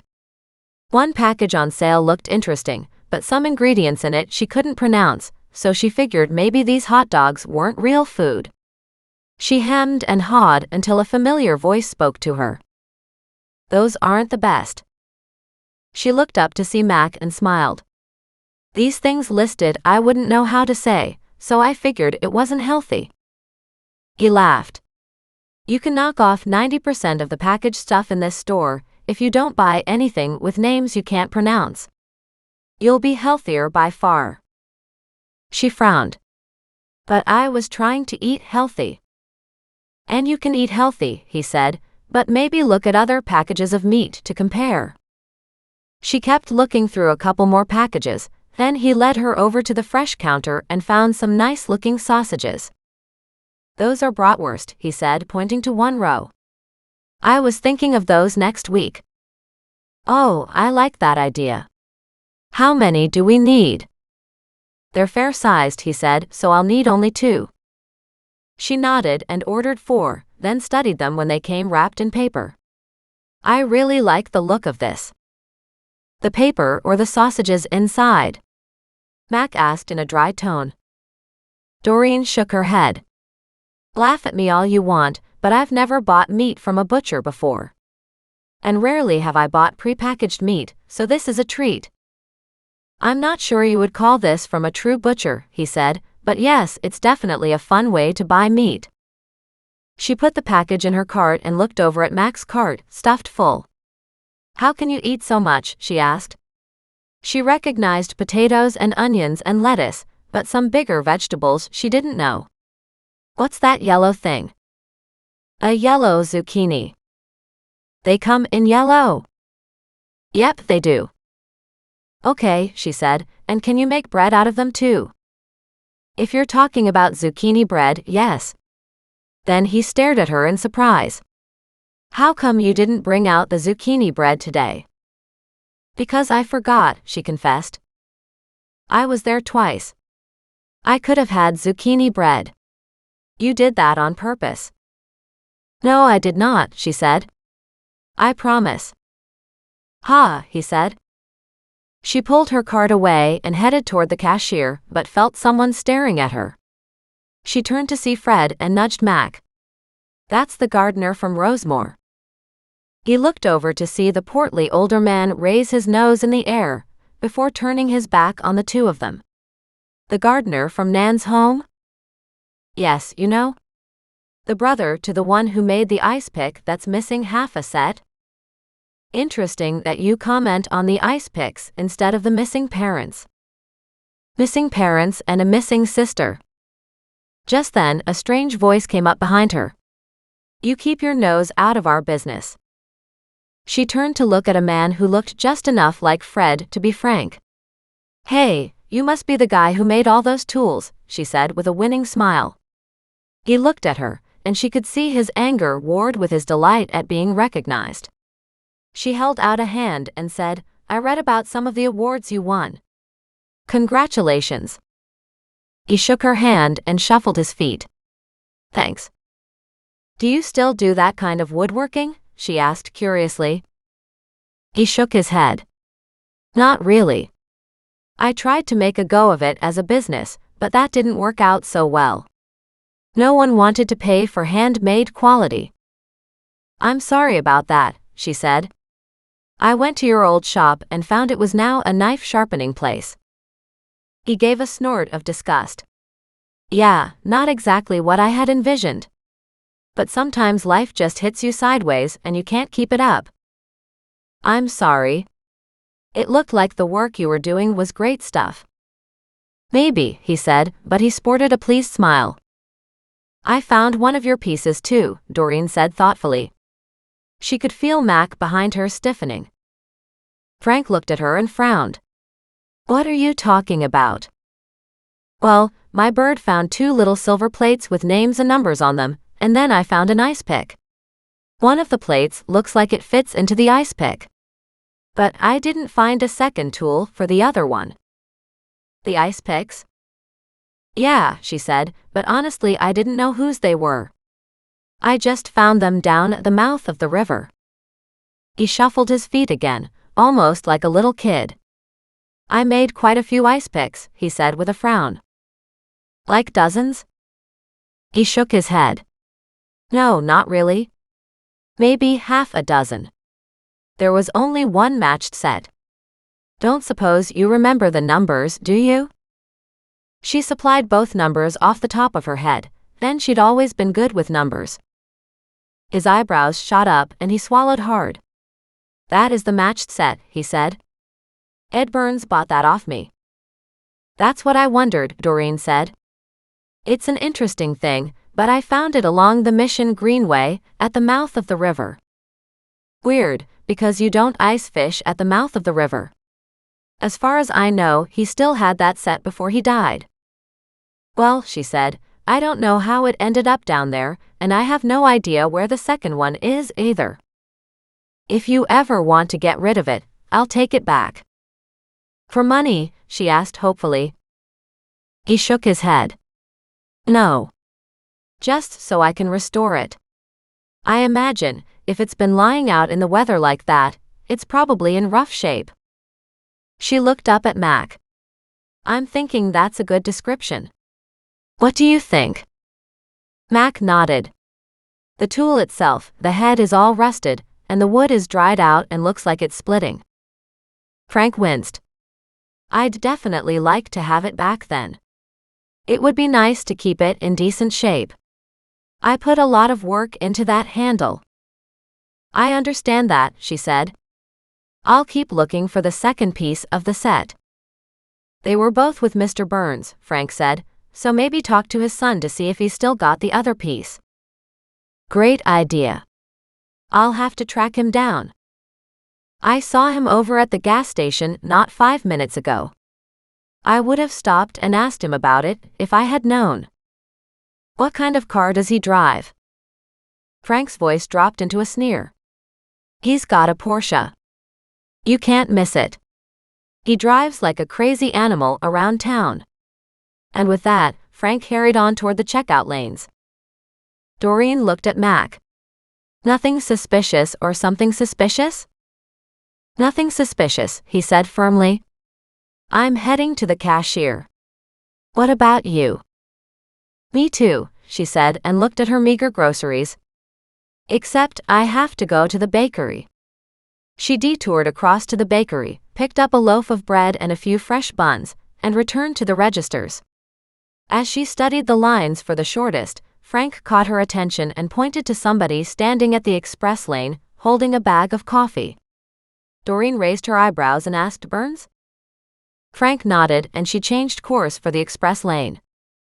Burns looked at her cart and said, Another person who can't count. She stared at him. Wow, she said, I came to talk to you. Oh, great, he said, another panhandler looking for money. Doreen knew Mac could hear their conversation because he was only one aisle over, and she also could see the anger radiating from his gaze and from the stern set of his shoulders. Hardly, she said. Yeah. Sure, he said. I heard about you. You had to sell everything out of the house in order to put food on the table. He sneered. Talk about a loser. Get a job like everybody else. What's your job? She asked with interest. I run several businesses, he said in a haughty tone. Ah, she said, so the businesses your father built and you inherited, right? He narrowed his gaze. You're Burns, Ed Burns' son. The only heir to his fortune. Even your two sisters didn't get anything. Why should they? He said, stiffening. They don't deserve anything. I wonder how they feel about that. If they'd had any money, they could have hired lawyers to fight it, he said. But of course they don't have any.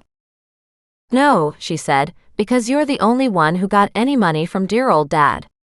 But I wonder if you rewrote the will so you'd get everything?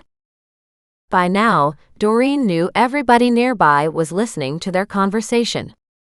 But Kid Burns stiffened, glared at her in outrage, and said, That is slander. Well, you're being pretty obnoxious yourself, she said calmly. And by the way, it's your turn. Go buy your little pack of coffee. He glared at her, dropped the coffee at the cashier, paid for it, and as he turned to walk out, he said, "Don't forget to do the dishes so you can pay for your groceries." She smiled. "Even if I had to, it's honest work instead of stealing from my father." "Did you kill him too?" Everybody around her gasped. But Kid Burns had a different reaction. The color drained from his skin, and he spun around and took off.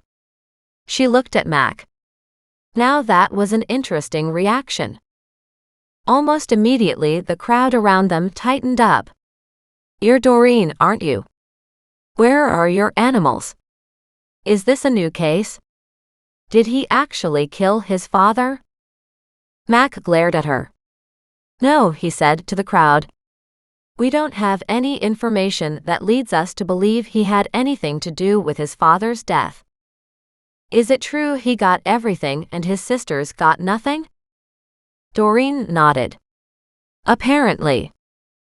"That's not fair," one man said. "Those girls looked after their dad the whole time."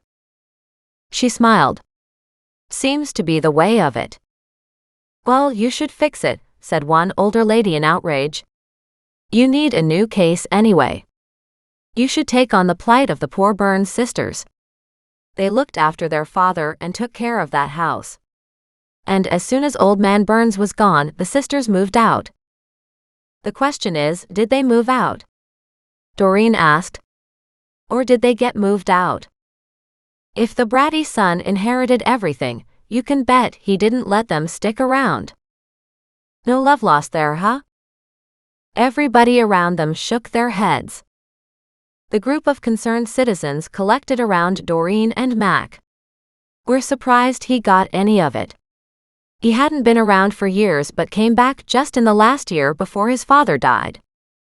"Not even a year," somebody called out. "It was just a few months."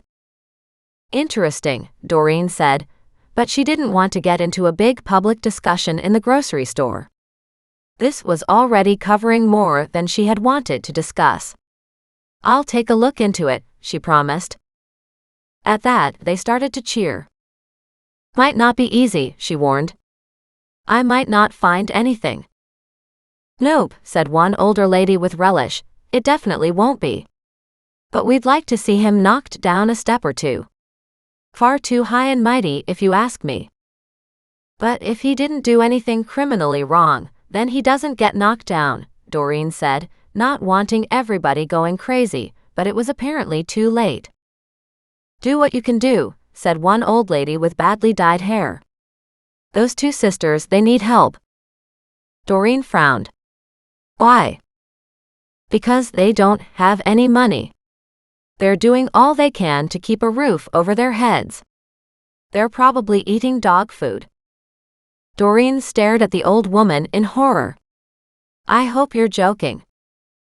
The woman shrugged. "I wouldn't be at all surprised," she said sadly. "Nobody gives a damn when we get older." She took her meager bag of groceries and walked outside. Doreen, even though she was in the wrong aisle, was urged on through by the cashier, and then quickly paid for her purchases. When she got outside, Mac joined her. She asked him, she was joking about the dog food, wasn't she? "Hell," he said, "I'm still trying to get over the fact that the patrons in the entire grocery store want you to gang up against this guy. All I can think about are the two poor sisters." She worried on that for a moment. "Do you know where they live?" Mac shook his head.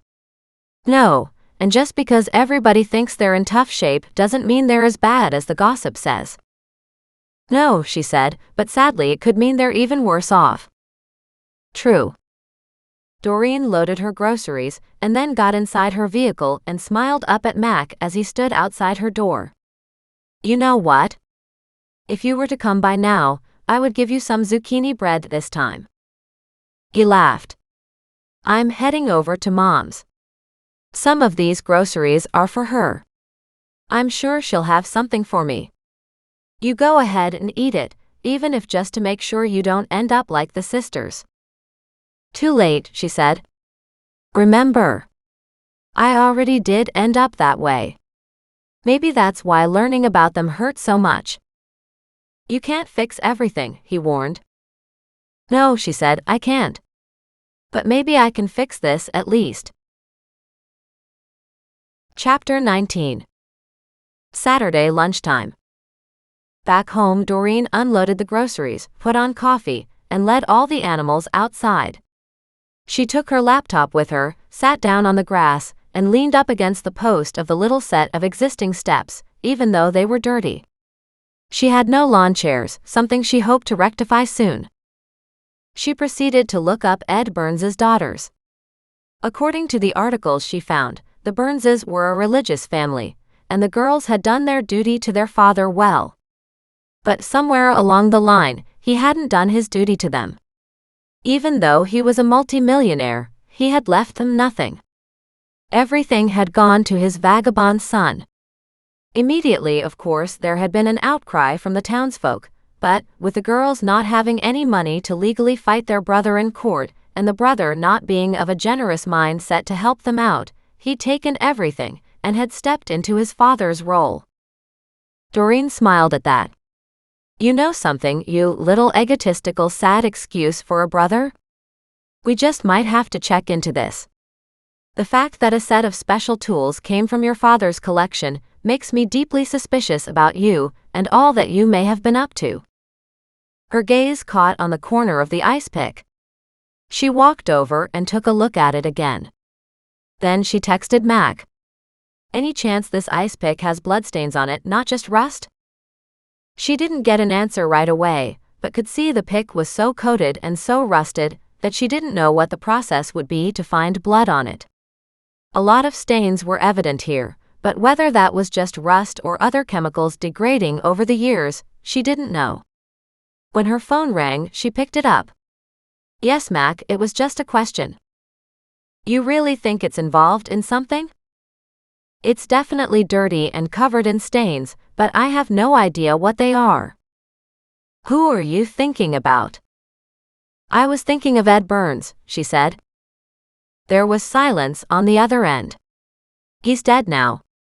You remember that? He had a heart attack. He was old, and nothing suspicious was ever considered about his case. She frowned as she studied the tool. I'd still like the pick tested. Lab resources and all that cost money, Max said. I can't imagine it'll bear any fruit. My gut says it's involved in something, Doreen said. And that, at least, was the truth. But she'd need scientific evidence to make Mac happy. I'll think about it. I might do a couple quick tests to see if I find any human blood on it. That'd be a good place to start. Do you have a mobile test like that? He stayed quiet for a moment. You do, she cried out happily.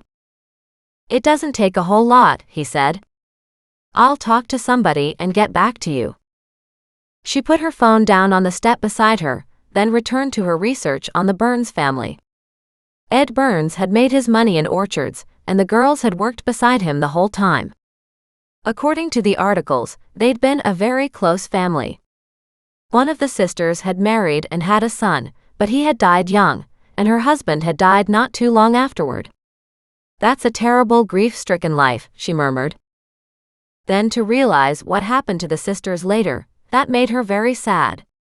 Burns hadn't been dead for more than 10 years. She thought about the ice pick being out there for that long, and nodded. It might not be connected to anything going on with Fred and Frank, she muttered out loud, but it could be something important surrounding the death of Ed Burns.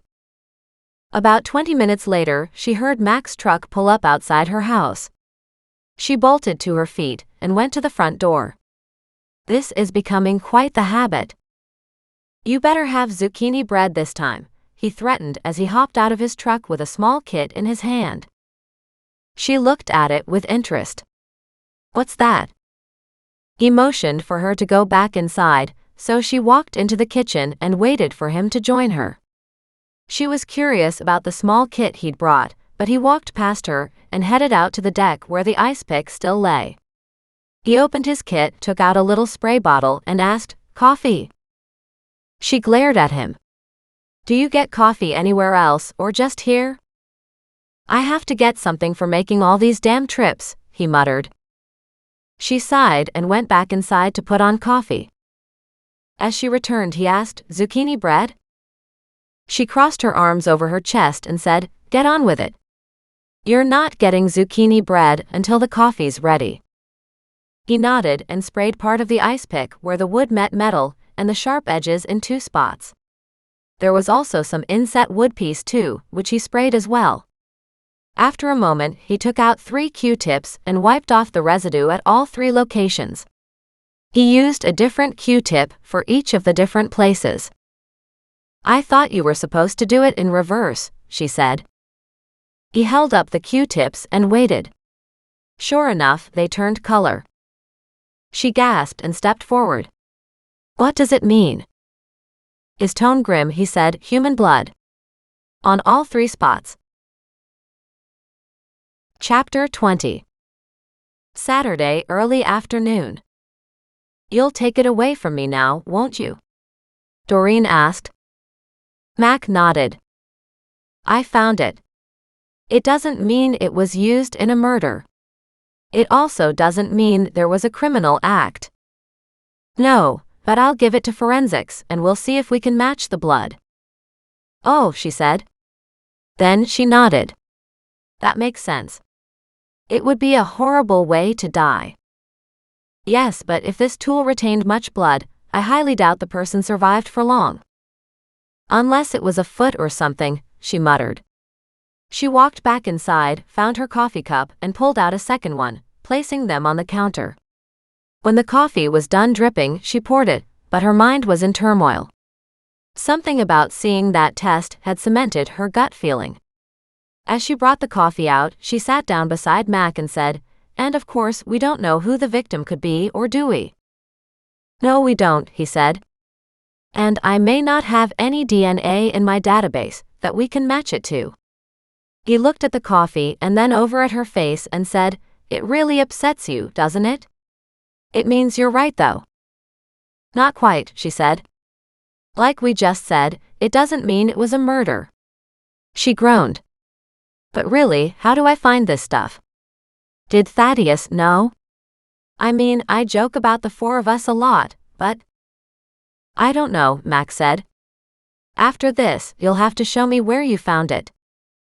"If we have enough daylight," she said, looking up at the clouds. I hadn't realized how late it was. "It's not that late.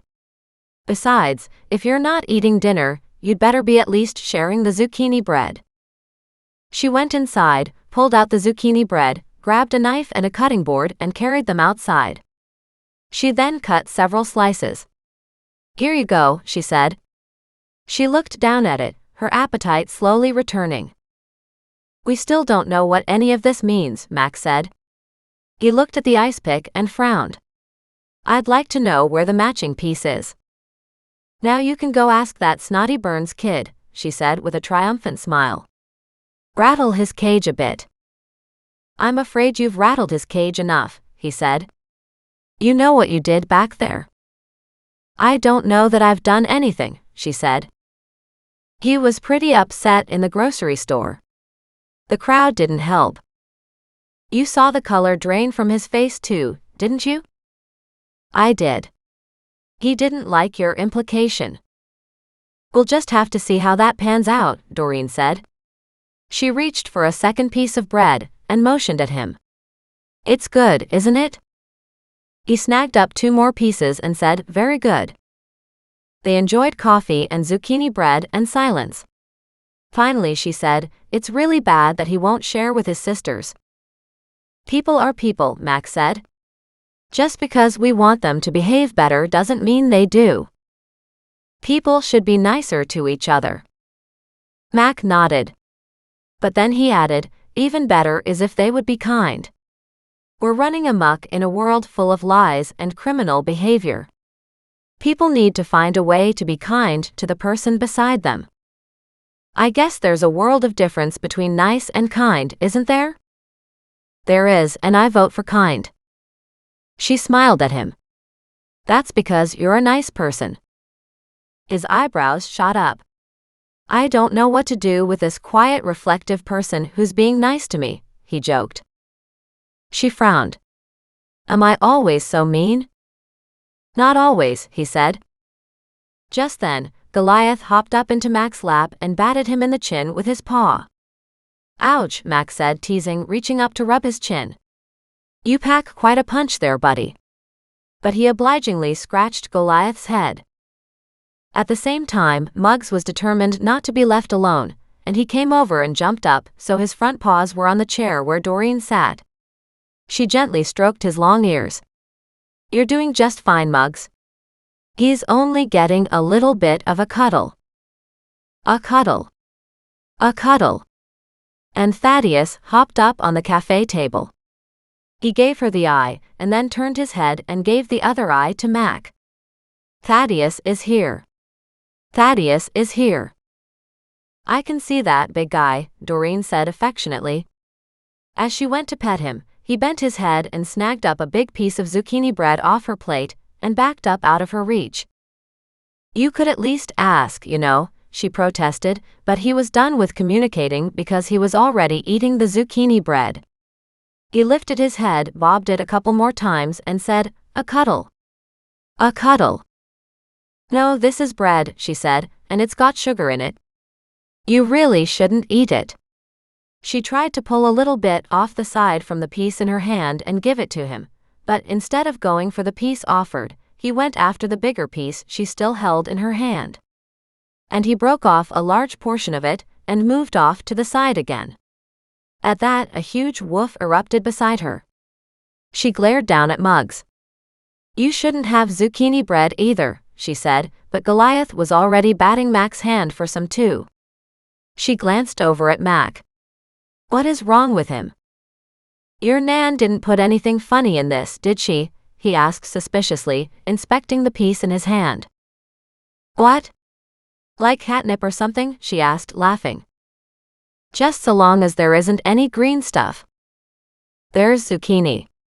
That's plenty green, she said and shrugged. However, I know what you're saying. And I highly doubt Nan laced it with marijuana. It's hard to say now that it's legal in Canada, for both recreational use and medicinal. Everybody's getting into the act. She couldn't imagine her grandmother doing that, but hey, Doreen did remember some laced cookies that Nan had shared with Doreen, but someone else had specifically made them that way, so who knew? She just smiled and reached for another piece. Whatever she did, it's very good. And it must have been because Mac reached for a fourth piece. When he was done with that, he gave a happy sigh. Now I don't have to cook either. We're pathetic, she said. We'd rather sit here and have zucchini bread now rather than a proper dinner later. I would have had some dinner later too, he said, but I've been running around all day, so I forgot to take anything out to thaw.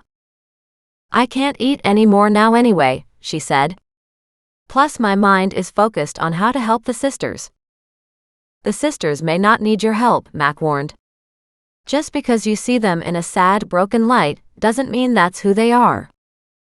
True, Doreen said, and indeed it would make me very happy if they weren't. I'd love to know they were running million-dollar businesses, they started from the ground up themselves.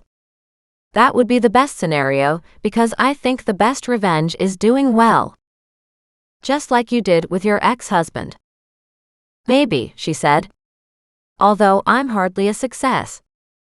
You still haven't brought up talking to my brother. No, she said.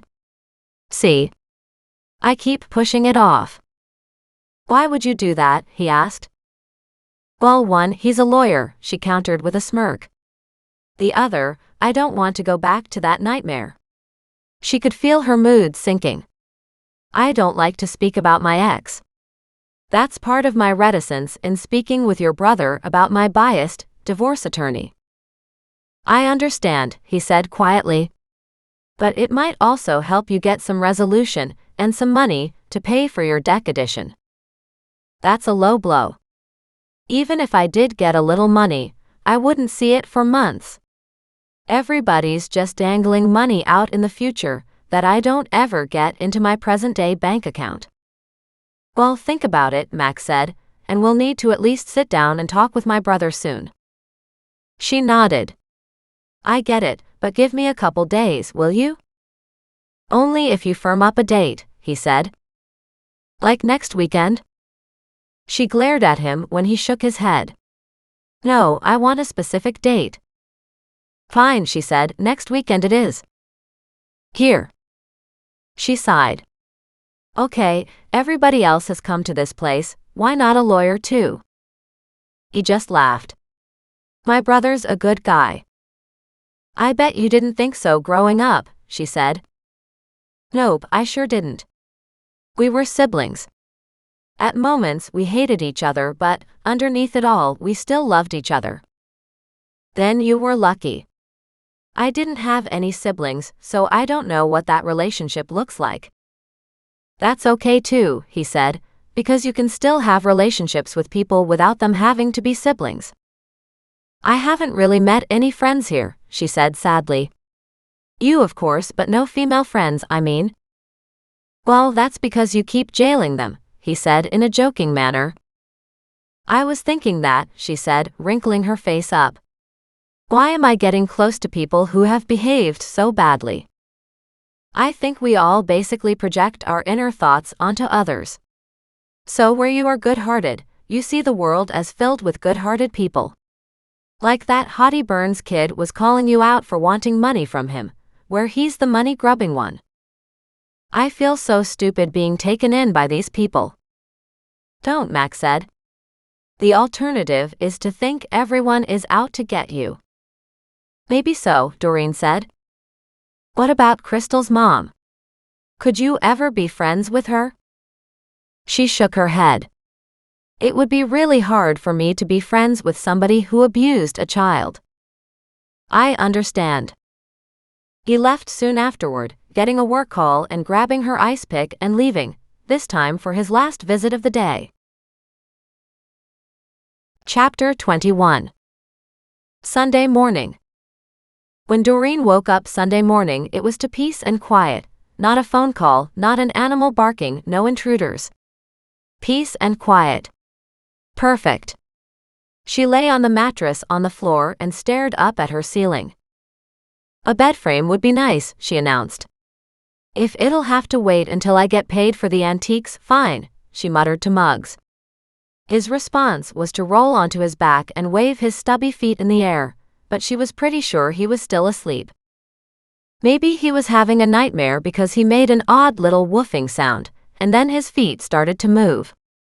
Being upside down, he was getting nowhere. She gently stroked the underside of his chin. He calmed down almost instantly, and then a heavy sigh worked its way up his chest and out. She smiled at that.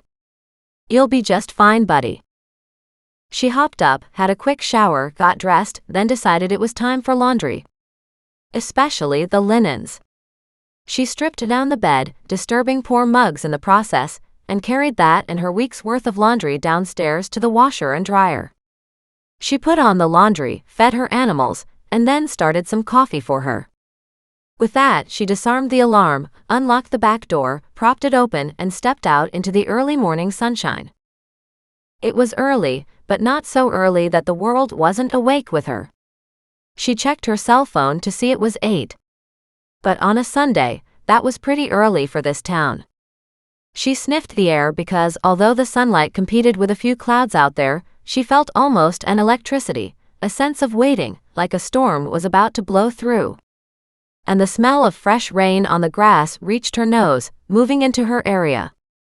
She walked around her small deck, hating it even more but loving the area nonetheless. The thought of getting a big deck and some outdoor furniture, well, that was still looking more like a dream than anything. With her first cup of coffee, she wandered to the creek, looking around at the area. That was one thing she hadn't done last night, shown Mac where the ice pick had come from. He'd taken it with him after a call had come through, and he'd bagged it up and rushed away. He was due to return tonight for sure, for another cooking lesson and to eat his creation.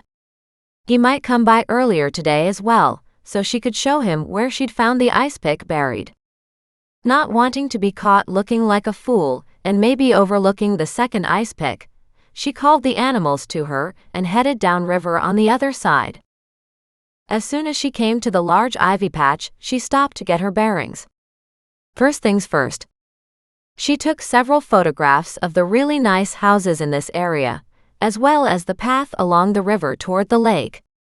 Then she took several more of where she'd found the first ice pick. After that, she gave the area another good search because she didn't want to lead Mac down here and have him find something she hadn't. She wandered up and down, but didn't see anything. As she walked back, her phone rang. "Good morning, Mac. Did you forget I was supposed to take you down to where I found the ice pick?" "I had to leave. Remember," he grumbled. "I'm coming by now. Be there in 5. What if I'm not there?" But there was no point in arguing.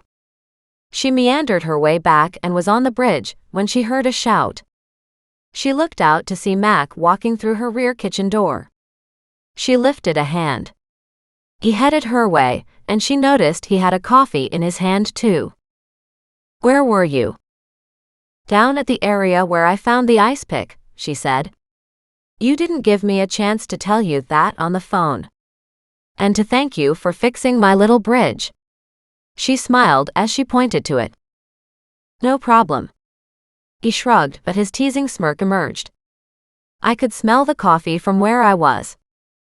She glared at him suspiciously. There had better still be more left in the pot. "Yep," he said, "but you can fill your cup up again when we get back. Show me where that tool was." With the animals in tow and Thaddeus riding on Mac's shoulder, they crossed the little bridge. Doreen stopped on the other side and said, "You did such a good job repairing this. Thank you again for that." He stared at it in resignation. "I had to, I guess. Otherwise you're likely to fall through again, aren't you?" Doreen nodded. When they came to the big patch of ivy, she stopped and said, "It was in here." "In where?" She stepped forward and pointed as close as she could remember to where the ice pick had been. "How far down in the ground was it?" She shrugged. Only part of the wooden handle was above ground. So the rest of it was buried. Basically, the whole length of it was hidden. Mac looked at the area and said, "What in the world possessed you to dig into the ivy to find it?" She groaned. "It wasn't me.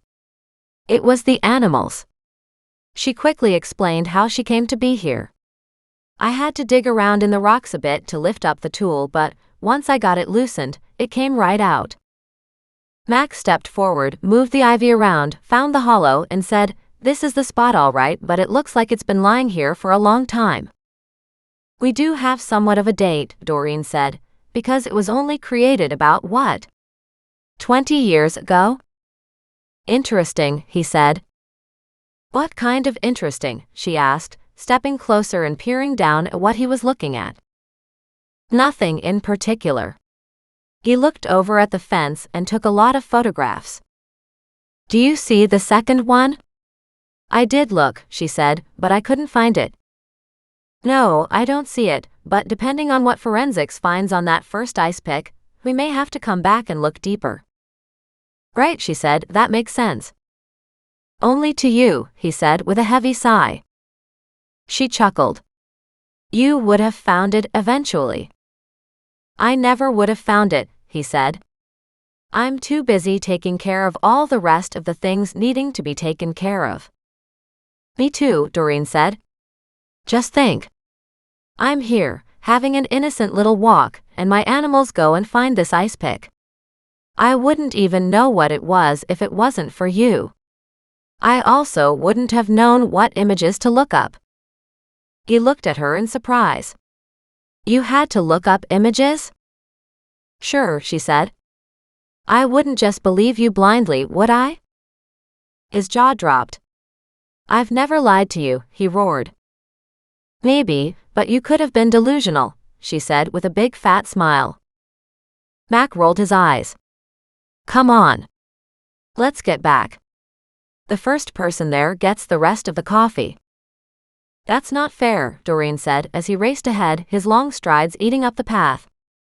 She tried to brush past him, but he stepped into her way. She growled. If you take all that coffee, I'll eat all the zucchini bread. At that, he stopped and looked at her. She nodded. I will. The problem is, he said, you will. She chuckled. Good to see that you know me so well. He groaned and they crossed the bridge single file. When they got to the other side, Doreen darted ahead to the house. She could see there wasn't much coffee left. She filled her cup and then turned triumphantly to look at Mac. There was only a little bit left anyway. He shrugged. I'm good. I had a whole pot at home. She glared at him and he burst out laughing. But I got you, he said. Wow, that's just mean. She put down her cup. Are you leaving now then? I am, he said as he headed for the front door. She checked her watch. It was almost 9. I guess it's really quiet around town at this hour because of church, right? Sometimes, but the minute you expect that, it becomes something different, and you'll end up in the middle of traffic. Just then, an old rattletrap of a car puttered around the corner. It slowed as it came into the cul-de-sac and stopped to look at various houses. Mac walked down to his truck, checking out the rattletrap. He shook his head, hopped into his truck and slowly reversed down the driveway. As he did so, this little rattletrap of a car pulled into Doreen's driveway and parked. Mac frowned and looked at Doreen. She shrugged. 2 ladies, both fairly small in stature, maybe 5'2", 5'3", hopped out. They moved quickly and with lots of energy, but they appeared to be in their mid-50s, so she wasn't sure just what their real ages were. As they came closer, Doreen was afraid it would be religious pamphlet time. There was a honk of a horn from Mac in his truck. Doreen lifted a hand and waved goodbye. He was basically checking to see if it was okay for him to leave. With that, he did. She smiled at the 2 ladies. What can I do for you? One said, you can help us. And the other chimed in, at least we're hoping you can help us. It wasn't long before Doreen realized one would start a sentence, and the other would finish it. And when she asked them what this was all about, they just smiled and said, You're the one who talked to our brother in the grocery store. Are you the Burns sisters? Both nodded. Oh dear, she said. I understand you didn't get any of your father's inheritance. They shook their heads. No, we didn't, and he promised us we were in the will and we would be taken care of, said the one on the left. She wore an almost identical outfit to her sister, but she had some turquoise trim around her blouse, whereas the other one had lavender trim. Did you ever see the will? Doreen asked. Both ladies shook their heads. Was your father a fair person? Was he a man of his word? Could you trust him? Absolutely, that's who he was. Doreen thought to herself. Okay, she said, but I don't understand what you think I can do about it. The 2 sisters looked at each other, back at her, and said, We don't have much money, but we're hoping you can advise us. What possible advice could I give you? We don't know how to get some of our inheritance, the first one said. In her head, Doreen thought maybe she should just call them turquoise and lavender. Our dad swore to us we were taken care of. We spent all our lives working on the farm with him, and we were never paid. He made a lot of money, and he continued to earn more money as we looked after the orchards while he was in the offices. Did you see the ice pick set he bought? The 2 sisters stopped talking, looked at her, and frowned. Doreen smiled and shook her head. Sorry, I didn't mean to go off tangent like that, but it does relate. Slowly, as if not sure of what she was saying, Lavender said, We were there when he bought it. I know Frank was delighted, Turquoise said. I'm sure, Doreen said. Do you know where your father kept them? Dad hung them on the wall, Turquoise said. He had a little art display, and he put them up on the wall with special lights on them. Oh wow, Doreen said. He must have really liked them. The two sisters exchanged worried glances, then looked back at her. He loved them. But maybe not for the reason you're thinking. He used to laugh at them and diss Frank's work as cheap and homemade looking. Frank was delighted initially, until my father used his pieces as a talking point, and not in a nice way. Interesting, Doreen said. Any idea what happened to them? The two sisters looked at her in confusion. They aren't still hanging in that spot in the house, Doreen added. I think they are. Or rather, they were when we were last in the house. Then again, that was around the time our father died. Jude kicked us out soon afterward, and we haven't been back since. He's our blood, but... Lavender said faintly. There's 15 years between us, and he's in the prime of his life, and on top of the world. We've worked hard, physically hard. Both of us are having some health issues, and it's hard for us to get jobs. We're in our 50s, and nobody wants to hire us, and we don't have any education. Except as orchardists? True, they said. Well, we haven't been able to get anybody to give us a job. Have you asked anyone in that particular field for a job? Surely you're well known for your work? No. Our father was credited for our success, so he had the name and the expertise, not us. They turned to each other and frowned. She's right though, you know. I wonder if we could get hired in that capacity. I don't know, Lavender said, her voice quiet. I feel like we have been unjustly treated. We worked all that time. If we'd at least pocketed our wages, we would have something in our bank accounts. Doreen frowned. I know you're saying he's a good man, but that is not the sign of a good man. The two sisters hesitated. It's come to our attention, Lavender said, that maybe he did take advantage of us. I don't think there's any maybe in this, Doreen said. He definitely took advantage of you. How dare he not pay you wages when he was making that kind of money? The fact that he is gone, and that he hasn't left you money in his will, is another big issue. The thing is, we're pretty sure he did, Turquoise said excitedly. How do you figure? Because the lawyer said so. Which lawyer is that? Doreen asked. I'm a little hesitant to trust any lawyer. I know, Lavender said. My father's old lawyer said we would be fine. But the other lawyer, the new lawyer, says we don't get anything. Wow, Doreen said, remembering her own marriage and what she didn't get from her years building up her husband's business because her own divorce lawyer ended up being her husband's mistress. Lawyers are slippery, she said, trying for a neutral tone of voice. The old lawyer, though, he was almost like family to us, and he said we were being taken care of. The new lawyer just laughed and said nothing was in the will, and we could contest it, but we won't win. Right. What happened to the old lawyer? He died, Turquoise said. And who inherited his practice? This new lawyer. Doreen tapped her arms with her fingers and said, What is it you want me to do? We need to figure out if that will is legitimate, Lavender said quietly. She seemed to be the more talkative of the two sisters, the more earnest, although they both looked a little worn out and broken down. How am I supposed to help with that? Doreen asked curiously. These two sisters looked at her, and she could see the blank looks in their eyes. You have no idea, right? They both shook their heads. No, we don't have a clue. Look. I can ask around and see if anything pops up. By the way, how did your father die? He had a heart attack, Turquoise said. And he was gone very quickly. Who was with him at the time? He was alone when he had the heart attack. We came home from work and found him collapsed in his office. Where was your brother? He said he was out and about doing whatever he does, Turquoise said with a note of disdain.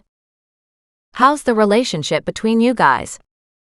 He kicked us out onto the streets, Turquoise said, so how do you imagine it is?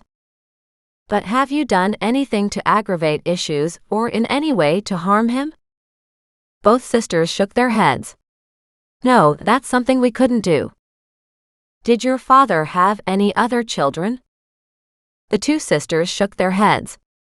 Lavender said, if he did, we don't know about it. What happened to your mother? She died giving birth to our brother, Lavender said. So did you raise him? Nannies did, Turquoise said. He was, of course, the apple of our father's eye because in our family, we still believe strongly in the male heir. So work the women to the bone and give everything to the man who did nothing? Both women winced. He wasn't supposed to get everything. We were supposed to get enough to live on.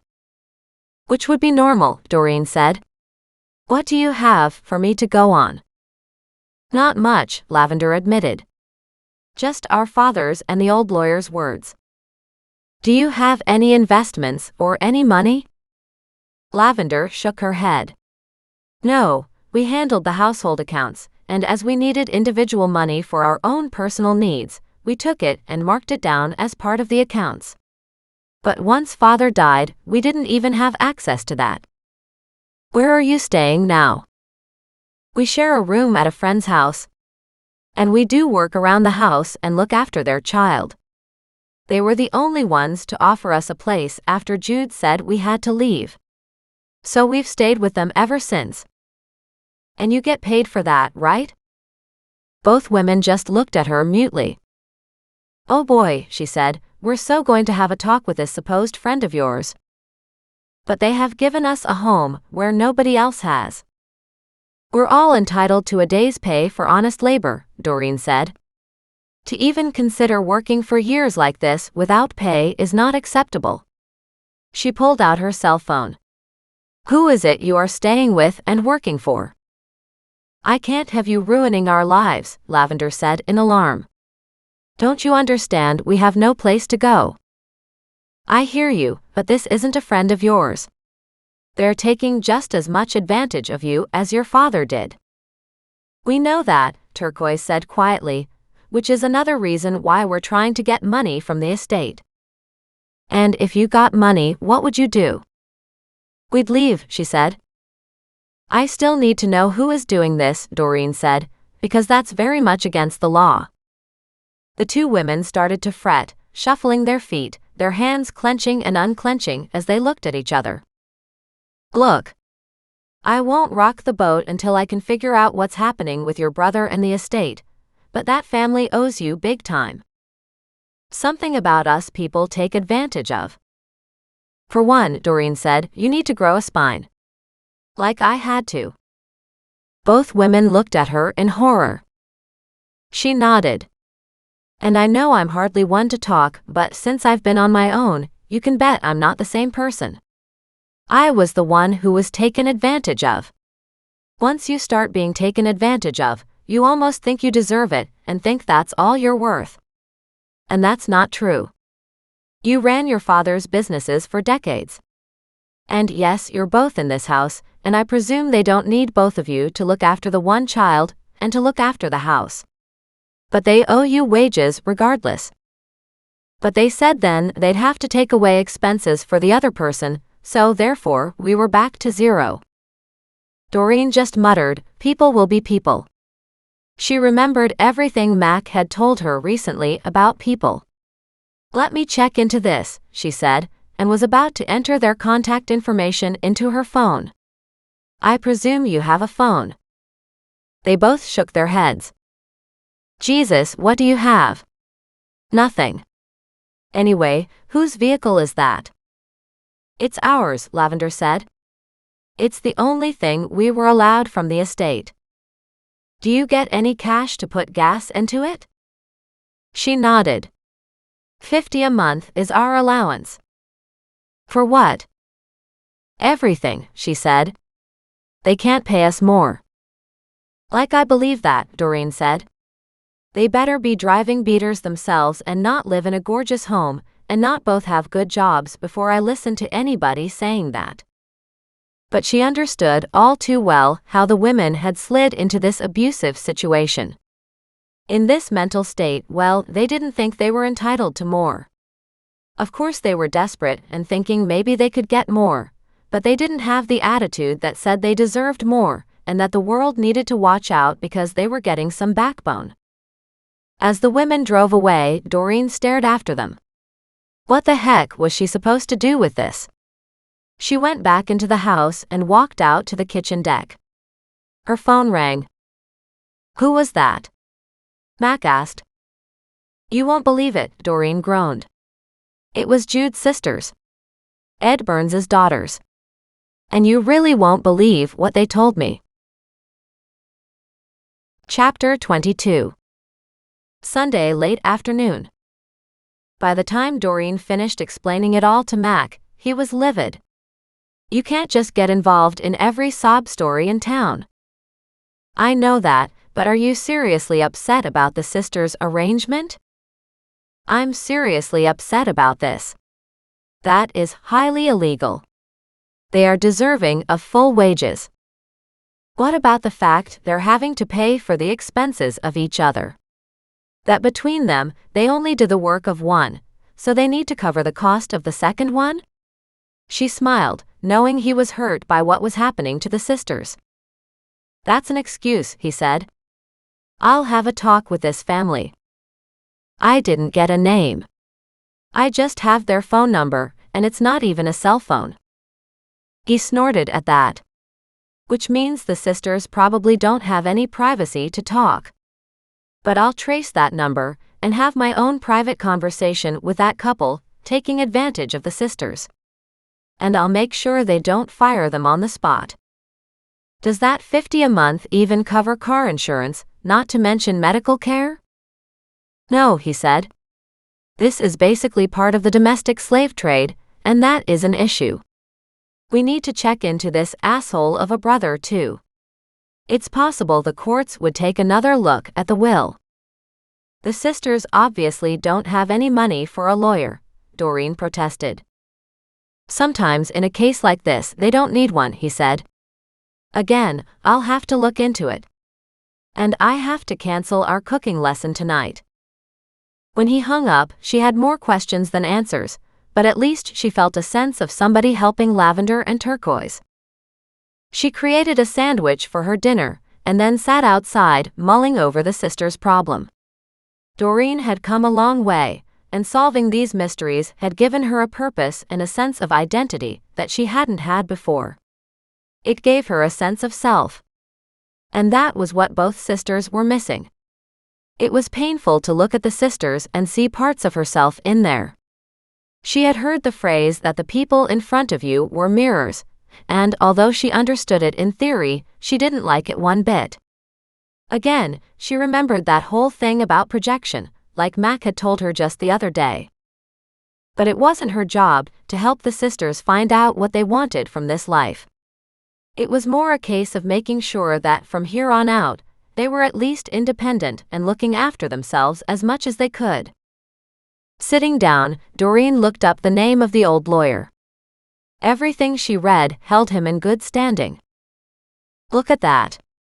A lawyer you could trust, she said sarcastically. And then she read his business had been taken over by this younger attorney, and people weren't happy. She found the Google reviews and a review sheet on the law firm. As she read it, she found no more comments were allowed. Of course not. There was a cached page, though, that said he had 7 reviews, and they were all 1 stars. She studied that for a long moment. What are the chances he's a good buddy of the Jude guy who inherited all the Burns' money? She muttered. How much did this new lawyer get paid to create a false will? But she couldn't make assumptions. If the former lawyer died, what age had he been? It took a bit to figure it out, and she discovered he was only 68.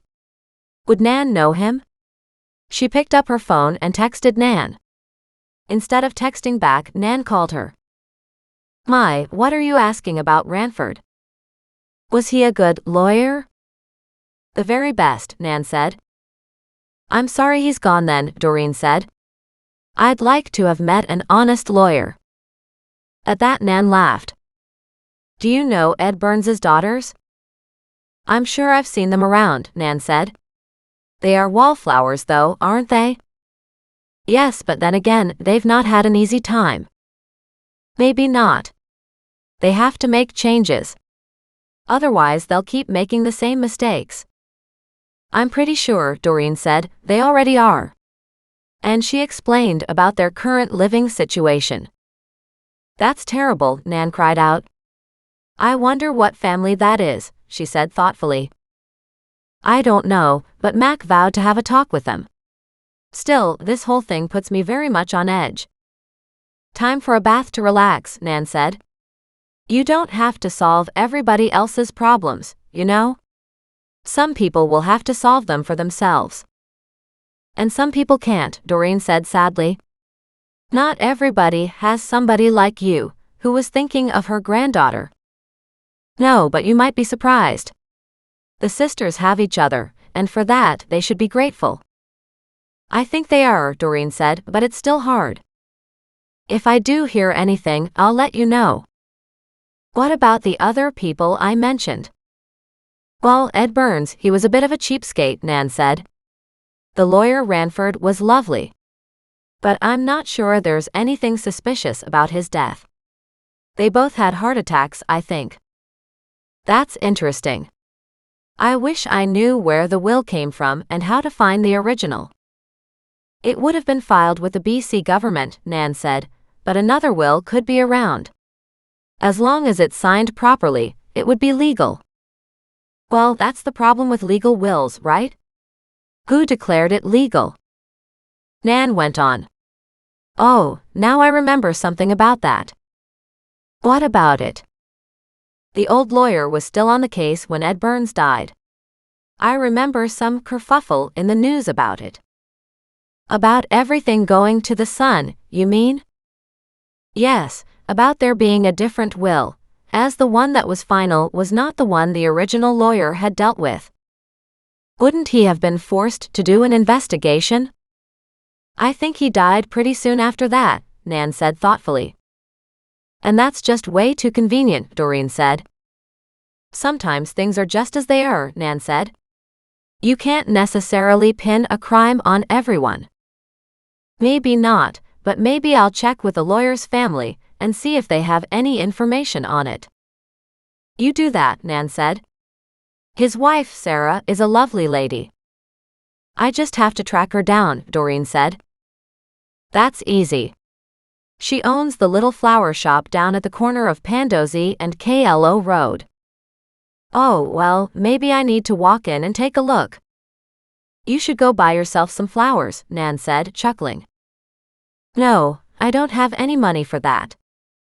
I'm sure you'll come up with an excuse. And with that, Nan hung up. Doreen checked her timing, but it was a Sunday, which meant not a good day to talk to anybody about the lawyer. As it was, she ended up taking Nan's advice and had a long soaking bath. As she read her favorite murder mystery while soaking, it was hard to keep her mind on the page because now she had so much else going on. Again, she wasn't sure of the connections yet between the Burns family and the Darbunkles, but something was there, and she knew it. She just didn't know how she knew it. And she didn't know how she'd prove it. She had to have evidence worthy of Mac's regard. She wanted Jude Burns, that bum of a brother, to pay his sisters back. Even better, she wanted him to lose everything, and it all to go to his sisters. She'd even be happy if they just had enough to live off of. Talk about greed. But it still didn't mean Jude did anything criminal. Unfortunately, being greedy wasn't a crime. And what did the ice picks have to do with anything? And then she still had the issue of the missing but declared dead Darbuncle parents and sister. She shook her head. Mac, too many pieces are here. You're the one who's good with puzzles. You'll have to help me sort this all out. But of course, he didn't answer her. In fact, if she told him right now what she had just posed to the empty air, he'd laugh and say, "You're the puzzle master. You figure it out." And as she lay in the hot water with the animals seated around her in the bathroom, keeping her company, she realized he was right, and this one definitely needed solving. Chapter 23. Monday morning. Bright and early Monday morning, Doreen took Muggs with her and headed to the Pandosy area. The flower shop was located on the corner of Pandosy and KLO, just like Nan said. Doreen parked and walked into the small shop and asked, "Hi, are you Sarah?" The young woman in front looked up. "No, Sarah is my mom." "Is it possible to speak with her?" "Maybe." The woman turned into the back and called out, "Mom, you there?" An older lady came in with some flowers and an arrangement in her hands. She looked up at Doreen, frowned, and said, "Hi, were you looking for something special?" Doreen didn't know any other way to start but straightforward, so she nodded and said, "Yes, I was looking for some help on one of your husband's cases." "I don't know anything about that," Sarah said. "He's been dead and gone many years now." "I know," Doreen said, "but unfortunately a case just landed on my plate, so I have to take a look into it." As the woman brushed her hands on her apron, she asked, "What's this all about?" "Ed Burns," Doreen said. Immediately, both the mother and daughter scrunched up their faces and went, "Ew." "Wow," Doreen said, "that's not the reaction I was expecting." "Well, the son is very much an ew," Sarah said. "And the father wasn't much better. And I understand the sisters didn't get anything out of the will." "They were supposed to," Sarah said. "Both were supposed to have enough to live off of for the rest of their lives." "So what happened?" "The son produced another will. It was dated and signed, official in every way. And as a newer will, it preempted the older will. There was nothing Ranford could do." "What if it was forged?" "That was the problem, and my husband was trying to figure out how to handle the problem when he died. I figured it was the stress of that case that killed him because he was so upset that Ed Burns would do this to his daughters. Not only are they not fine, but now they're in another equally bad situation," Doreen said, and she explained a little bit about their current living conditions. The daughter stared at her. "Oh my," she said, "that's like white slavery." "Maybe," Doreen said. "I'm not sure what they're doing is anywhere near legal." "No, of course not," Sarah said. "So often these cases aren't. When a lot of money is involved, people get greedy." "Was there nothing to go to the sisters? Nothing in their names?" Sarah raised both hands in frustration. "My husband used to come home every night and talk about it. He was so upset and kept trying to find an answer." "Did he ever come up with one?" "He told them the only thing they could do was try to overturn the will. And yet they didn't do that. He wasn't sure what the process was, whether they needed their own lawyer or not, but he was willing to find out. Except he died and the sisters came to me. But I couldn't tell them any more than I can tell you now. I don't know anything." "The practice was passed off to somebody else. Is that correct?" "He had a partner, and then, when Ranford was gone, a lot of those clients stayed with the other partner. I guess you don't happen to have his files or anything, right?" Suddenly the young woman said, "I know who you are." Doreen tossed a quick glance her way. She didn't want anything to be a distraction at this moment. But Sarah was looking at her daughter. "What are you talking about?" "She's the bone lady," the daughter said excitedly. "Oh my." She looked around for the animals, saw Muggs, and grinned. "That's him. That's him." She came out from behind the counter, squatted beside Muggs, and petted him. Muggs, the complete sucker that he was, lay down and gave her his belly and licked her hand.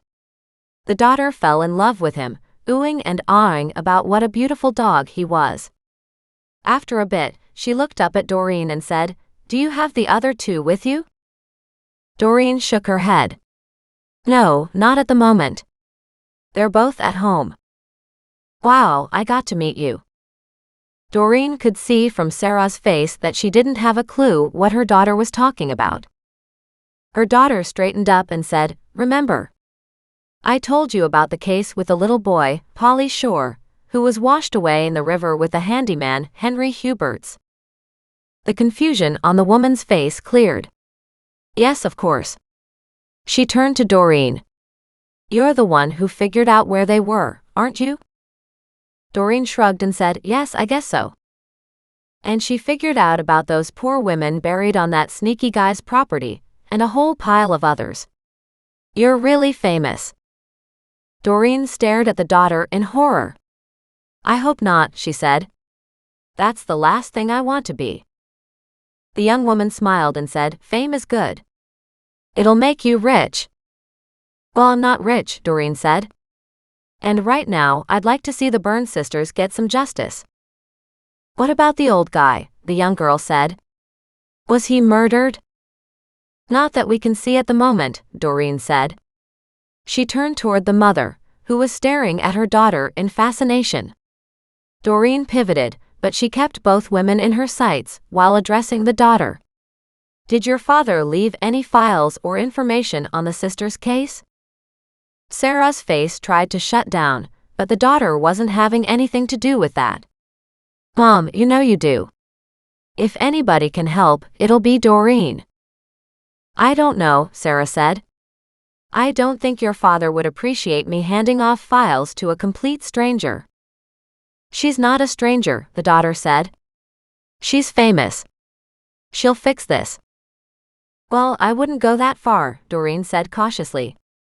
"I'm looking into it to see what's going on, and I certainly can't promise to solve anything, but I need information in order to figure out what I can do for the sisters." "Come on, Mom, please, please," the daughter said. "It'd be so cool. I could tell all my friends."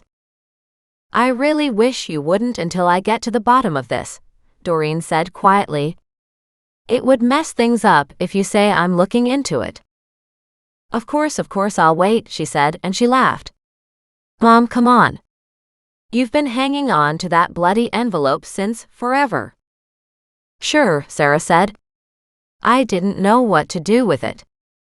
"What is in it?" "My husband's notes on the case. As I said, it really bothered him." "If you have any information whatsoever about the Burns case," Doreen said, "I could really use it." The daughter laughed. "Come on, Mom."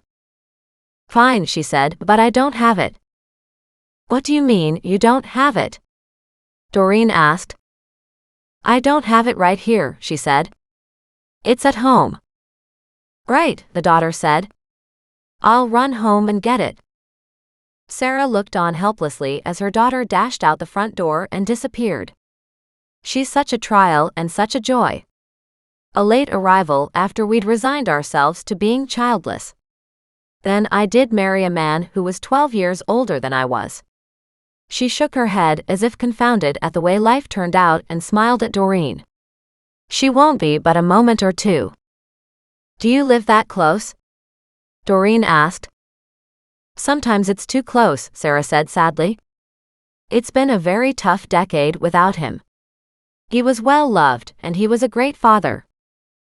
"All I can tell you is," Doreen said, "I'm doing this for the right reasons." Those two women were shafted. And that young man who took everything even now refuses to make sure his sisters are okay, but he's wallowing in millions and millions of dollars that he's not sharing. "That young man isn't alone," Sarah said. "So many people are selfish." "Not all of them though," Doreen said. "So let's hope this one, when he's given proof of his father's intentions, will do something to help them." "We'll see," Sarah said. "I'll give you the information. But I want to know if you ever find anything, or if anything comes out of this." "I promise," Doreen said. Chapter 24. Monday late morning. With the 9x12 envelope in hand, Doreen walked back to her vehicle. She put Muggs inside and then drove straight home. She had a bunch of other stops she could make, but now she didn't want to do anything except go home and read what was in the envelope. So that's what she did. She'd made a promise to let Sarah and her daughter know if anything came out of Doreen's work, and Doreen would keep that promise. She really, desperately wanted to know if she could do anything to help those sisters. And of course, she couldn't forget the fact that the ice pick had blood on it, nor the fact that Fred and Frank were more than slightly suspicious concerning what happened to their parents and little sister. Doreen would love to find Henrietta alive and well, but highly doubted that was possible. Still, Doreen had pulled off a couple minor miracles already. Maybe she could tap yet another one. Back home again, she unloaded mugs and headed inside. She put on a cup of tea this time and headed out to her little table on the veranda, next to her small nondescript deck that she couldn't wait to turn into a proper deck, and sat down with the lawyer's notes. As far as an envelope went, it was pretty substantial. She pulled out papers to find copies of everything, and a sticky note to Doreen. Smart daughter, Doreen murmured to herself as she read it. Kept the originals. You can come and get them later if you need them for a court case. She perused through them and found the will giving the daughters half of everything, and the son half. She frowned at that. He's still a lazy lug, and about to have half of millions. But that's incredibly greedy, to be unsatisfied with half. As she read through the list of holdings, her eyebrows shot up. This could be my ex-husband's portfolio, she murmured. A lot of money is here. And for that, the son just dropped down yet another rung. Talk about greedy and selfish, she muttered. Then she found notes from a private detective. That brought her eyebrows right back up again. As she went farther through the notes, the detective made a point of going through the son's recent history, but said there was no proof he'd had anything to do with the father's death. Doreen sat back and wondered about that. The only two people who would know would be the new lawyer and the son. Somebody had to have made up that new will, the new lawyer obviously, and somebody had to have made it legal. Like filing it with the court or whatever. Again, the new lawyer could have done that too. She didn't understand the complete process, but as soon as a will was declared the new and active one, then the old one ceased to be. What she had here was one will dated a good 10 years ago. When was the supposed new will signed and dated? Maybe this one trumped that one. And who signed it? They would need witnesses. Could she find out who those people were? Not without a copy of the new will. She couldn't text the sisters because of their strange living situation. That bothered Doreen as well. She wondered if Mac could find out who the witnesses were on the new will. Or would that mean requiring a warrant to get into the lawyer's office? Surely wills were filed in public, weren't they? She texted Mac asking him. He responded with a question mark. She groaned and texted him back. Can you see who the witnesses are on Burns's new will? She decided to put new in italics, of course. You can ask. I can. Yes, he typed, and you'll get the same answer I will, which is, it's none of our business. Unless something's fishy about it? Correct. Do you really think there is? Yes, the old lawyer even hired a private detective to look into the son. At that, her phone rang. Mac asked, how do you know that? She explained about her morning's jaunt, and the fact she'd been given an envelope with the lawyer's notes. And then she amended that. They're photocopies, she said. He groaned. Send them to me. She stared down at the phone as he hung up.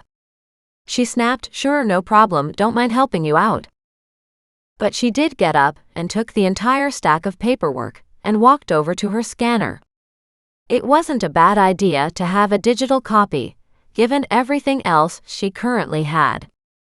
With a digital copy scanned through, she emailed it to Mac, then sent it to herself so she could save it on her laptop in her case files. She had collected a huge amount of information on people.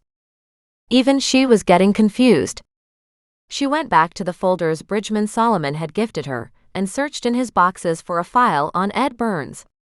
Solomon had gathered a little, nothing too bad, except Ed Burns had a few dicey business practices. And a few dicey fatherly practices too, apparently, she muttered.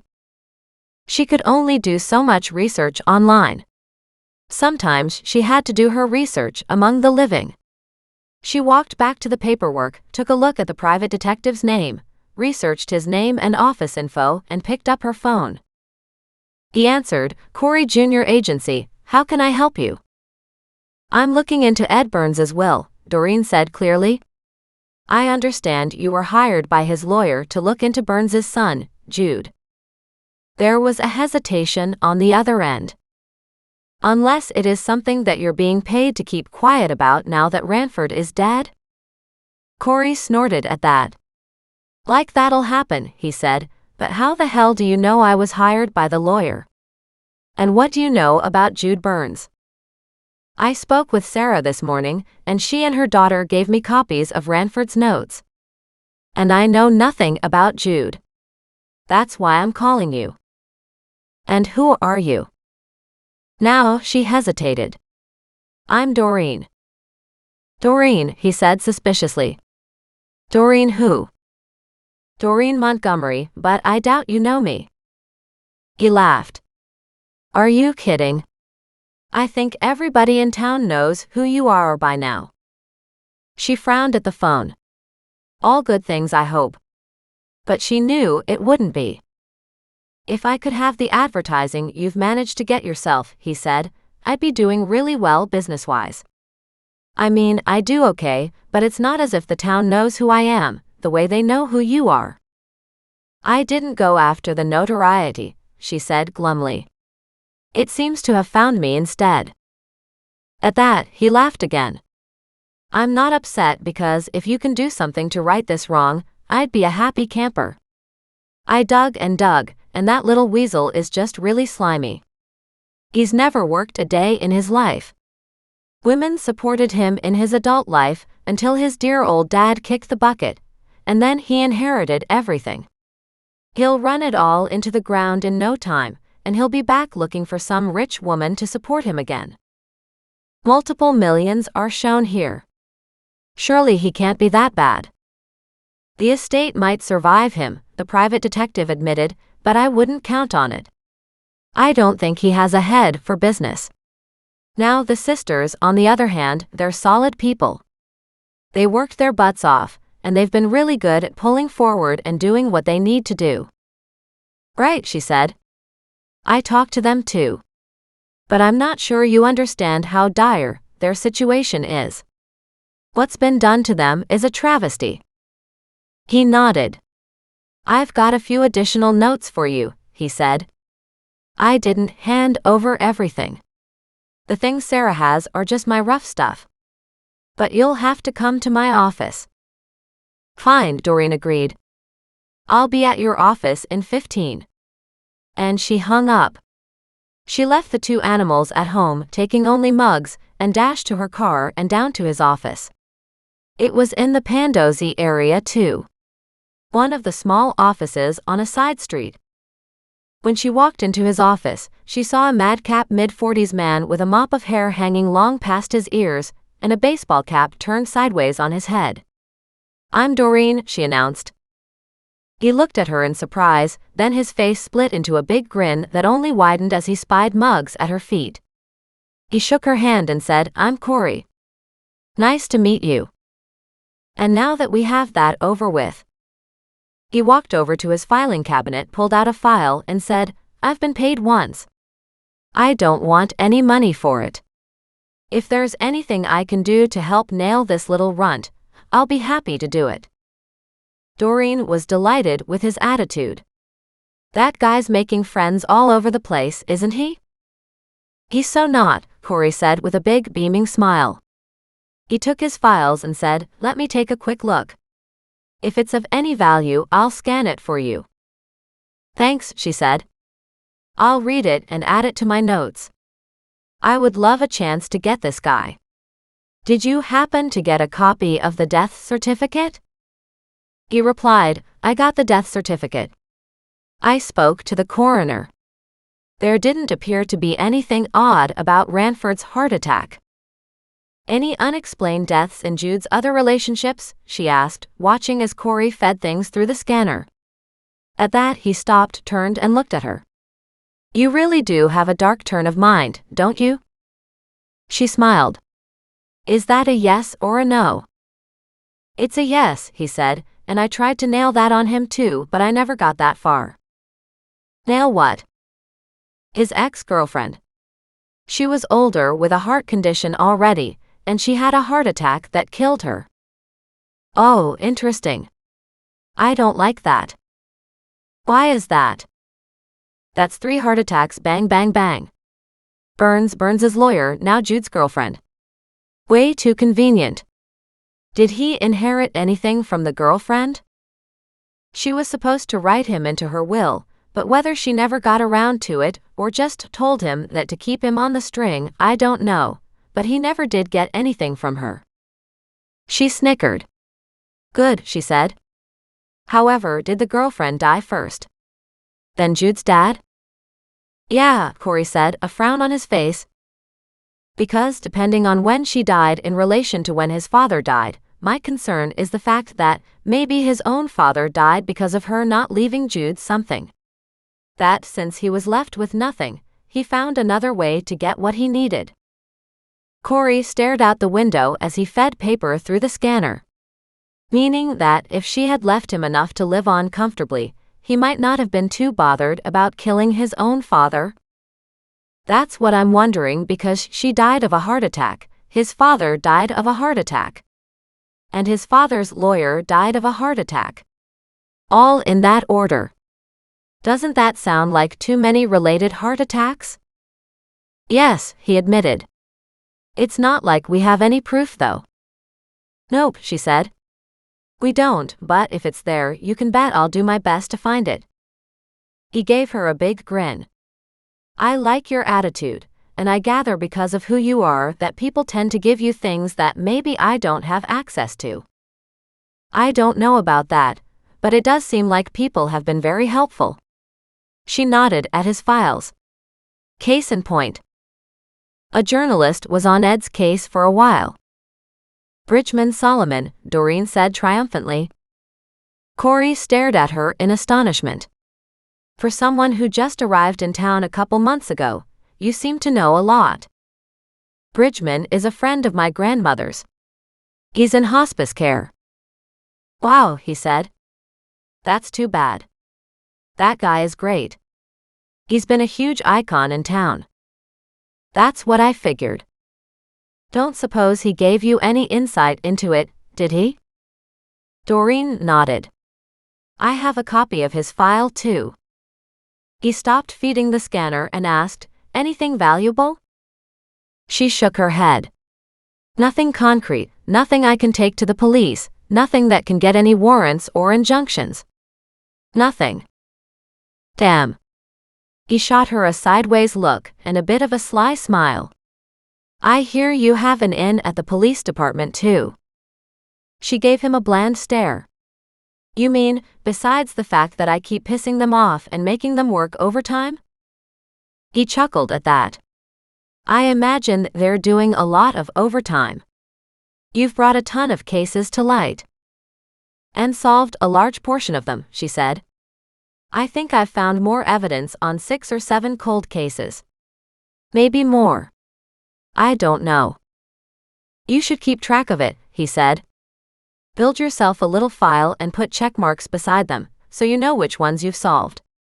If nothing else, when you have a bad day, you can take those out and see where you are doing something with your life. His tone made her take a closer look. He was in his early to mid-40s. Well, he could even be a well-preserved 50. What did she know? But a note of sadness was heavily present in his voice. I've already been through some of the most depressing times in my life, she said, and so what you just said is not a bad idea. If nothing else, maybe set up some cue cards with notes of how people have reacted, and the thank yous I've gotten. I like that idea too. It's hard to get kudos, and when we do get them, we need to remember them. True. You're not thinking about going into the business permanently, are you? She was grateful to hear no edgy tone to his voice, as if maybe he was worried about competition. Something was in there, but she didn't quite understand it. She shook her head. No. I'm just a happy camper with a hobby. He nodded. Well, if I can help you with this case, I don't have a problem with that. Thank you. I appreciate it, she said. I'm doing it for the sisters more than anything. Right, he said. He smiled, put everything into a big envelope for her, and handed it over. Remember where you got it from. If you ever need to hire a private detective. And he let his voice trail off. It struck her that maybe his company wasn't doing well. Kelowna wasn't a huge town, and did anybody really need a private detective in this place? But right now, as she thought about the murderers and thieves and whatnots she'd come across, she realized there definitely was a need. She smiled, thanked him, and said, and if I can help you with any other cases, I'm more than happy to. He smiled at that. An unholy alliance, he said. I think Mac would think that was what he and I have, she said cheerfully. The good thing is, because I'm not constrained by police procedures, I get to do what I want. And that is huge, the private detective said with a smile. He walked her to the door. And if you get too much business, send it my way. Happy to. Doreen turned and asked, You have any cards? He dashed back to his desk, pulled off a good inch-thick slab of cards and handed them to her. She smiled. You never know, now that people are finding me. I'm trying to figure out what I'm doing with my life, she said. Not too sure I want to be bothered about fixing up everybody else's lives. I hear you. In this business, you do see a lot of the terrible sides to people. And that's downright depressing. They shared a commiserating look, and then she led Muggs back out of the office. At the doorway he called out, Do the animals really help in your investigation?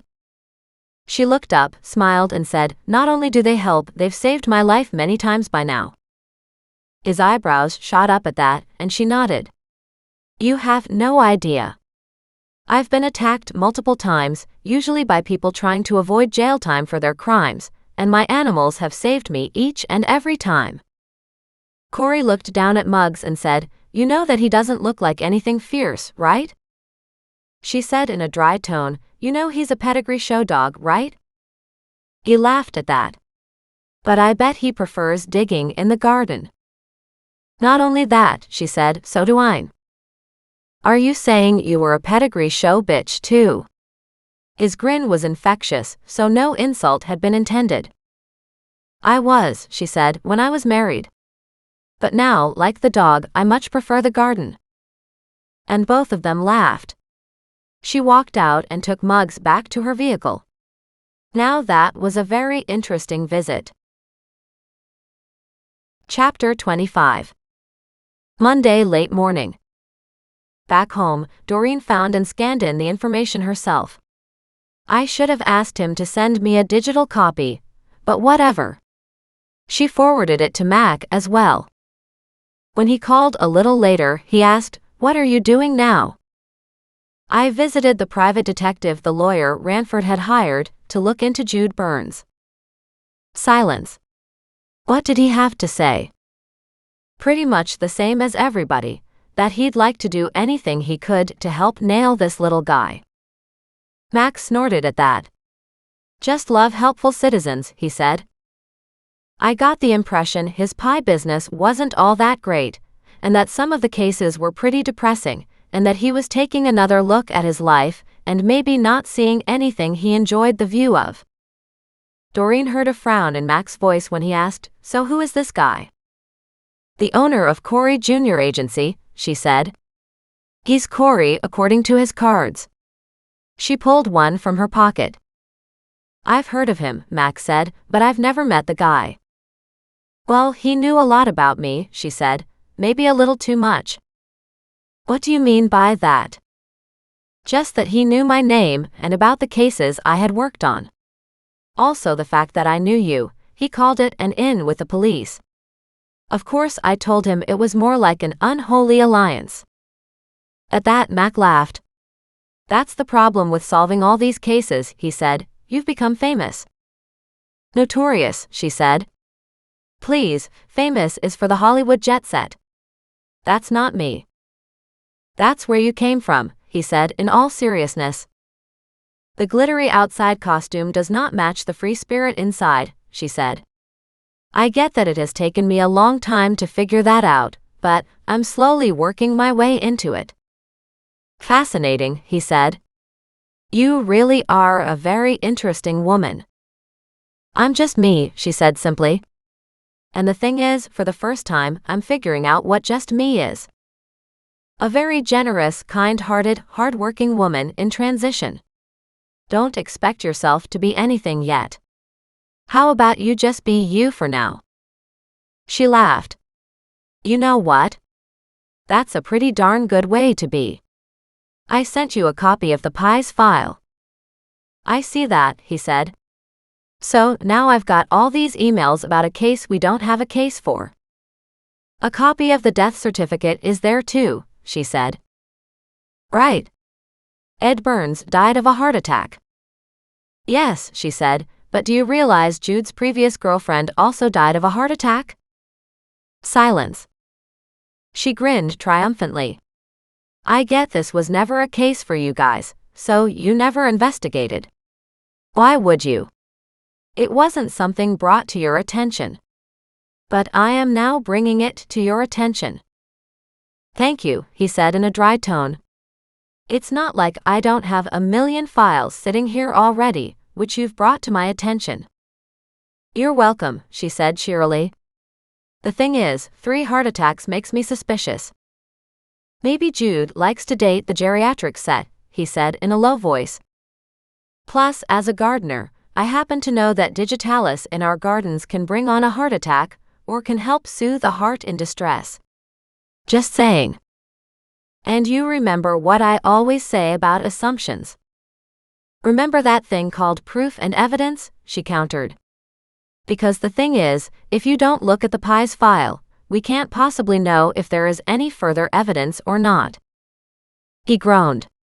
Fine, but I doubt I'll find anything. And he hung up. She chuckled, and then she realized she hadn't asked him about the forensics on the ice pick. She picked up her phone again and texted him. What about the ice pick? His response was, what about it? Human blood. We said so. Any matches? Not yet. She groaned. Why does science move so slow? But of course, there was no answer. Part of the problem was time, energy, effort, money, probably a myriad of other reasons. Like a bunch of other cases being on Mac's desk. She decided she needed food now. She'd run through enough of her energy, and here she was missing the most basic sustenance of life. It was Monday, almost afternoon now, and she didn't even remember what they were supposed to do for their next cooking lesson meal. Technically, they had missed their last cooking class, supposedly to be last night, due to Mac's crazy work schedule. She thought they had decided on the upcoming weekend for the next one, but what was it they were eating? She frowned as she made herself a sandwich.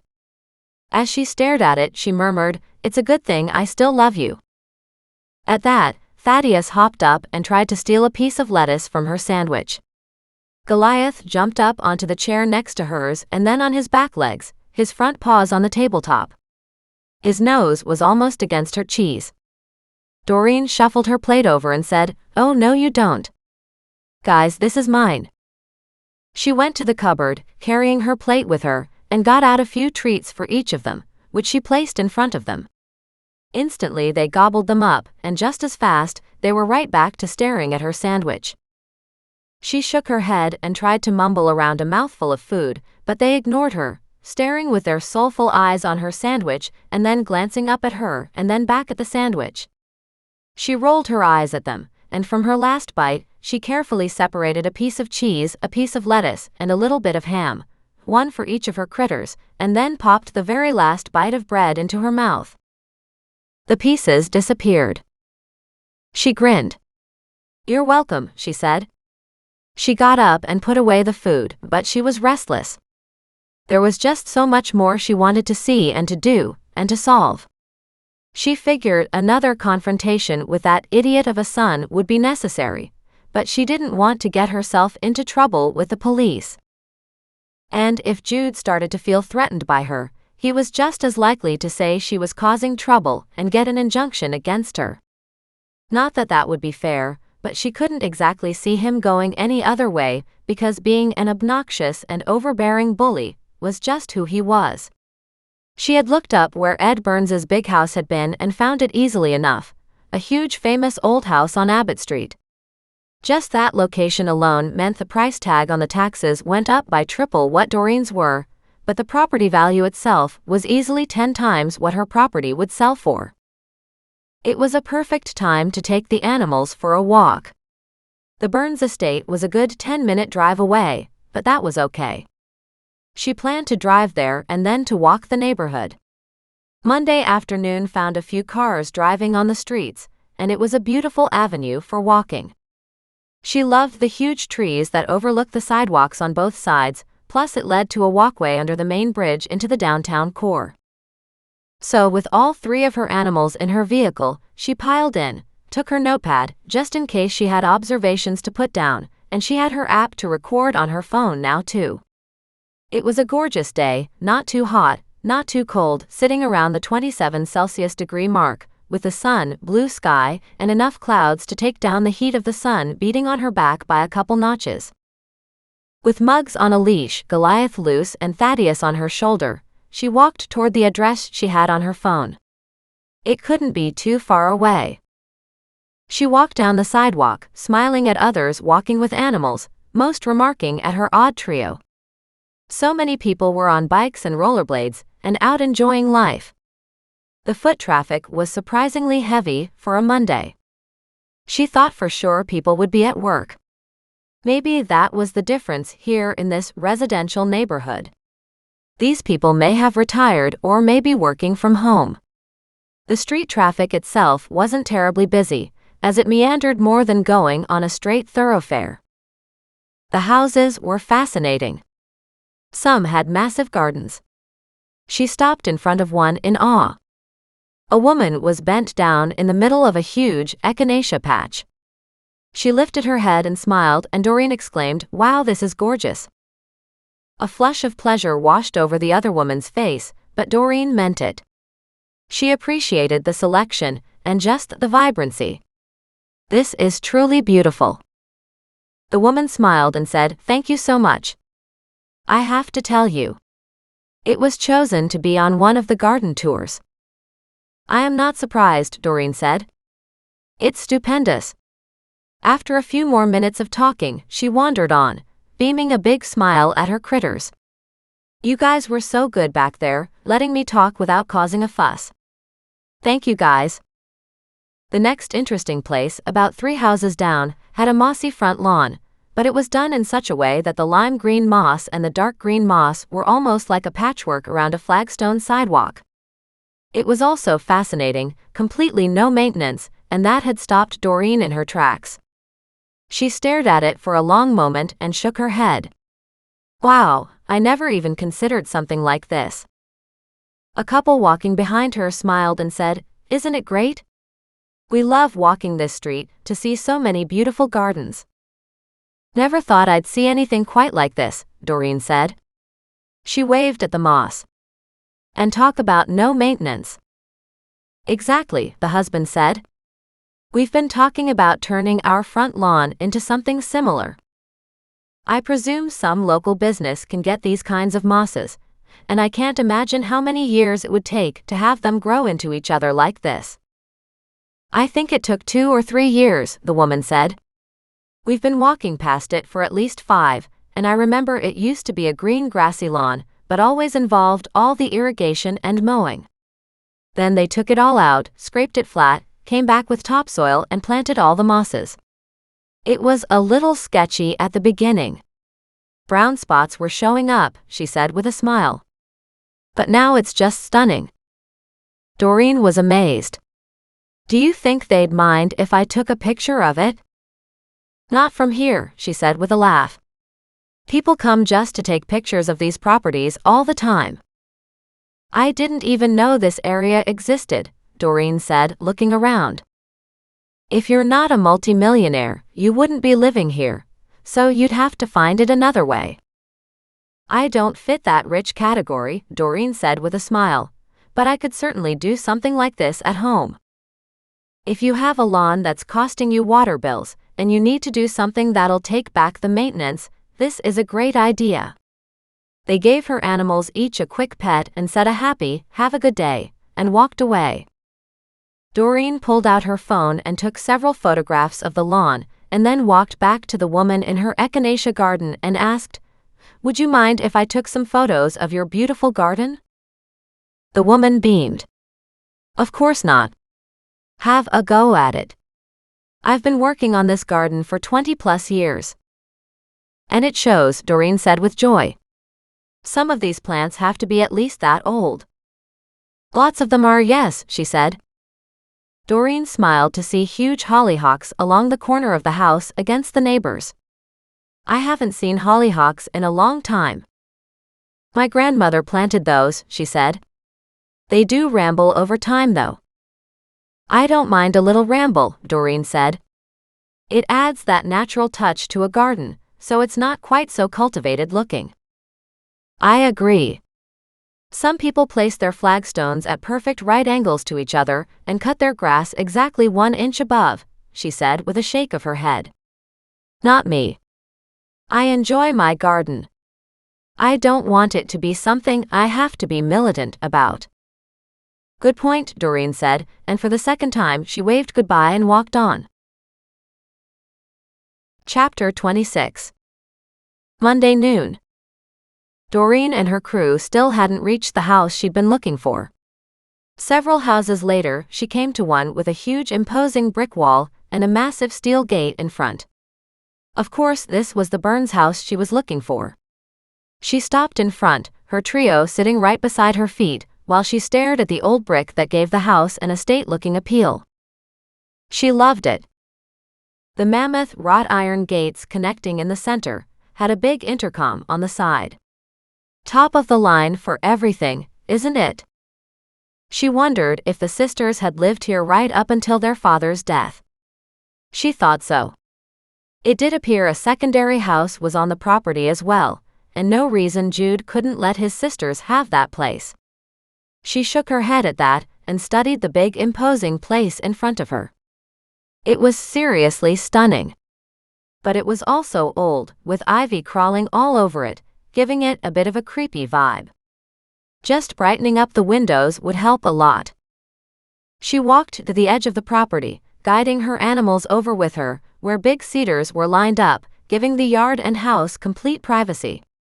The old man had been a bit of a loner, and had kept to himself, and probably kept the girls to themselves too. Of course, the orchards were not here on this property. They were farther south in East Kelowna. And from everything she'd seen about orchards in general, they usually came with a caretaker's house on them too. So why couldn't the girls have had that? As she and her trio stood here off to the side admiring the estate, the gates opened and a Porsche sports car backed out of the driveway. It was him, Jude Burns. The gates themselves closed automatically. She timed it in her head, trying to figure out if she should go in and take a look around. That would be trespassing though, and a no trespassing sign was right in front of her. She continued walking to the corner and saw these big properties had alleyways. Delighted, she walked along the back until she came up behind the one she was interested in. The garbage cans were outside, and she already knew from Mac that anything in the garbage was free and clear to be picked through. Not her favorite pastime, but curiosity had her heading toward the recycling bin. Pizza boxes, pizza boxes, pizza boxes. She stared at them. Are you serious? You can't even cook yourself a meal in that fancy kitchen you must have in this fancy estate. Then she stopped and she pulled herself upright. At least make a sandwich? Because of course, she wasn't doing any cooking either. Not that she had this gorgeous house and its matching gorgeous kitchen. But Jude could have hired a cook for that matter. Amid the pizza boxes was also a stack of papers jammed down on the side. After snapping a photo with her phone, she reached for them, pulled them out of the recycling bin, tucked them under her arm, and kept going, calling her animals to keep up. She walked all the way around to the front, until she came back to where her car was. Muggs and Thaddeus appeared to be completely content to stick by Doreen's side.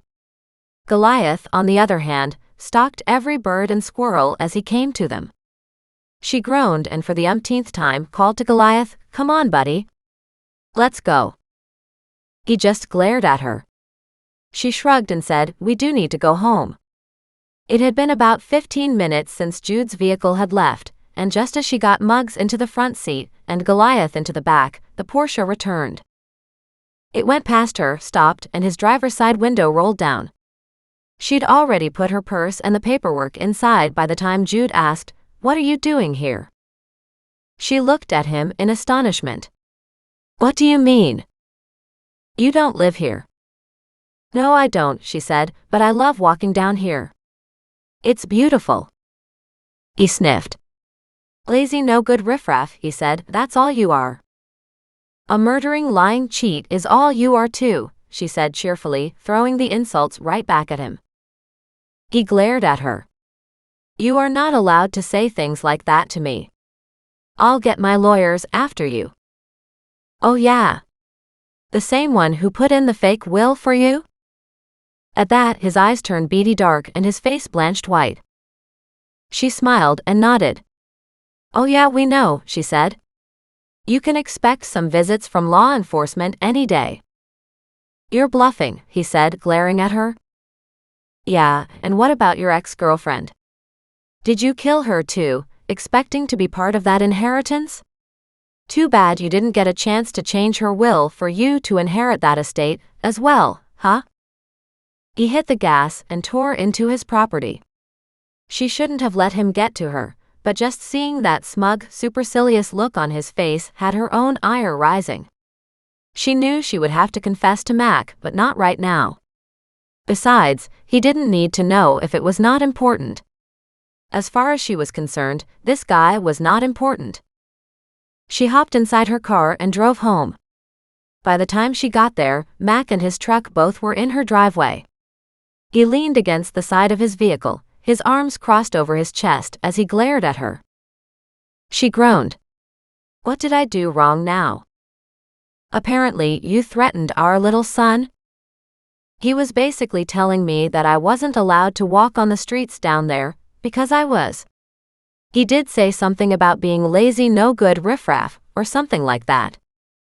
At that, Mac's eyebrows shot up. "Seriously?" She nodded, and then she remembered her phone. She brought it up and hit replay, and the conversation followed. She was getting good at turning it on, without anyone noticing. Good thing this time. He stared at her. "You can't leave well enough alone, can you?" "Maybe not, but he killed 3 people, she snapped, although she had moved closer to Mac to keep her voice down. "Doesn't that count for something? First off, you don't know that he killed anybody. We're back to that assumptions versus evidence thing." "Maybe not yet," she said, "but what if he did?" "If he did," Mac snapped back, "there's a damn good chance he'll go to extremes in order to not get caught because he has a lot to lose. And if he's already killed 3, he won't give a damn about killing a 4th time."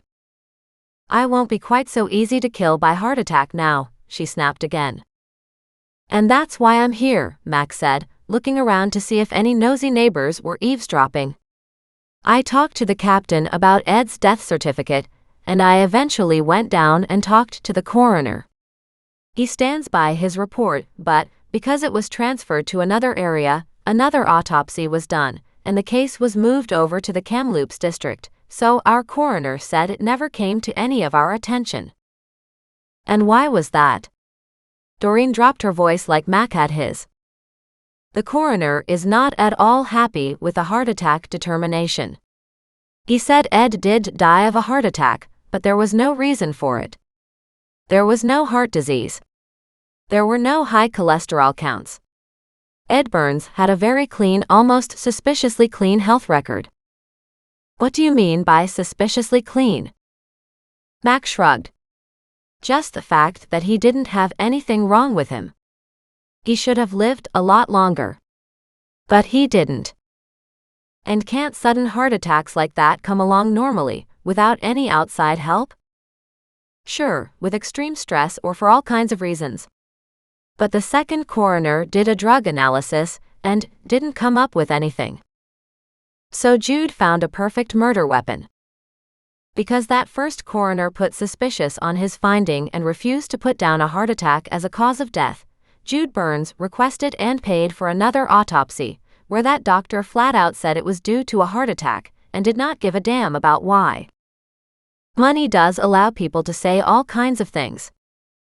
I phoned the second coroner, and he said Jude Burns was pretty strict about making sure the report said just a heart attack caused Ed's death, and Jude didn't want to bother his sisters with worry over trying to find solutions to a problem they couldn't solve. The second coroner said it was obvious it was a heart attack, so that's all he put down, a heart attack. And the coroner here? He said he wasn't at all surprised because Ed did have a heart attack. Our coroner was just hoping somebody would take a closer look as to why, because he didn't have an answer.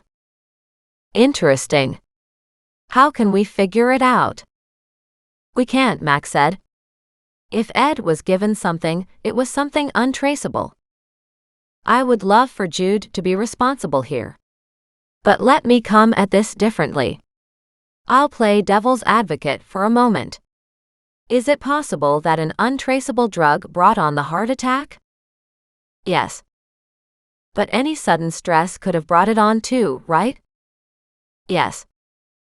Not to mention people drop dead for no reason all the time.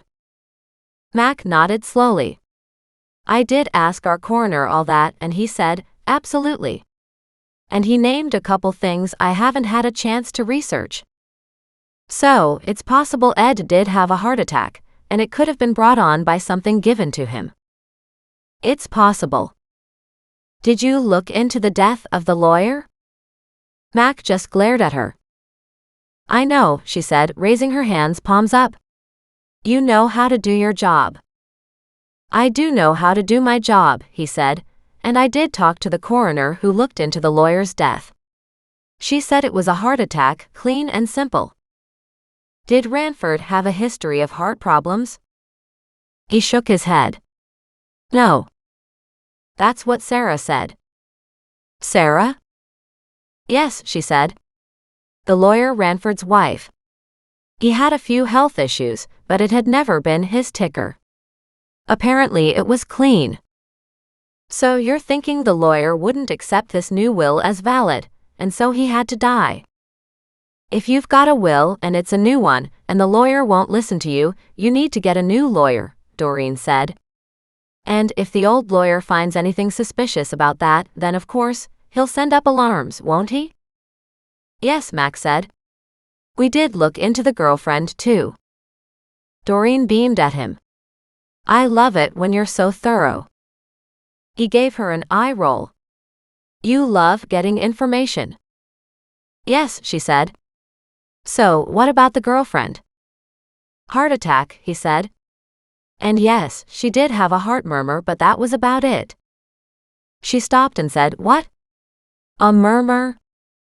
He nodded.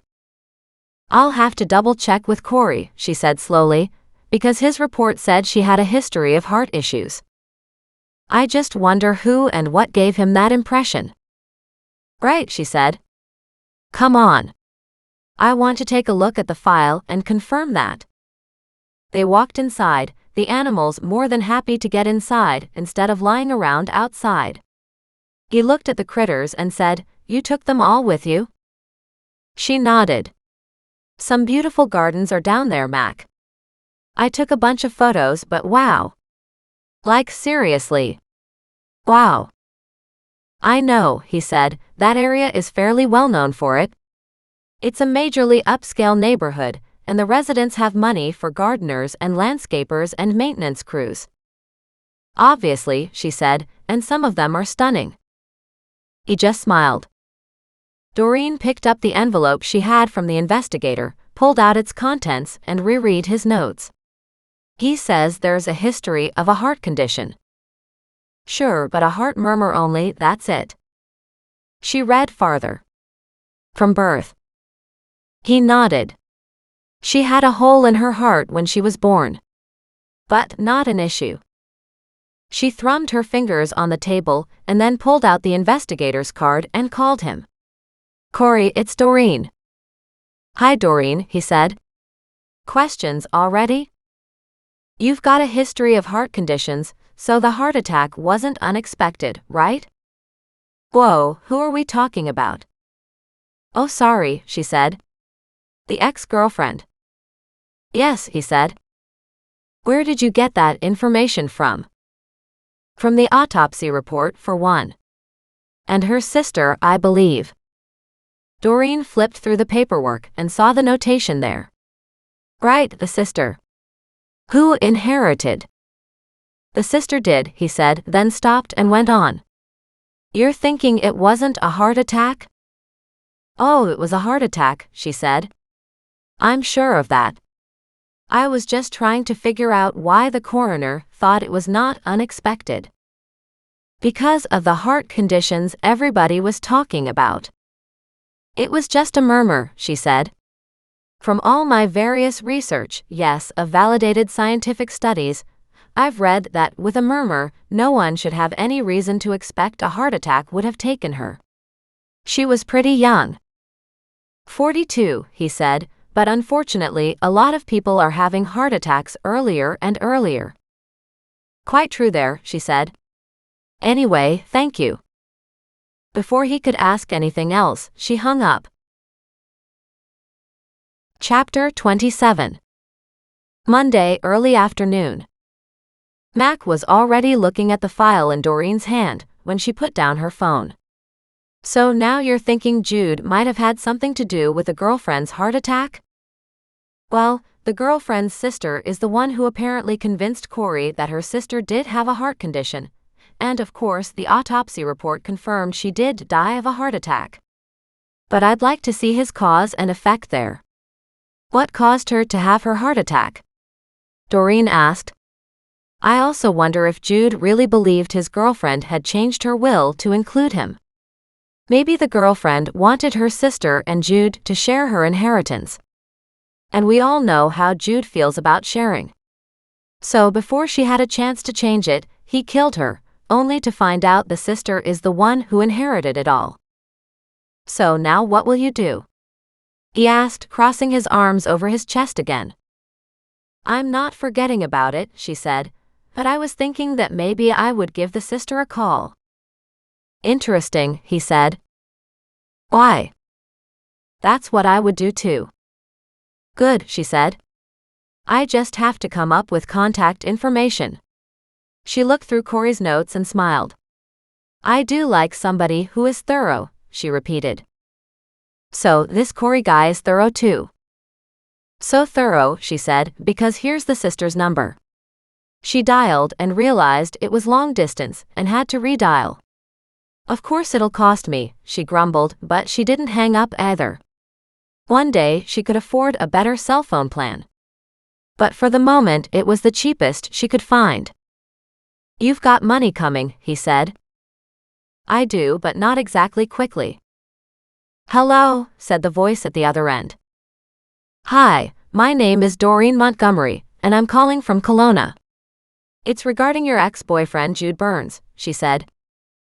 No, the sister said with a snap to her tone. He was my sister's ex-boyfriend. Goodness, who would say such a thing? Oops, Doreen said, you're right. I'm sorry. I have my notes here, but I got confused for a moment. She rolled her eyes at Mac. I just wondered what you could tell me about him. He's a sleaze and a gigolo, looking for an opportunity to move up in life. Wow, okay, that's fairly succinct, Doreen said. So trustworthy, not trustworthy? Not on your life. My sister was looking to break up with him. She was getting a little afraid of being around him. Doreen had the phone on speaker and she asked, any idea why?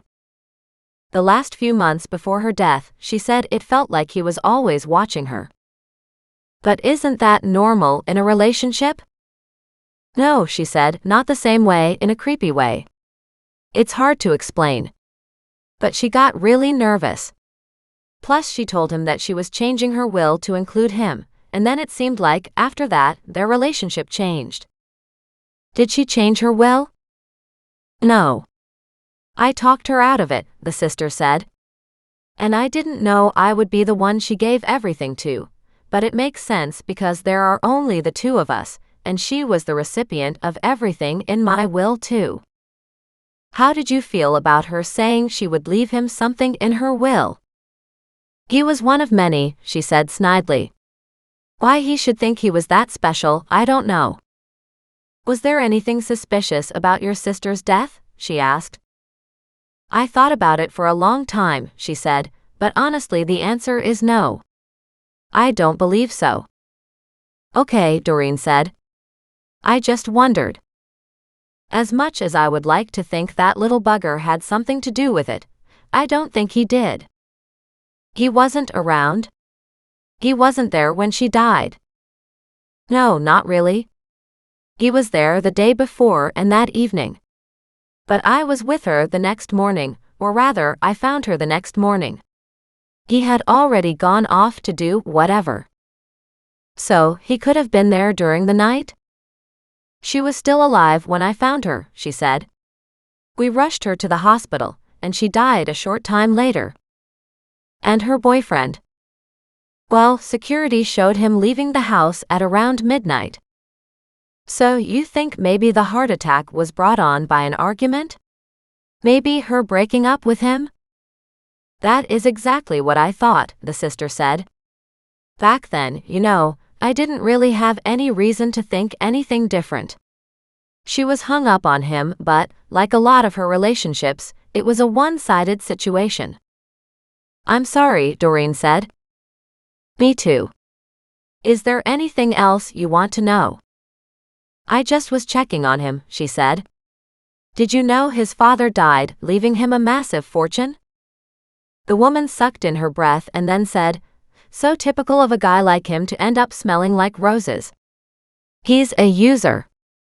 Every woman on this planet should stay away from him. Well, this user just ended up in the roses, Doreen said. So potentially, very potentially, he doesn't have to prey on women now. That kind doesn't change ever, the sister said. A leopard doesn't change spots, and that little gigolo doesn't change either. He's only out for one person, and that's himself. Now, if you don't mind, I'll hang up and go puke in the toilet, she said caustically. And she hung up with a click. Chapter 28. Monday afternoon. Doreen looked over at Mac. Wow, she said, that was interesting. He shook his head. You keep pulling on threads. The threads are there, she said quietly, but I don't know what it'll take to prove a will is fake. I don't know either, he said, staring off into space. I'll have to talk to the captain about it. Meaning? Meaning, there has to be a reason to go down this path, he said quietly. Police resources are not to be used willy-nilly. And without any evidence pointing that Jude's done something wrong, we're at a dead end? Exactly, he said. Just because you want him to be a criminal, doesn't mean he is. I probably prodded the cat this morning, she said defiantly. Let's just hope he doesn't put in a formal police complaint. How did you know I was there? He called in, asking what his rights were. And he was given the same notification as everybody. You didn't attack him, you just accused him of something. Our guy says you have to watch that. I didn't actually accuse him of anything, she said. Jude has lawyers and that could make life difficult for you. She grumbled as she thought about it and nodded. Fine, she said, then she smiled, remembering the stack of papers still under her arms. You did say anything in the garbage was free and clear for other people to sort through. If you mean it's not an invasion of privacy, and you don't need a warrant for it, he corrected. Then, yes. She dropped the stack of papers on the table and said, well, these came from his recycling bin. She could feel his glare all the way across the kitchen. She turned and looked at him. Hey, I heeded the no trespassing sign, even when I wanted to dash inside the security gates and have a look around. What else could I do that at least was legal? Fine, he said. What is it? For all I know, it's just pizza flyers, because that's the only thing in his recycling bin. 1,000,000 pizza boxes. Really? With all that money? Right. That's what I thought, she said. He could have a private chef, but who knows? At that, Doreen picked up the stack, divided it in half, and handed him half. Take a look to see if anything's there. They went through the papers and found receipts and bills. She whistled at the amount on the electric bill. Seriously? People pay this much for lights? For big houses like that, yes, he said. She had a bunch of other bills. His phone bill is here. Mac looked up at that comment. Does it have a listing of calls made? She nodded and handed over the top couple pages. Why would he print off this stuff? Maybe he prefers paper bills over digital. He looked at them and frowned. These are older. These are newer, she said. This is last year anyway. What number did you just call? For the sister? She read it off to him. He nodded. We've got lots of calls from that area code, but not to the same number. So, probably somebody else. Maybe. He pulled out his phone and dialed one of the numbers. I'm so fishing this time. Doreen looked at him in delight. She loved it when he took the initiative. Often, it was to the case's advantage. Yes, he said, Jude Burns recommended you to me. I understand you might help me with a problem. At that, Doreen's jaw dropped, and she sank back against her chair and watched the pro at work. Yes, I understand there's a price, he said. Can we meet? He turned his gaze to Doreen. But she didn't understand his expression. No, I'm not in the same province, he said. That's part of the problem.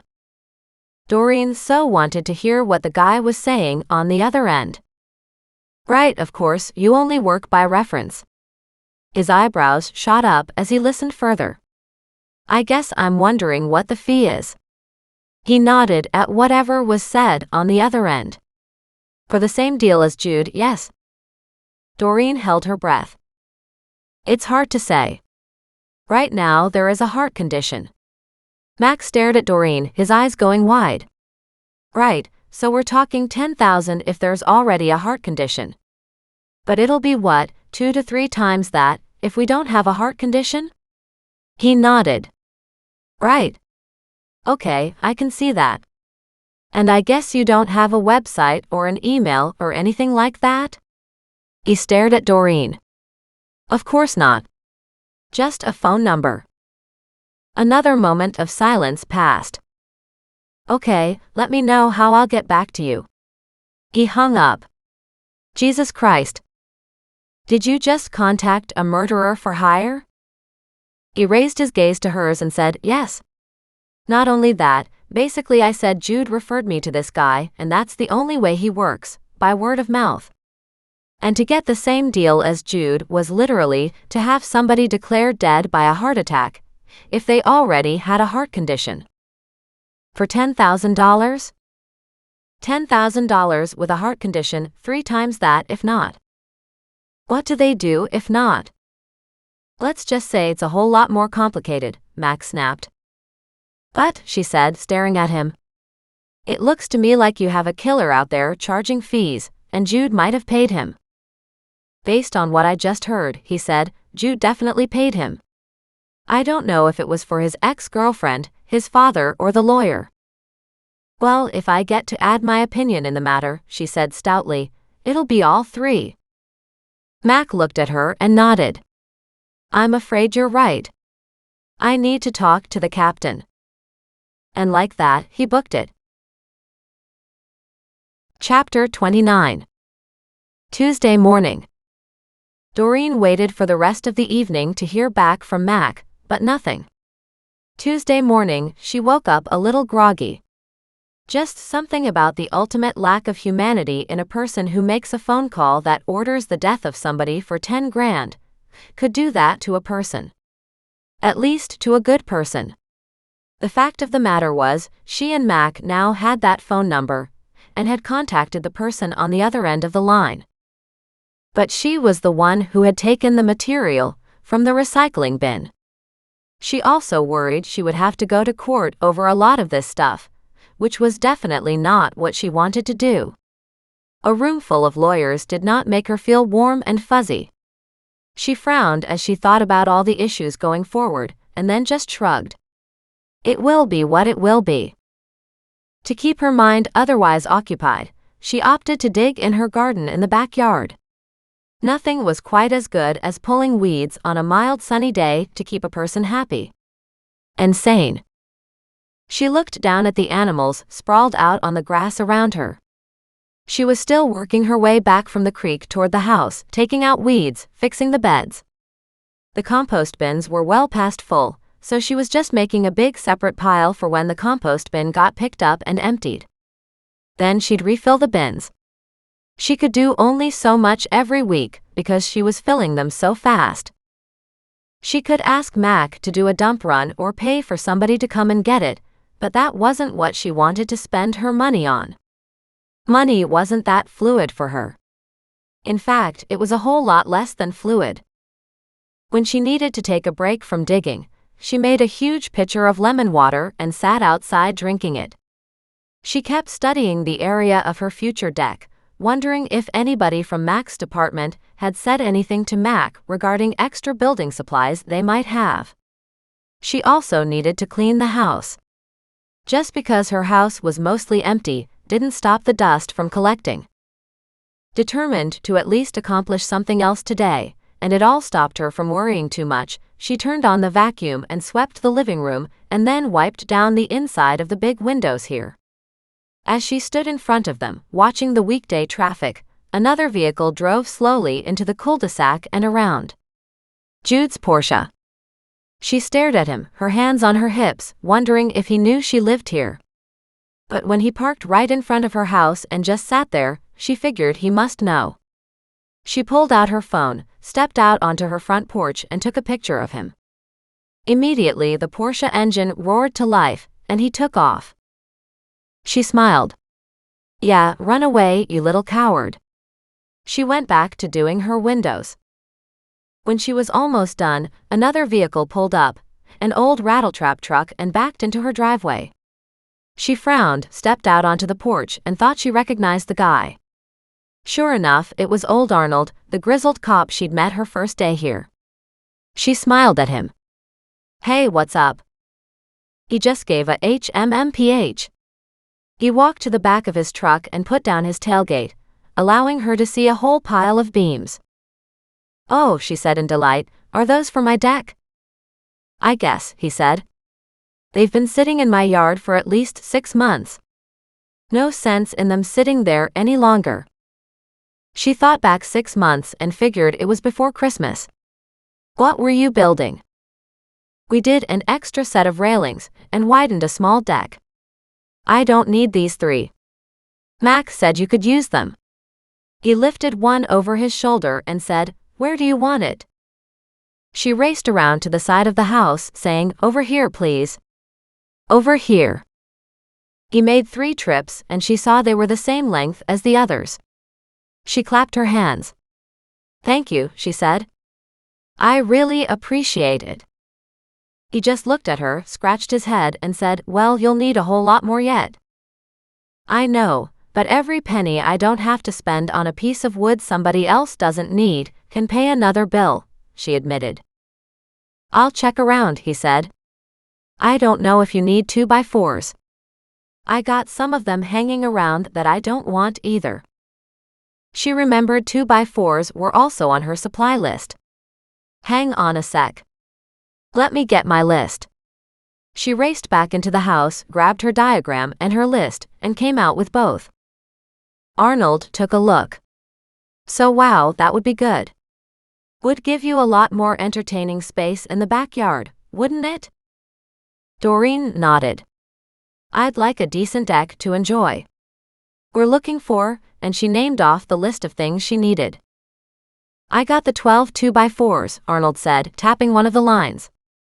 I'll go get those and bring them over in the next day or two. She put Arnold's name beside that entry. That would be perfect, she said, beaming. I might also have extras. It's always good to have a few spares in case they split. She didn't know how many that meant, but she figured a few spares would be helpful. Thanks so much. He hopped into the battered old truck, honked at her, and disappeared. She was beside herself with happiness. She had to walk around to the side of her house to look at the big stack of beams once more. She was a little confused about how they were all supposed to go in and stand in place, but hey, she was happy with what she had so far. She sent Mac a text and a photo of them saying, "The pile is growing." Then she sent him the other photo. He called her. Was that from Arnold? It was, she said, laughing. And guess who came to visit just before him? I saw that too. What did he want? He didn't get out of his Porsche. I stepped out in front and took his picture, but he took off then. You let me know if he comes back, Max said in alarm.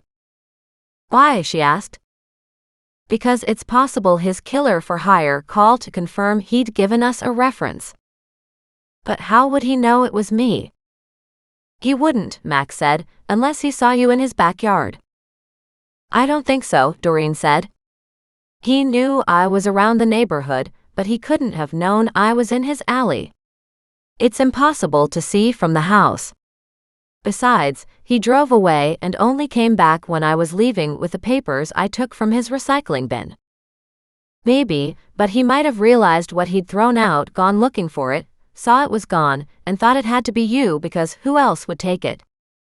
And meanwhile, I'll be sure not to eat or drink anything he offers me in case it induces a heart attack, Doreen said jokingly. However, she would take Mac's warning seriously. She locked the front door, and she reset the security. I'm not joking, he warned. No, she said, the fatigue hitting her again. I'm not taking this lightly.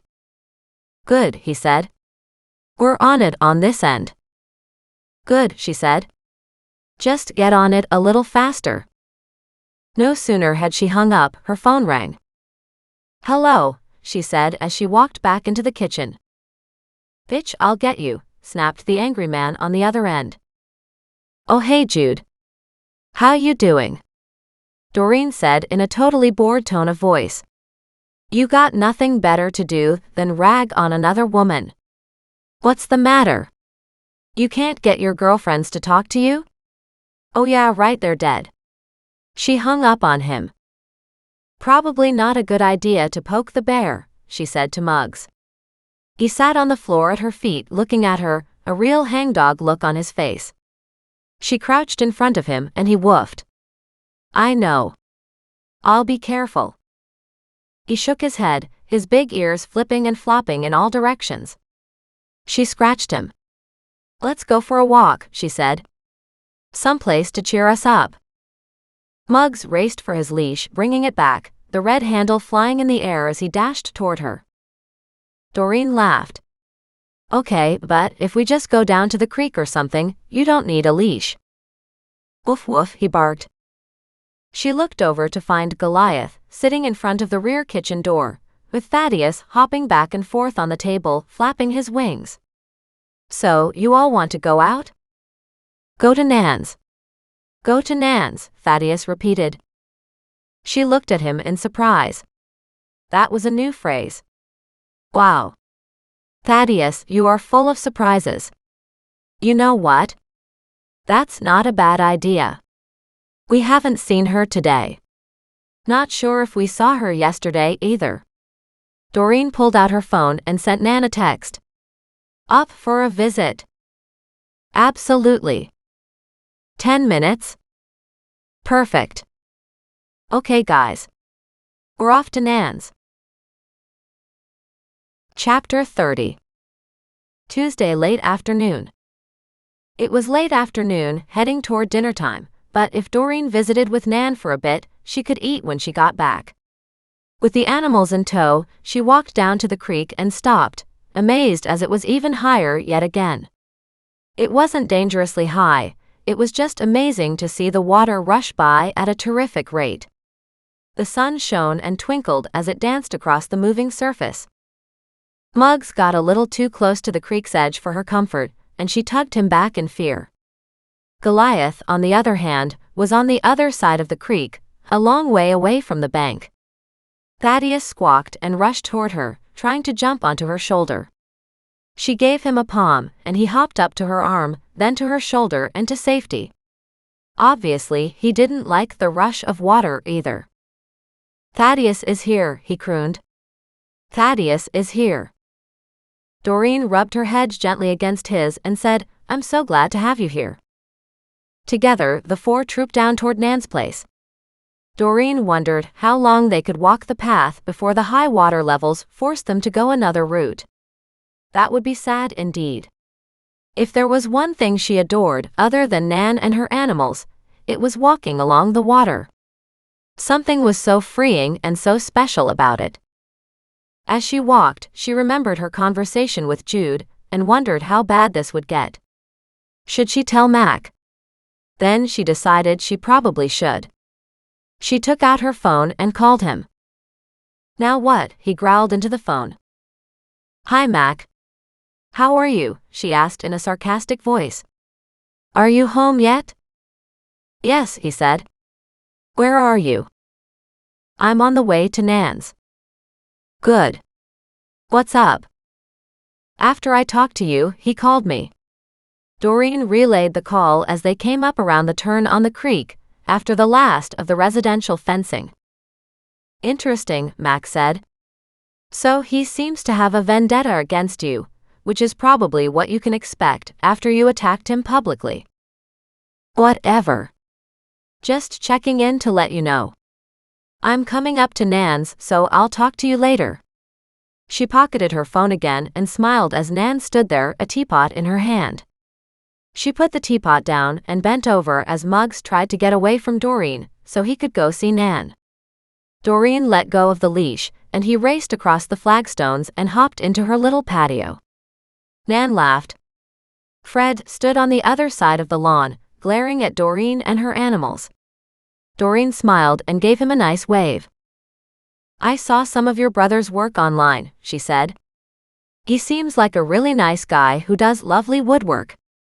And then she turned away and sat down at the little patio. She loved Nan's bistro set. It was perfect for the two of them. It was a small table and a little crowded sometimes when Nan brought out a lot of things, but it was cozy. Nan greeted the rest of the animals, and Thaddeus, not to be outdone, hopped onto the table and walked over to Nan. "Thaddeus is here. Thaddeus is here." Nan chuckled and gently stroked the bird. "I'm so happy to see you, Mr. Thaddeus." His head bobbed up and down as if to say, "Of course you are, of course you are." Doreen laughed. "I have to admit it. The animals keep me on my toes." "They're quite a handful, aren't they?" Nan said. "Very much so," Doreen said. "But all very worth it." Nan poured the tea and asked, "So, what kind of trouble are you in now?" "The usual. I don't really have any evidence. I don't have much except lots of supposition, so I pushed a button on that nasty little son, and he's been pushing back." "Oh, really? How badly?" Nan's eyes lit up. "Tell me," she said. "Let me see if I can help." Doreen told her about going to Abbott Street to see the Burns estate and getting sidetracked once or twice with garden talk, and then told her about collecting Jude's recycling. At that, Nan stared at her. "You dug in his garbage?" Doreen shook her head. No, not his garbage. The recycling bin. It was all pizza boxes, but I also found this stack of paper. Mac is not happy with me." "Of course not," Nan said. So, what was in the paperwork? Doreen hesitated. Nan's gaze narrowed. You can't tell anyone, Doreen said. Nan huffed. You have to promise, Doreen said quietly. No betting pools, no going off and talking to your neighbors, nothing. Nan raised her hands in surrender. Fine, she said, but life was never so interesting before you arrived. Then now, with all this hoopla, you're such a stickler for not letting me share. You sound like Mac. I could have such fun with these tidbits. It could get me killed, Doreen worried. Immediately, Nan sobered. Right, she said, let's stick to what's important. At that, Doreen explained about what Mac had done, fishing on the phone. Nan's jaw dropped. She lowered her voice into a hoarse whisper. He talked to the killer? Doreen nodded. We think so, yes. But now Mac's gone to the captain because Mac didn't pick up the recycling. I did it. They want to confirm they can use it for evidence. I never thought of that, Nan said thoughtfully. She nodded. Very, very important. But it still doesn't help us with Fred and Frank, Doreen said, lowering her voice as she looked around. I don't know if we can do anything about them, Nan said. Their parents just went missing. And Henrietta too. Remember? Doreen added. And Henrietta. Nan nodded.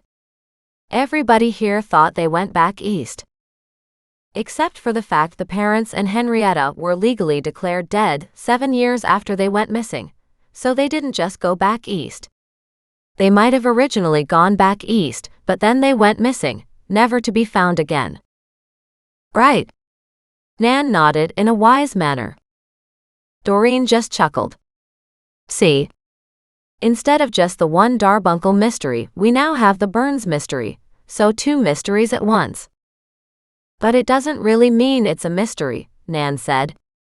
For all you know, one of the Darbuncle parents ended up with a crippling disease, and they decided to self-terminate. Self-terminate? Doreen rolled that term around in her head. That sounds a little dodgy, doesn't it? Call it murder-suicide if you want.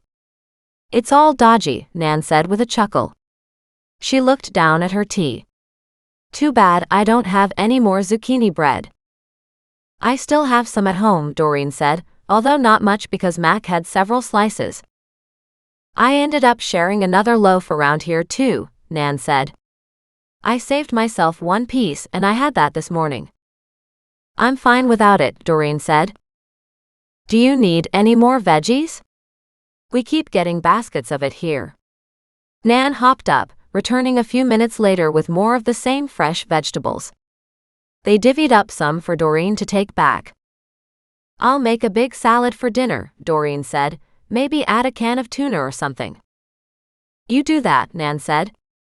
I have a couple people here I could talk to.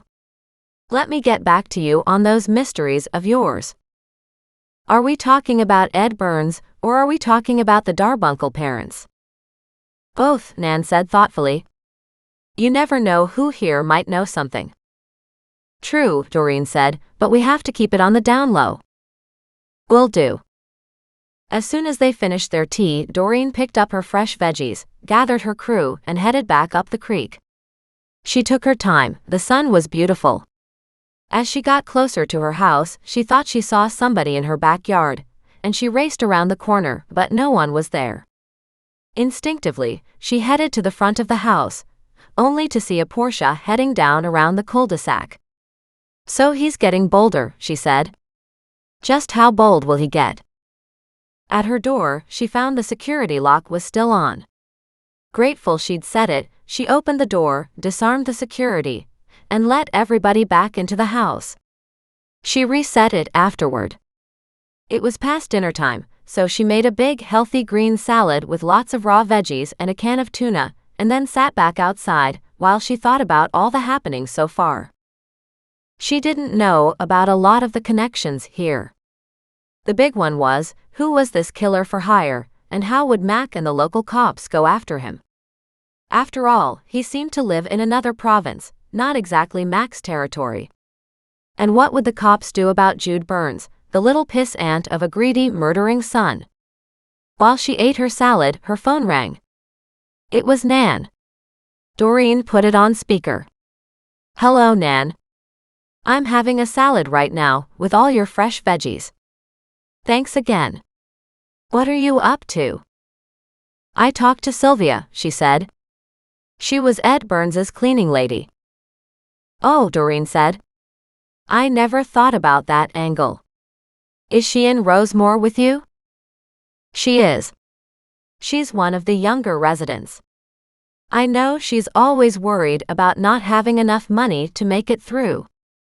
Ed was supposed to leave her money too, but he didn't." "Wow, nice guy." "No, everybody thought it was all settled, but then Jude arrived with this new will that the new lawyer said was perfectly legal, and they took everything away from everybody." "Right, that's what I'm trying to fix," Doreen said. "She said there was another will because she was a witness to it." "Another one?" "Yes," Nan said, "and it's in Ed's home office somewhere. But if Jude found it, she figures he destroyed it." "Would that will supersede the one Jude produced?" "Yes. Not to mention you can't legally get into his house or that home office," Nan said. "No, it might take Mac to do that. I wonder though, can you find out where in the office it would be? Because if it was just in his desk, Jude would have definitely gotten rid of it. But if it had been hidden..." "His desk had a secret drawer," Nan said, "kind of like our furniture. It was an antique desk, and it was in there." "Do you know when he signed it?" "It was just a few days before he died.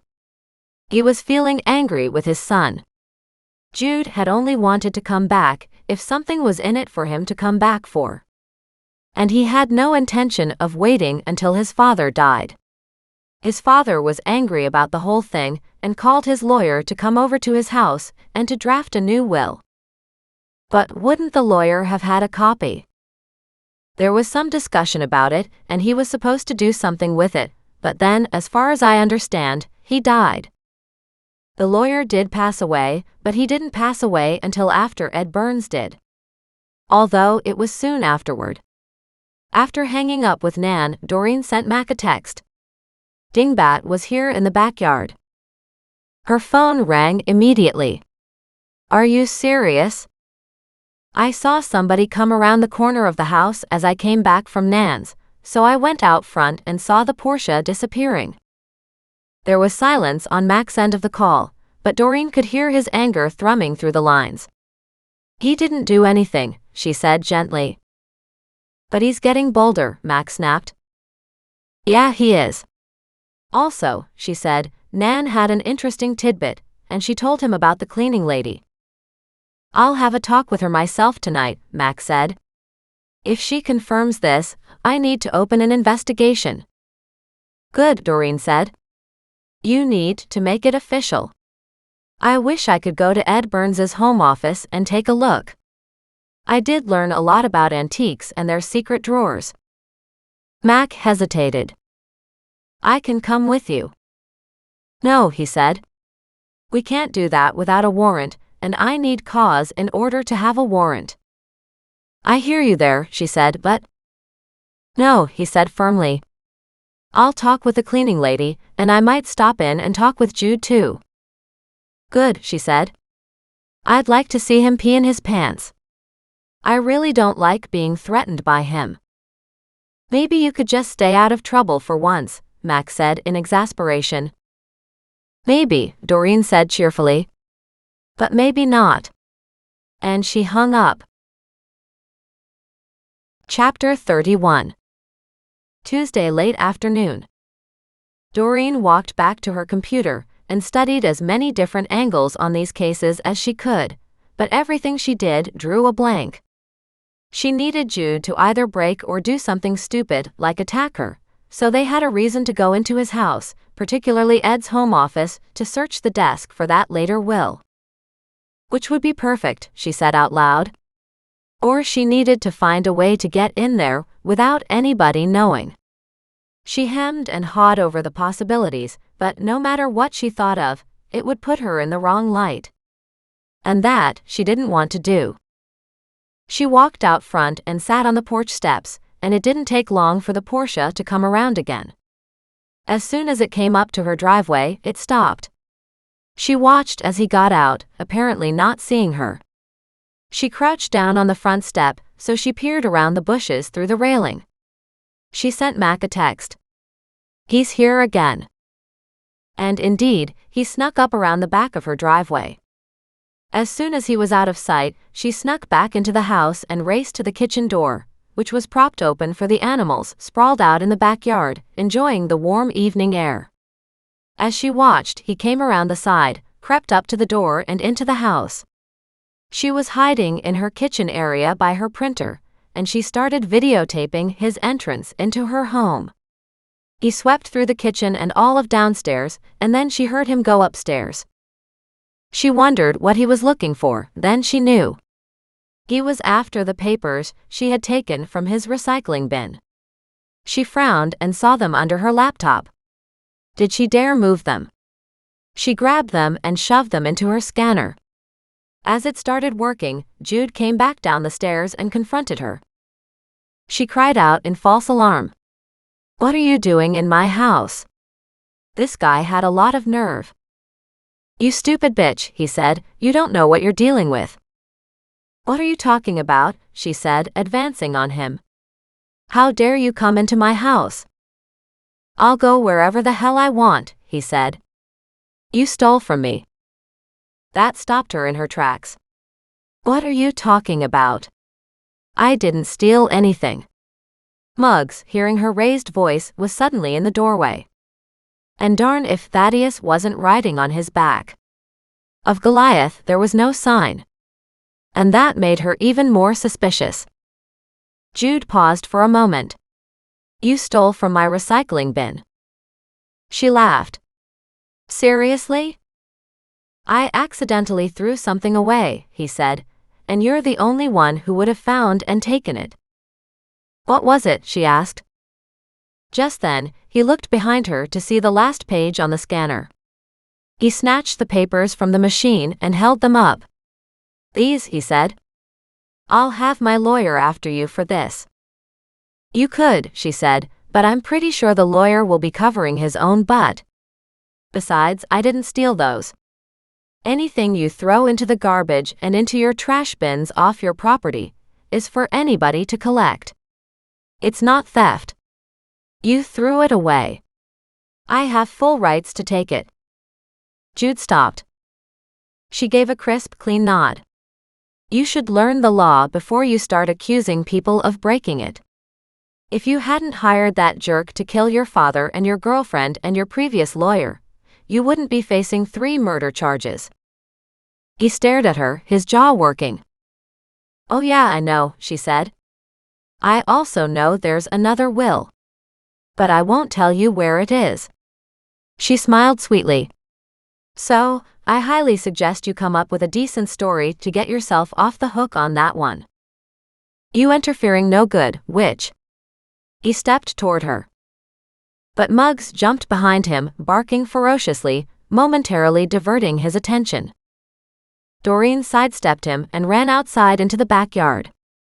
She still had her camera on and was recording. As he charged toward her, she said, "I'm taping this.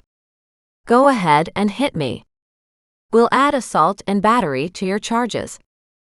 "I didn't touch you," he said, stopping in his tracks. Surprisingly, Doreen's grouchy neighbor Richard popped up over the top of the fence. "Doreen, are you okay?" "No," she said. "Jude Burns has threatened me, entered my home without my permission, and has now taken something of mine from my house." Jude stared at her in astonishment. "These papers are mine." "Which you threw away," she said. "Now you've come into my house illegally, and you've taken them away from me." She turned to Richard and said, "Call Mac." As quickly as he arrived, Richard's head disappeared around the corner. "I thought nobody liked you. Why would your neighbor help you?" "Because I helped him," she said. "But what do you know about helping people? You are just a taker." He glared at her. I'm not going to jail, he said. There is no way. Of course not, she said. You didn't actually kill them, did you? I mean, it was your killer for hire who you paid to do it. I wonder where you got the 10 grand to pay for each of their murders though. That's a lot of money. Of course, maybe your girlfriend kept that loose change around, and you took advantage by searching her place while she lay dying. Jude's face worked and Doreen nodded. Yeah, you think I don't know how this works, she said. I wonder if you have something to do with that ice pick though. I don't have a clue what you're talking about. This is all so long ago. Why are you dredging any of it up? I know it was a long time ago, she said, but some things never change. Your sisters are living terrible lives. Why do they deserve anything better? He asked. They're no different from me. Why should they get all the money and I get nothing? Why didn't you share with them? She asked. Why should I? He left the money to me, Jude said and tapped his chest. My dad left the money to me. Did he though? She said with a snarky smile. Funny how your father's lawyer died around the same time. The police are opening an investigation into your will, she lied. She hoped Mac would, but it was premature at this point. Jude paled at that. You think I didn't know about that? I've got all the lawyer's notes and I turned it all over to the police. When she said that, something came over him. It was almost like a coldness, a chill. Then I have nothing to lose. He advanced on her. She realized she was in imminent danger now, and took several hurried steps backward. What will you do? Well, according to you, I've already killed 3 people, he said, so what difference does a 4th make? His words echoed Mac's earlier words. I guess the question is whether you killed anybody else too. Somebody killed by an ice pick. He stared at her, puzzled. What are you talking about? I'm missing an ice pick, she announced. I'm expecting to find out it was used to kill somebody. Just who are you? He asked, puzzled. Doreen, she said with a wave of her hand. Somebody with a hobby of solving cold cases. My life was never a case. Get your nose out of my business. He glared at her. Why do you care? Because it's wrong. And if I get a chance to cheer on the underdog and right some wrongs, I will do so. If you had anything to do with your father's death, your girlfriend's death, or your father's lawyer's death, then you need to pay for it. And stealing all that money from your sisters is just nasty. He shook his head. What does any of that have to do with an ice pick? I'm missing one, she said. She looked at him hopefully. It was a set your father had on display. He stared at her, then scratched the back of his head. Good Lord, she said, you know what happened to it. He looked at her and groaned. I do know what happened to the ice pick, but it didn't murder anybody. I'm glad to hear that, she said, because the maker would like it back. I gave the set to the maker's brother. Fred. You gave the set to Fred? Why would you do that? He wanted them badly, so I gave the set to him. Something about my father having ruined his brother's reputation, or some such thing. I don't know anything more about that. You don't look like the giving type. Frustrated, he snapped, because he saw something and the set was payment for his silence. What did he see? Jude frowned. It doesn't matter. She nodded.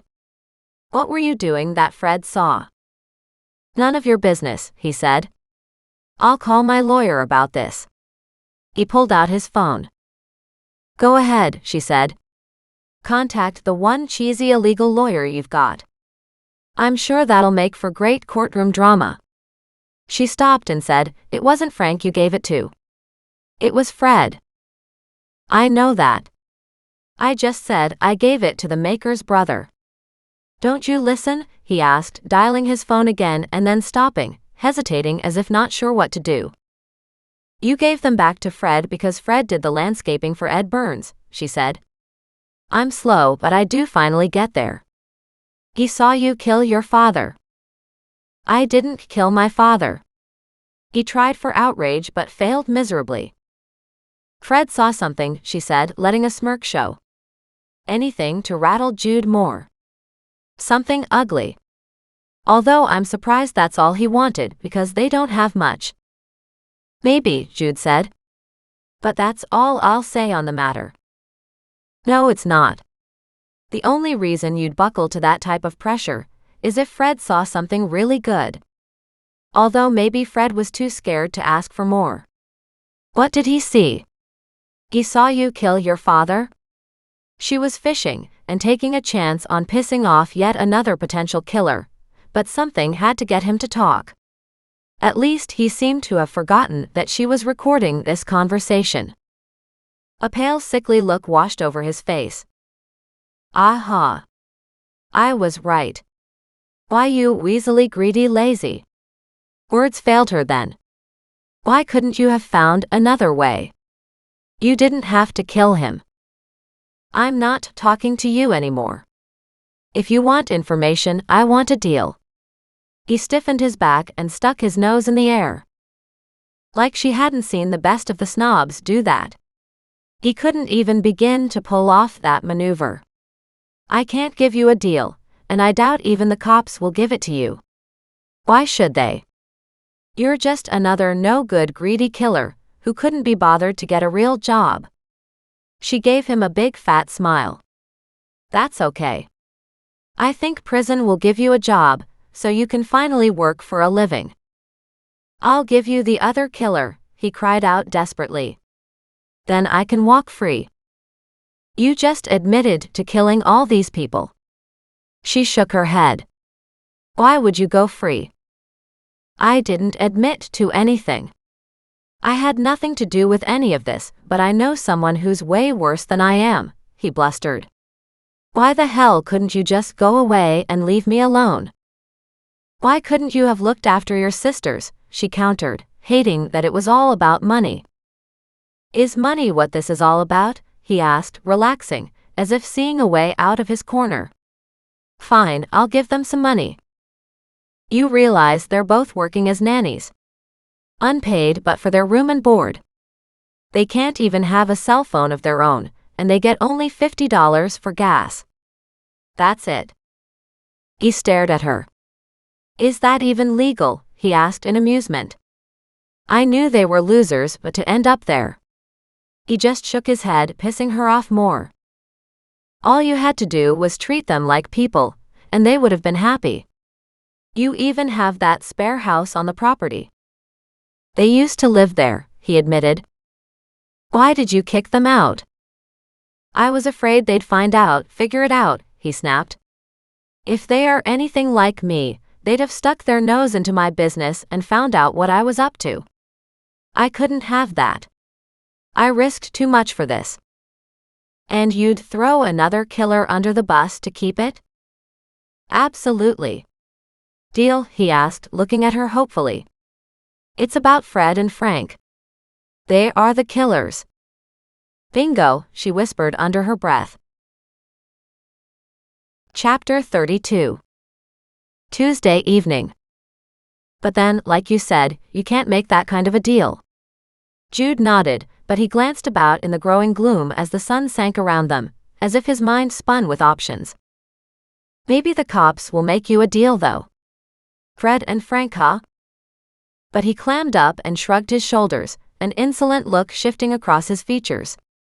Not liking Jude's assessing gaze, Doreen could only hope Richard had contacted Mac. As she studied Jude, she said, Did you have to kill your girlfriend? She was breaking up with me, he said absent-mindedly. At the time, I wasn't thinking of my father. But once it worked so well with her and my father being old, I knew it would work well with him. So you killed her, then realized you wouldn't get her money, so you came home to make sure you got something. But instead of being happy with half of it, you had to change the will so you got all of it. What can I say, he said. I got greedy. You're no happier, she said quietly. In fact, I can't see that you're happy at all. You've got nobody who cares about you, nobody who wants to be with you. You don't seem to have any friends. That's a problem, he said. When you don't have money, you collect friends who do have money, so you hopefully don't have to pay for everything, and so you can get something from them. But when you do have money, you know that's what other people are like, so you stay away from people because all they're after is your money. Wow. What a horrid way to look at money, friends, life, all the while living your life that way. Then Doreen laughed. It's almost like karma got you. And you've got to watch it because when she comes around, she bites you in the butt. What does this have to do with Frank or Fred anyway? Oh, I have a pretty good idea, she said, but it'll take a little more to figure this out. He groaned. What's this got to do with you? What's your price? How much to make you go away? Or to have you at least disappear long enough for me to sell up and move? You're talking to the wrong person, she said, as she watched Mac come around the side of her house. Because really, when you kill people, you can't walk away free and clear. I didn't kill anybody, he protested. Paying 10 grand a head to get medication to induce a heart attack is killing, she said. I'm sorry you seem to be so disassociated from the reality of your actions. You called my contact, didn't you? He glared at her in disbelief. What a bleeding, nosy busybody you are. Doreen shrugged. We had to confirm the price. I mean, everybody's got somebody they'd like to get rid of, for $10,000. It's just most people don't actually do it. They have more morals than to kill somebody for that paltry amount of money. It's the only money I had and he was the cheapest I could find, he snapped. Like you said, everybody has somebody they'd like to get rid of. And of course, a fake will helped too, didn't it? That was my lawyer's idea, something to add to the pot. He didn't see why I should only get half. And this is, of course, your new lawyer. Yeah, he knows my hitman too. The thing is, you either take the money I'm offering you, or I end up paying another 10 grand, he said with a wave of his hand. With the money I've got, I can wipe out this town. And you think nobody will notice? Doreen said with a smile because, of course, Mac was now listening with 2 cops behind him. I don't give a shit, he said. 10,000 to get rid of anybody you don't like, that's cheap. Well, it's 30 if they don't have a heart condition, she said, and you can bet I don't have a heart condition. I'll pay 30 grand to get rid of you anytime, he sneered. Too bad, she said, because you can't do that now. Oh yes, I can. He turned but still stared at her. I wouldn't sleep at night if I were you. I'll just arrange one time to make sure you never wake up. You won't know when, so you will spend your life looking over your shoulder. Maybe you should look over your shoulder now? Mac asked, his arms across his chest, the 2 cops at his side. Jude spun around to see the cops, then looked back at Doreen. All 3 men watched Jude and Mac said, By the way, you're under arrest. Doreen shrugged. You know what? You really have a big mouth. All you had to do was be a nice guy, share the money with your sisters, and you could have kept your half. You, he snapped, will pay for this. Maybe, she said with a sunny smile. But it won't be because of you. I get a phone call, he said. Yeah, you do, but I'm pretty sure the cops can take care of your $10,000 a deal killer too. He sneered. You have to catch him first. We already accomplished that, Mac said. Our officers picked him up about 20 minutes ago. When he found out you gave him up, he was pretty livid. So you might want to watch what you drink when you're in jail, because he has better connections than you do. You lied. I didn't give him up. Then you have to protect me, Jude cried out. You don't know how many people that guy has killed. No, Mac said, but we'll enjoy hearing about it. Jude turned to look at her. Remember. I said I want immunity. At that, Mac's eyebrows shot up. She doesn't have the authority to give you immunity. I did tell him that, Doreen said with a smile at Mac. But he's talking about information on Frank and Fred. At that, all three of the men looked at her in astonishment. What? Mac asked. He gave Fred the matching ice picks, she said. Mac nodded, but he was still staring at her in disbelief. Fred was doing the landscaping when I was going through the desk looking for the will, Jude snapped. My father was already dying, and I didn't do anything to help him. Why would I help him? He sneered. I'm the one who gave him the pills in his drink, so he would die. I heard my sisters coming home and hid. Thankfully, their intervention didn't save my father. Doreen held up her phone so Mac would see she was still recording. He nodded. So you gave Fred the ice picks to keep him quiet? That and some money, he added for the first time. Doreen perked up at that. She didn't think Fred would pass up an opportunity like that. Fred said he needed to make some people disappear a little better. Interesting, Mac said. Any idea who it was? Of course, he said. Same as me, his parents. Disappear where? He shrugged. How would I know, he said. Mac just looked at Doreen. She shrugged and said, I highly suspect we need to check their property. You'll find a missing ice pick buried somewhere. So maybe use a metal detector, or at least the cadaver dogs. They're getting quite a workout here lately. Mac groaned. We need a little more than that. We can't just go digging up people's properties.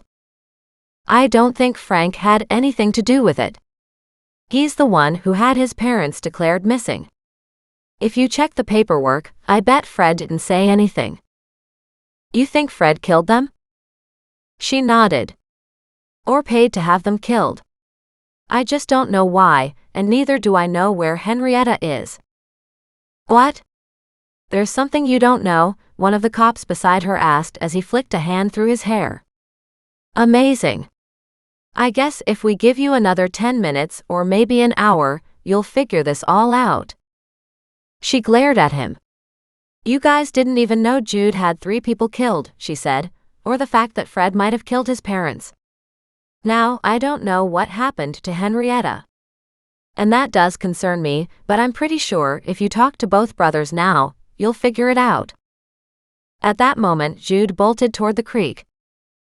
Doreen groaned. Seriously? The 2 cops ran after him, but they didn't get him. However, Muggs was already waiting for him. As soon as Jude got close, Muggs jumped him. Jude tried to avoid the dog, but Muggs grabbed him by the ankle and gave a hard shake. Doreen had to admit Muggs might not look like much of an attack dog, but he was solid and hefty. Jude went down, and Goliath jumped onto the back of his head with his claws. Jude screamed, trying to come up onto his hands and knees, but Thaddeus was crawling up and down his arms and shoulders, digging in his claws with every step. Thaddeus is here. Thaddeus is here. Finally Jude roared, I give up. I give up. Doreen looked at Mac and shrugged. You should be happy, she said with a smile. This suspect didn't attack me this time. He rolled his eyes at her. Maybe not, he said, but it's still a big mess. But a big Burns mess with a couple killers caught, she said. And 2 or 3 more murders we have to look into the Darbuncle family about. I get it, he said in a gentle voice. And now I get what this is all about. The sisters.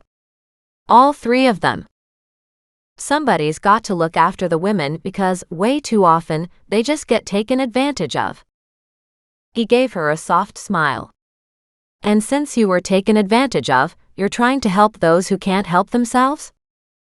To a certain extent. I think in Henrietta's case, it's already way too late. He gave a sober nod. I'm afraid you may be right. Chapter 33. Wednesday morning. On Wednesday morning, Doreen woke up bright and early, feeling mighty cheerful. She got up to answer Nan's call. "Wow, they came and picked up Fred," she said. Mac, Darren, Richie, everybody was all over him. "And?" "Well," she said, "he bolted. They're still looking for him."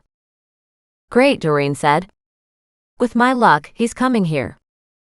"Why would he do that?" Nan asked. "Because I might have sicked Mac on him." Nan gasped. "Look. I'll get up, get dressed and put on coffee," Doreen said. "When I have some caffeine in my system, I'll call you back." She hung up, quickly dressed and went downstairs. While she was piling her hair up into a clip, she looked outside. The bright morning sun was shining in, and it looked like a gorgeous day, except it felt off. Ugly in a way she couldn't describe. She popped open the back door after disarming the security, and then put on coffee. When she turned around to face the door and look outside, there was Fred. She sighed. "Sorry, Fred," she said, "but when you do something like that, it comes back to bite you in the butt." He shook his head. "I didn't mean to." "Maybe not," she said gently. She reached for her phone, putting it on video again, and setting it on the counter, so he didn't think she was still looking at it. "I know you didn't mean to kill them," she said, "but when bad things happen, you know that, while you like to think you can keep it all hidden, eventually it comes out." "It was self-defense," he said sadly. "Me hitting my dad." She raised her eyebrows at that. "In that case, you should have gone to the cops." "I figured they wouldn't believe me," he said, his tone low, "because it involved Henrietta." "What about Henrietta?" "My father beat her," he said, "and killed her. I don't think he meant to, but they were at the top of the stairs and he hit her really hard, so she fell down and she died. And he couldn't turn himself in, because the blow to Henrietta's head would have shown up. Dad committed murder." We were all shocked and didn't know what to do. "What did you do with Henrietta's body?" "She's buried on the property," he said, shoving his hands into his pockets. "Frank knows about it too." "And your parents?" "It was pretty sad. My mom was inconsolable, and she wanted to die too. She'd just sit outside in the yard, bawling over the spot where Henrietta was. Finally, Mom pleaded with my dad to please kill her, so she could be with Henrietta. Mom said Henrietta shouldn't be alone, that somebody needed to be with her. Finally, she grabbed my dad's gun and shot herself." "Oh dear," Doreen said, "and now you'd lost 2 family members." "Honestly, I got so mad at my dad that we got into a fight. I ended up hitting him hard in the nose, and it's like he stood there for a moment, and then he just keeled over dead." He paused, such sadness in his eyes. "I think that punch sent a bone straight through his brain." "Oh no," she said, reaching up a hand to rub her temple. "I'm so sorry. I'm sure that still would have been the time to contact the cops." "We've always kept it to ourselves," Fred said. "It wasn't any different then. I know I'll have to face charges, but I don't want my brother involved. We started the rumors that they'd left to cover their disappearance, but we had to keep the house somehow. It's all we had. So well, after 7 years we applied to have them declared dead." He shrugged. There didn't seem to be much else to do. "So what was the deal with the ice picks?" He groaned. "The only reason Ed Burns bought them was so he could put them up on the wall and show everybody what a lousy town it was and how poor the craftsmen were. He didn't buy them because he was proud of Frank and his work. Ed bought them because he wanted to jeer at Frank. Ed made him the laughingstock of the town. Frank had a hard time. He lost the business because he couldn't do anything anymore, and he was just so heartbroken. And every time he talked to Ed, Frank asked to get the set back, and it was always the same thing. Ed said, no way. He would keep it as a reminder of how shitty Frank's work was. So when I saw that little weasel son in his father's office with his dad dying beside him, he gave the set of ice picks back to me and $50,000 so we could get ahead. I took it. I shouldn't have, but I did. I wanted that setback for my brother. And yet your brother didn't hang on to them. He shook his head. No, he didn't. He tossed them. But one is covered in human blood, Doreen said with a gentle smile. So somebody found it. Maybe, he said. I don't know about that. Yeah, you do, she said, crossing her arms. Who did you kill with that ice pick? He glared at her. She shrugged. I'm not done yet, she said. Whose blood is on that ice pick? He groaned. You never quit digging, do you? No, I don't. Whose blood is it? It's mine, he said. That's why I limp. My brother and I had a fight when he found out I'd blackmailed Jude to retrieve my brother's ice picks. I thought he would want them back. I thought he would think about his award. But at the time, keeping the family secrets for 5 years had taken their toll. Ed's shaming of Frank had taken its toll. To see the tools again, Frank was reminded of all that bad stuff that he didn't want to remember, yet he could never stop thinking about it all. Or at least I can't stop thinking about it. Anyway, Frank reacted immediately, striking out at me with one of the ice picks. So the blood is mine, he said sadly. After I got hurt, he took the picks out ice fishing and chucked them. He should have chucked them into the lake. Instead, he tossed them both into the mess of ivy on the far side of the trail. He didn't even think about it after that, at least not for a while. He came home. I got my leg treated and we moved on. He did go look for them later but only found one. Still, you don't get over death and loss fast. You don't get over anything that devastating in any way that is fast enough. We haven't been the same since. Did Frank have anything to do with your sister's or your father's deaths? He shook his head. No, but he helped me clean up everything because we didn't know what else to do. Frank was always good with his hands. No matter what Mr. Burns thought of him, Frank made beautiful tools. But, like you, he wanted me to go to the police. And I wouldn't do it. I thought Jude's money was a good solution when I got enough from him to build the big greenhouse on top of Mom and Dad and Henrietta, so they'd be even more hidden, but Jude was bound to get caught too. I was always afraid of the damage he could do to me and my brother over that blackmail, making us accessories to Jude's dad's murder. I figured I could get Jude into more trouble at the time, but his money has allowed him to skate through so much. He shoved his fists even deeper into his pockets. I get that, and at this point, Doreen said, the best thing you can do is turn yourself in. I know, he said. I heard the rumors that you got a hold of that weasel Jude Burns. Is that correct? I sure hope it is. I hope you throw him in jail and toss away the key. It'll take a while to prove everything, but it looks like he had 3 people killed, including his father, and forged a will in order to steal everything from his sisters. People are just greedy, Fred said, and my dad? Well, he had a horrible temper. I'm so sorry. He nodded and headed out the back door again. I'm heading down to the police station right now. She walked with him to the door. Please do, she said. I'm not sure how to make it any easier on you. It doesn't matter, he said. I'm ready to face whatever it is they want to throw at me. He looked at her and said, I knew that once you were on the case, you would never let it go. So I might as well confess and make it easier on myself. With that, he headed out around her house to the driveway. Doreen raced to the front door to see him get into his car and drive away. She phoned Mac immediately and told him what was happening. Good, he said, that should tie up another one. Maybe, she said. Where are you? I'm down at Jude's place with a warrant. We're looking for the will that was supposedly in this desk.